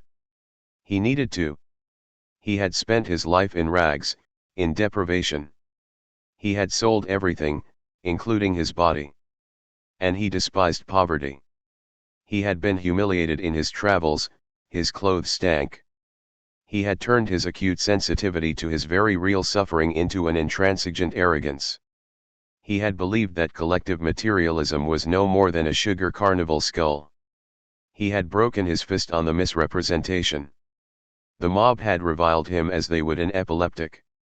There is a screen between poetry and its conversion into money, and no relationship between the two. Creativity responds to an autonomous inner drive. The opposite to which it is attracted is its likeness truth. But poets need money, for their vulnerability asks protection. From the 19th century onwards, that help which should have been directed towards the committed has been appropriated by the popular, the journalistic, the mafia attached to vested literary interests whose representatives are intent on the subversion of truth. Paranoia is a term invested with pejoratively pathological undertones. In the Rimbaudian sense, it means a healthy apprehension of the individual shadowed by a hostile collective. What else can the poet do but shriek? Rimbaud asked nothing more than that his vision of the world be encountered as a reality. Jung says, if a worldwide consciousness could arise that all division and all antagonism are due to the splitting of opposites in the psyche, then one could really know where to attack.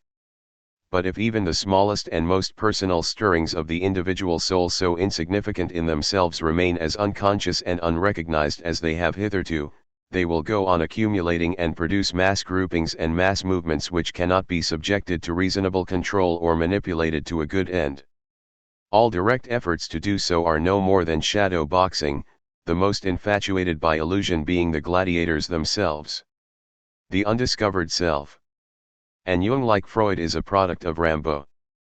Both men are the psychological interpreters of the psychic cataclysm experienced by Lautréamont and Rimbaud. Not madness, but the realization that the psyche is an unmapped continent. Rimbaud's deep soundings in the interior had revealed states in which the primal was still predominant. Areas locatable to the poetic imagination where reason, gravity, predictability were all subservient to a highly organized disorder. In Soir historique from Les Illuminations, Rimbaud had written of the domestic and universal in revolt in a confrontation no less strange than Lautréamont's meeting of an umbrella and sewing machine.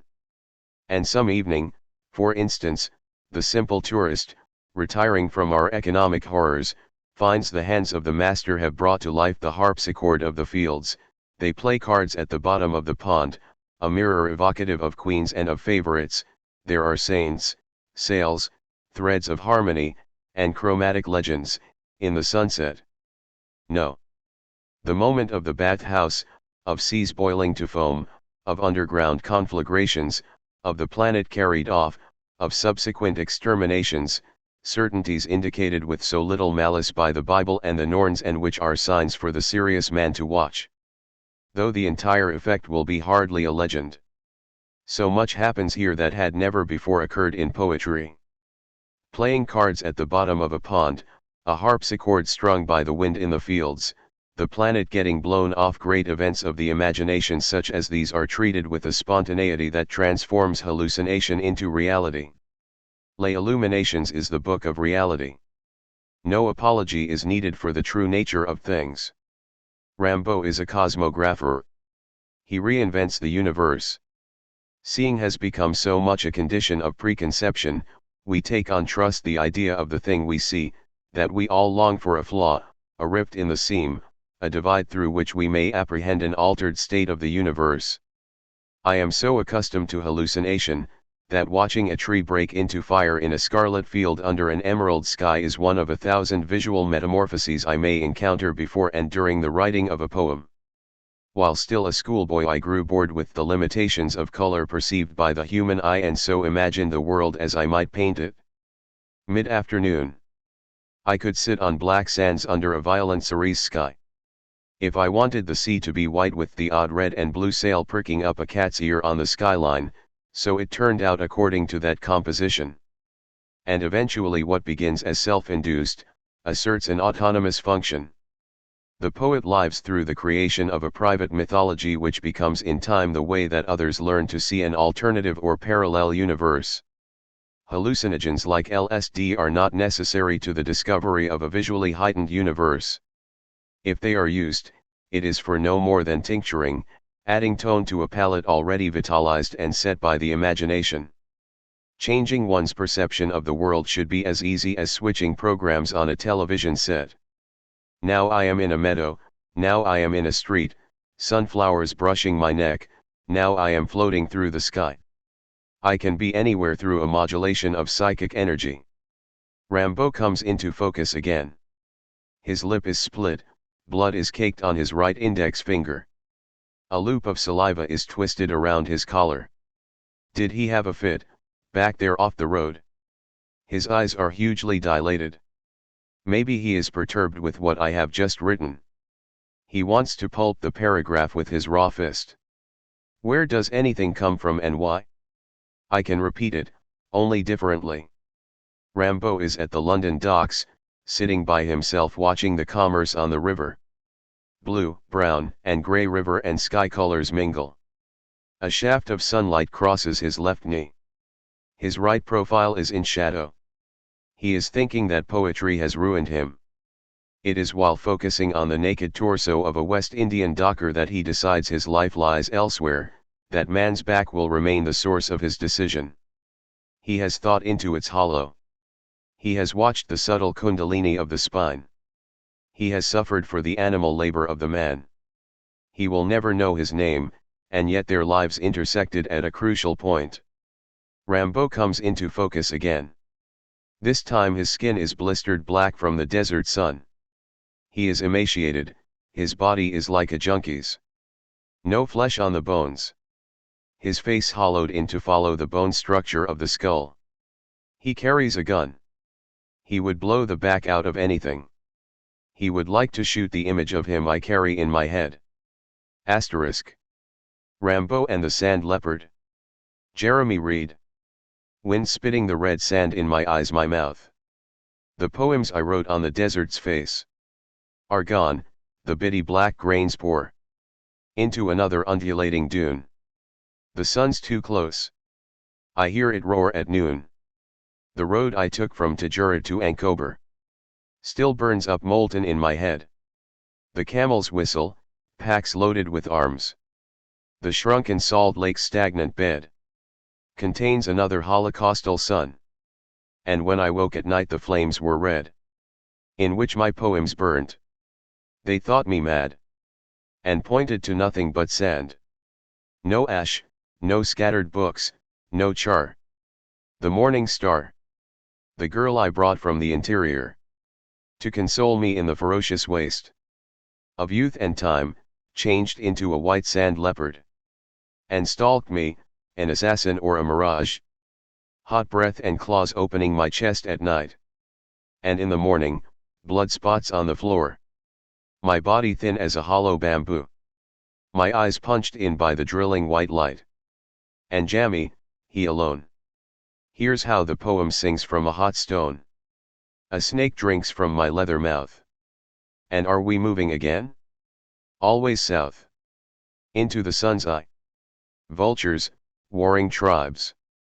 My leg an amputated bone. I think if I went out into the dawn, the leopard's tongue might lick me clean. Before the kill. In death I'll meet the youth who wrote my poems, the one with mop hair. I left crumpled with rage in our provincial square. The versions of Rimbaud which follow are intended as imitations, in the sense that Robert Lowell employed the term, and not as literal translations. Jr. The Drunken Boat. Le Bateau Ivira.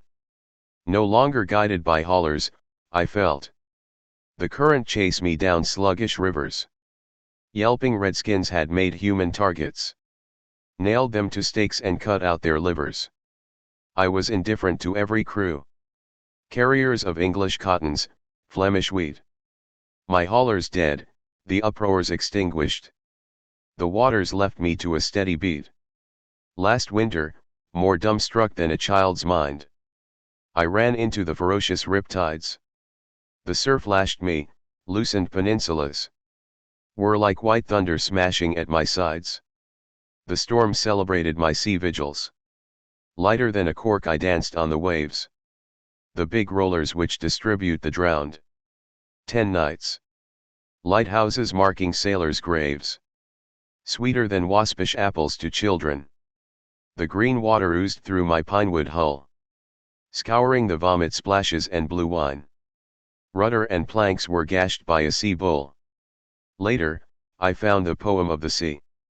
Infused with starlight and late scent spray. And nosed through green azure where a drowned man rolled up and down and sometimes seemed to stay. It's there, the bitter red of love ferments. Stronger than alcohol, madder than liars. Slow rhythms heard around the break of day. Light up the deep blue with delirium's fires. I've known skies split by lightnings, waterspouts, surf and the looping currents, evening too. And dawn exalted like a flock of doves. I've seen the things man thought he saw and knew. I've watched the low sun packed with mystic scars. Its long violet clots burning out in space. Resembling manic actors on the boards. Waves running blinds up across the surface. I've dreamt of a green night with dazzled snows. A kiss rising from the deeps to the sky.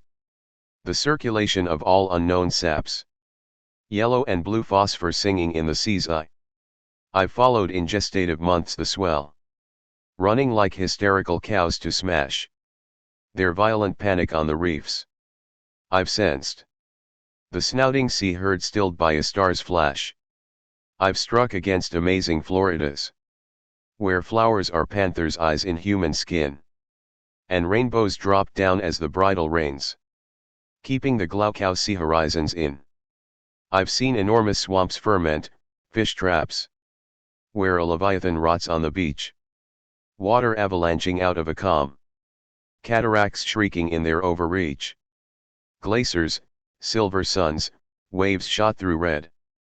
I've seen wrecks in brown gulfs, stood upside down, and giant serpents devoured by vermin smoke, with black scent in a knotted tree crown. I should have liked to point out to children gold dolphins singing as they broke the wave, while spindrift flowers jostled my driftings, and winds beat like wings over the sea's grave. Sometimes a victim, coursing between poles. The sea whose ground swell lifted with the breeze, carried black flowers with yellow suckers, and dragged me like a woman on her knees. Almost an island, with its squalling birds. High over beaches, I rocked on the deep, or sailed on, seeing through my smashed rigging.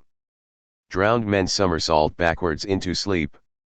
I ran, a boat conversant with sea caves, blasted by the storm into birdless air. I whose sodden boards, taking in water, would have attracted no one to its flare. Free, smoking and risen from violet fogs. I who bored through the red sky like a wall, carried preserves for good poets, blue jam, azure snot, sunlight fattened to a ball. I shot, speckled with small electric moons. A wild plank, black sea horses by my side, while July furnace down burning funnels, and ultramarine skies fumed in the tide. I who trembled, hearing on the skyline rampant behemoths, a whirlpool's shut-eye, spun on blue spaces, longing for Europe, its parapets crowding into the sky. I've seen spiral galaxies and islands, whose delirious skies open out to death. And from those bottomless nights, golden birds, will you rise at last on the future's breath? But truly I've known too much pain. The dawns are inconsolable, the moon a scar. Love's left me disconnected, spaced on drugs. I need to sink rock bottom, go that far. If there's one water in Europe I need, it's the black cold pool where a child will try, sometimes at evening, to launch a toy boat. Its structure lighter than a butterfly. I can no longer, lit up by the surf, sit in the wake of cotton boats, nor keep appointment with riotous flags, nor dive under prison ships steering for the deep.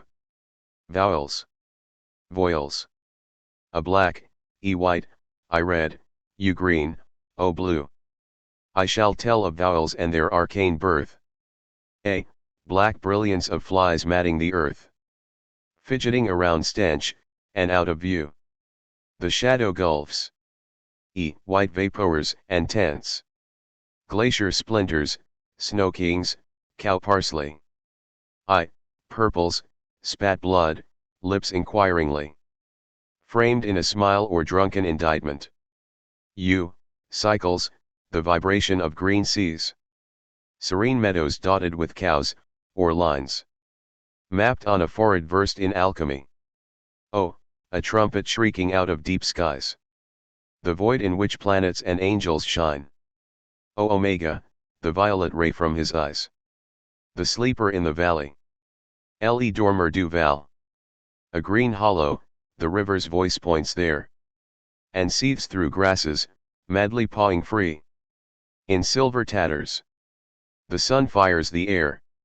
Above the mountain, rays flood the valley. A young soldier lies open-mouthed, head back. Pillowed on a bed of blue watercress. Asleep, where tall ferns overcrowd the track.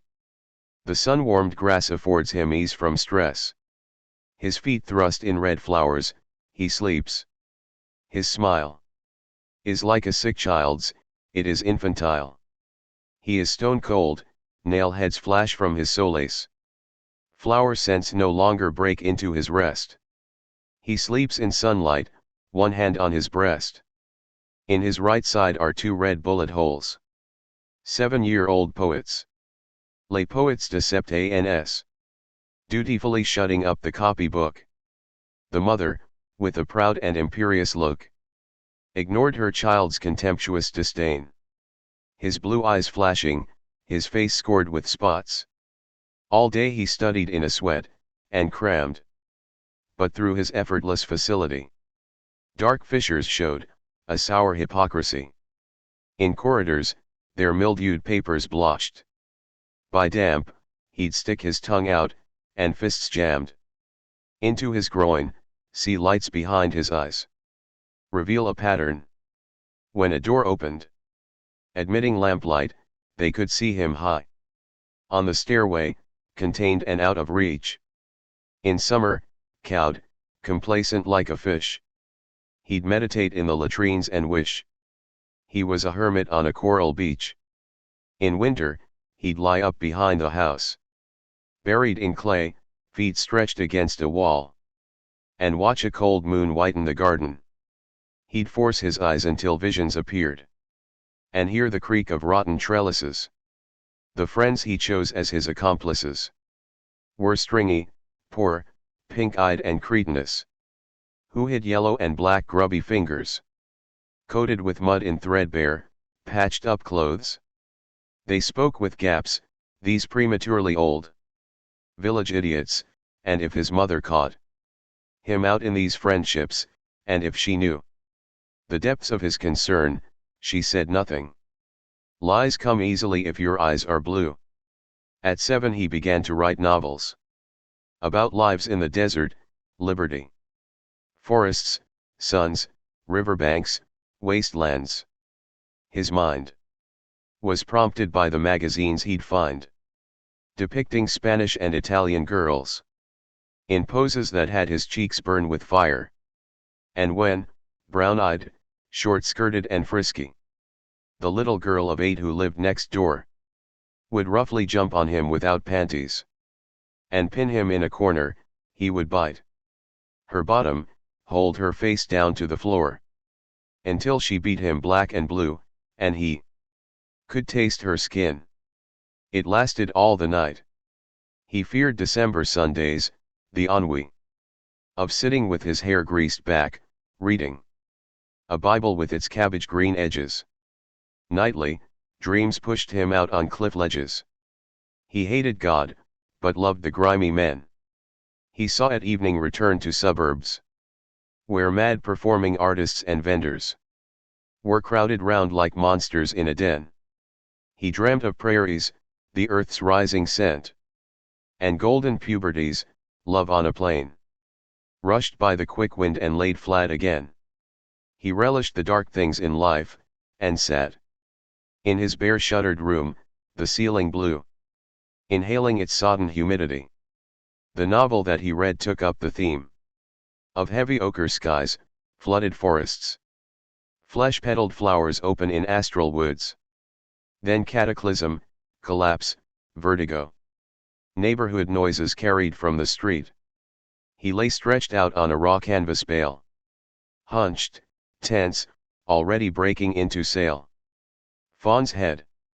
Tête de fawn. In foliage, a dense green flecked with gold. Tentative leaves on fire with gorgeous flowers. In that green heart a vivid kiss smolders.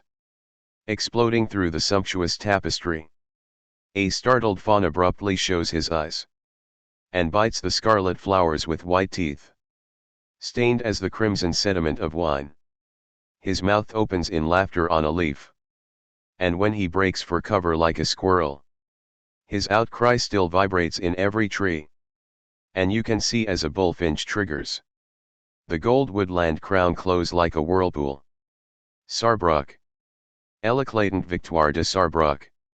Loaded with blue and gold, a demigod. The emperor commands the middle ground. His saddle postures stiff as a ramrod. He hardly jolts when his horse paws a mound.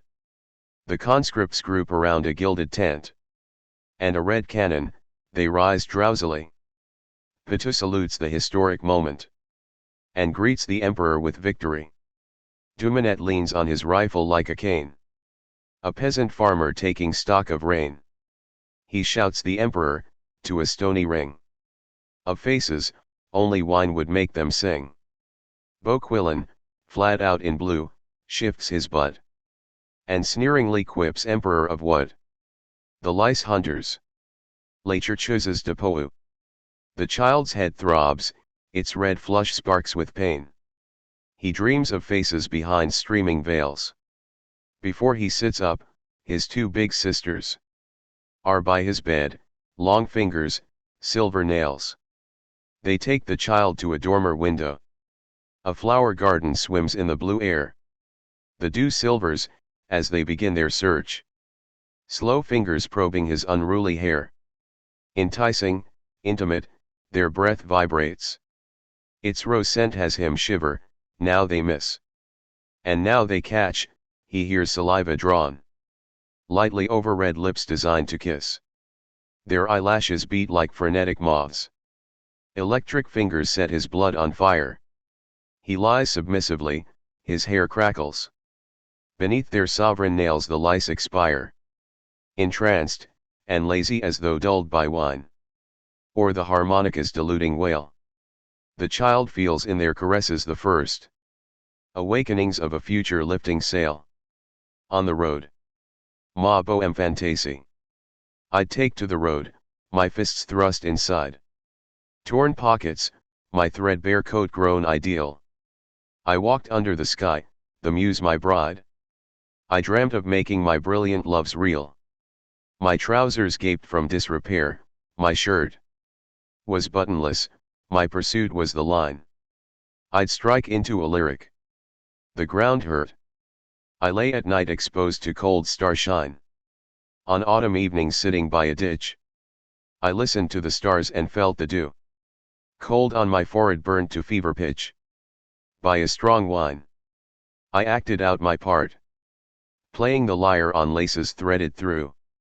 The busted boot I nursed beneath my heart. At the Green Inn. Au Cabaret Vert. For a whole week I ripped my boots to shreds. Scuffing the stones. I entered Charleroi. And at the Green Inn asked for buttered bread. And half-cooled ham. The waitress was a toy.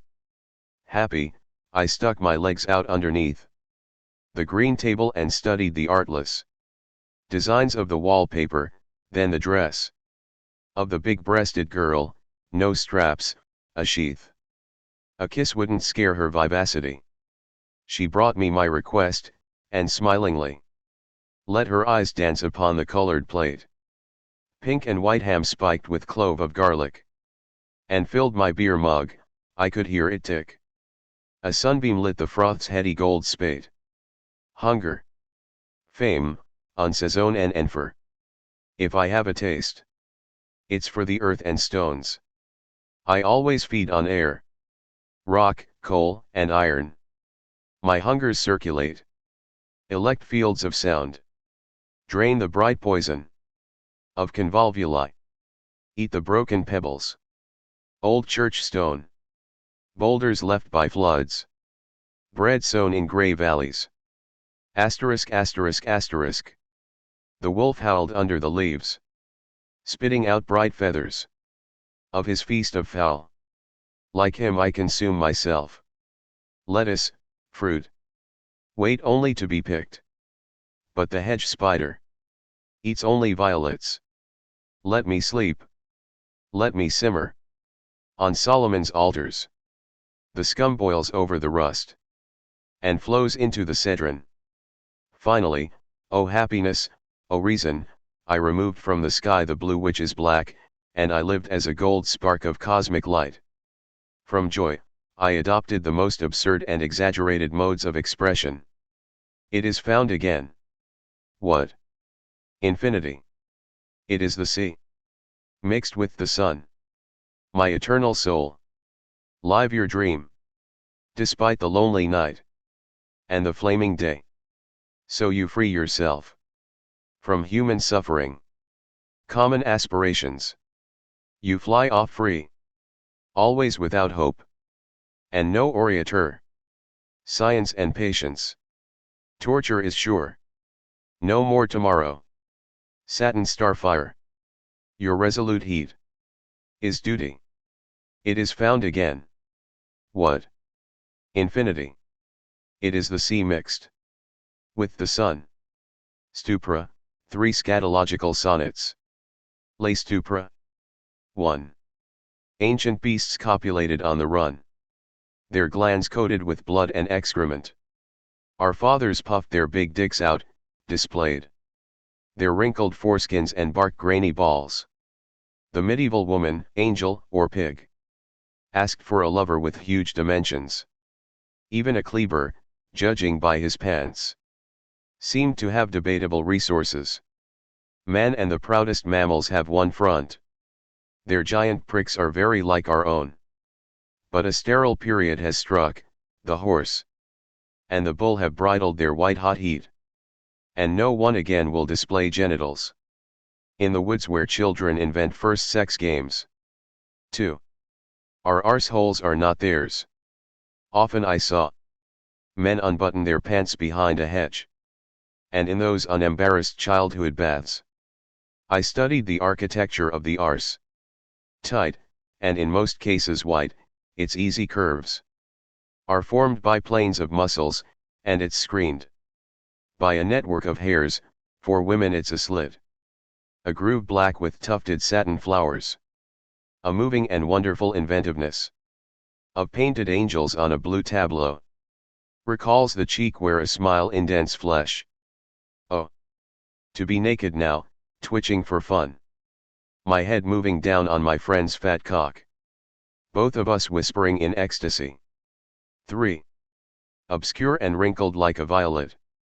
It breathes, worn out and modest amongst moss. Still wet with love, laid up on the buttocks.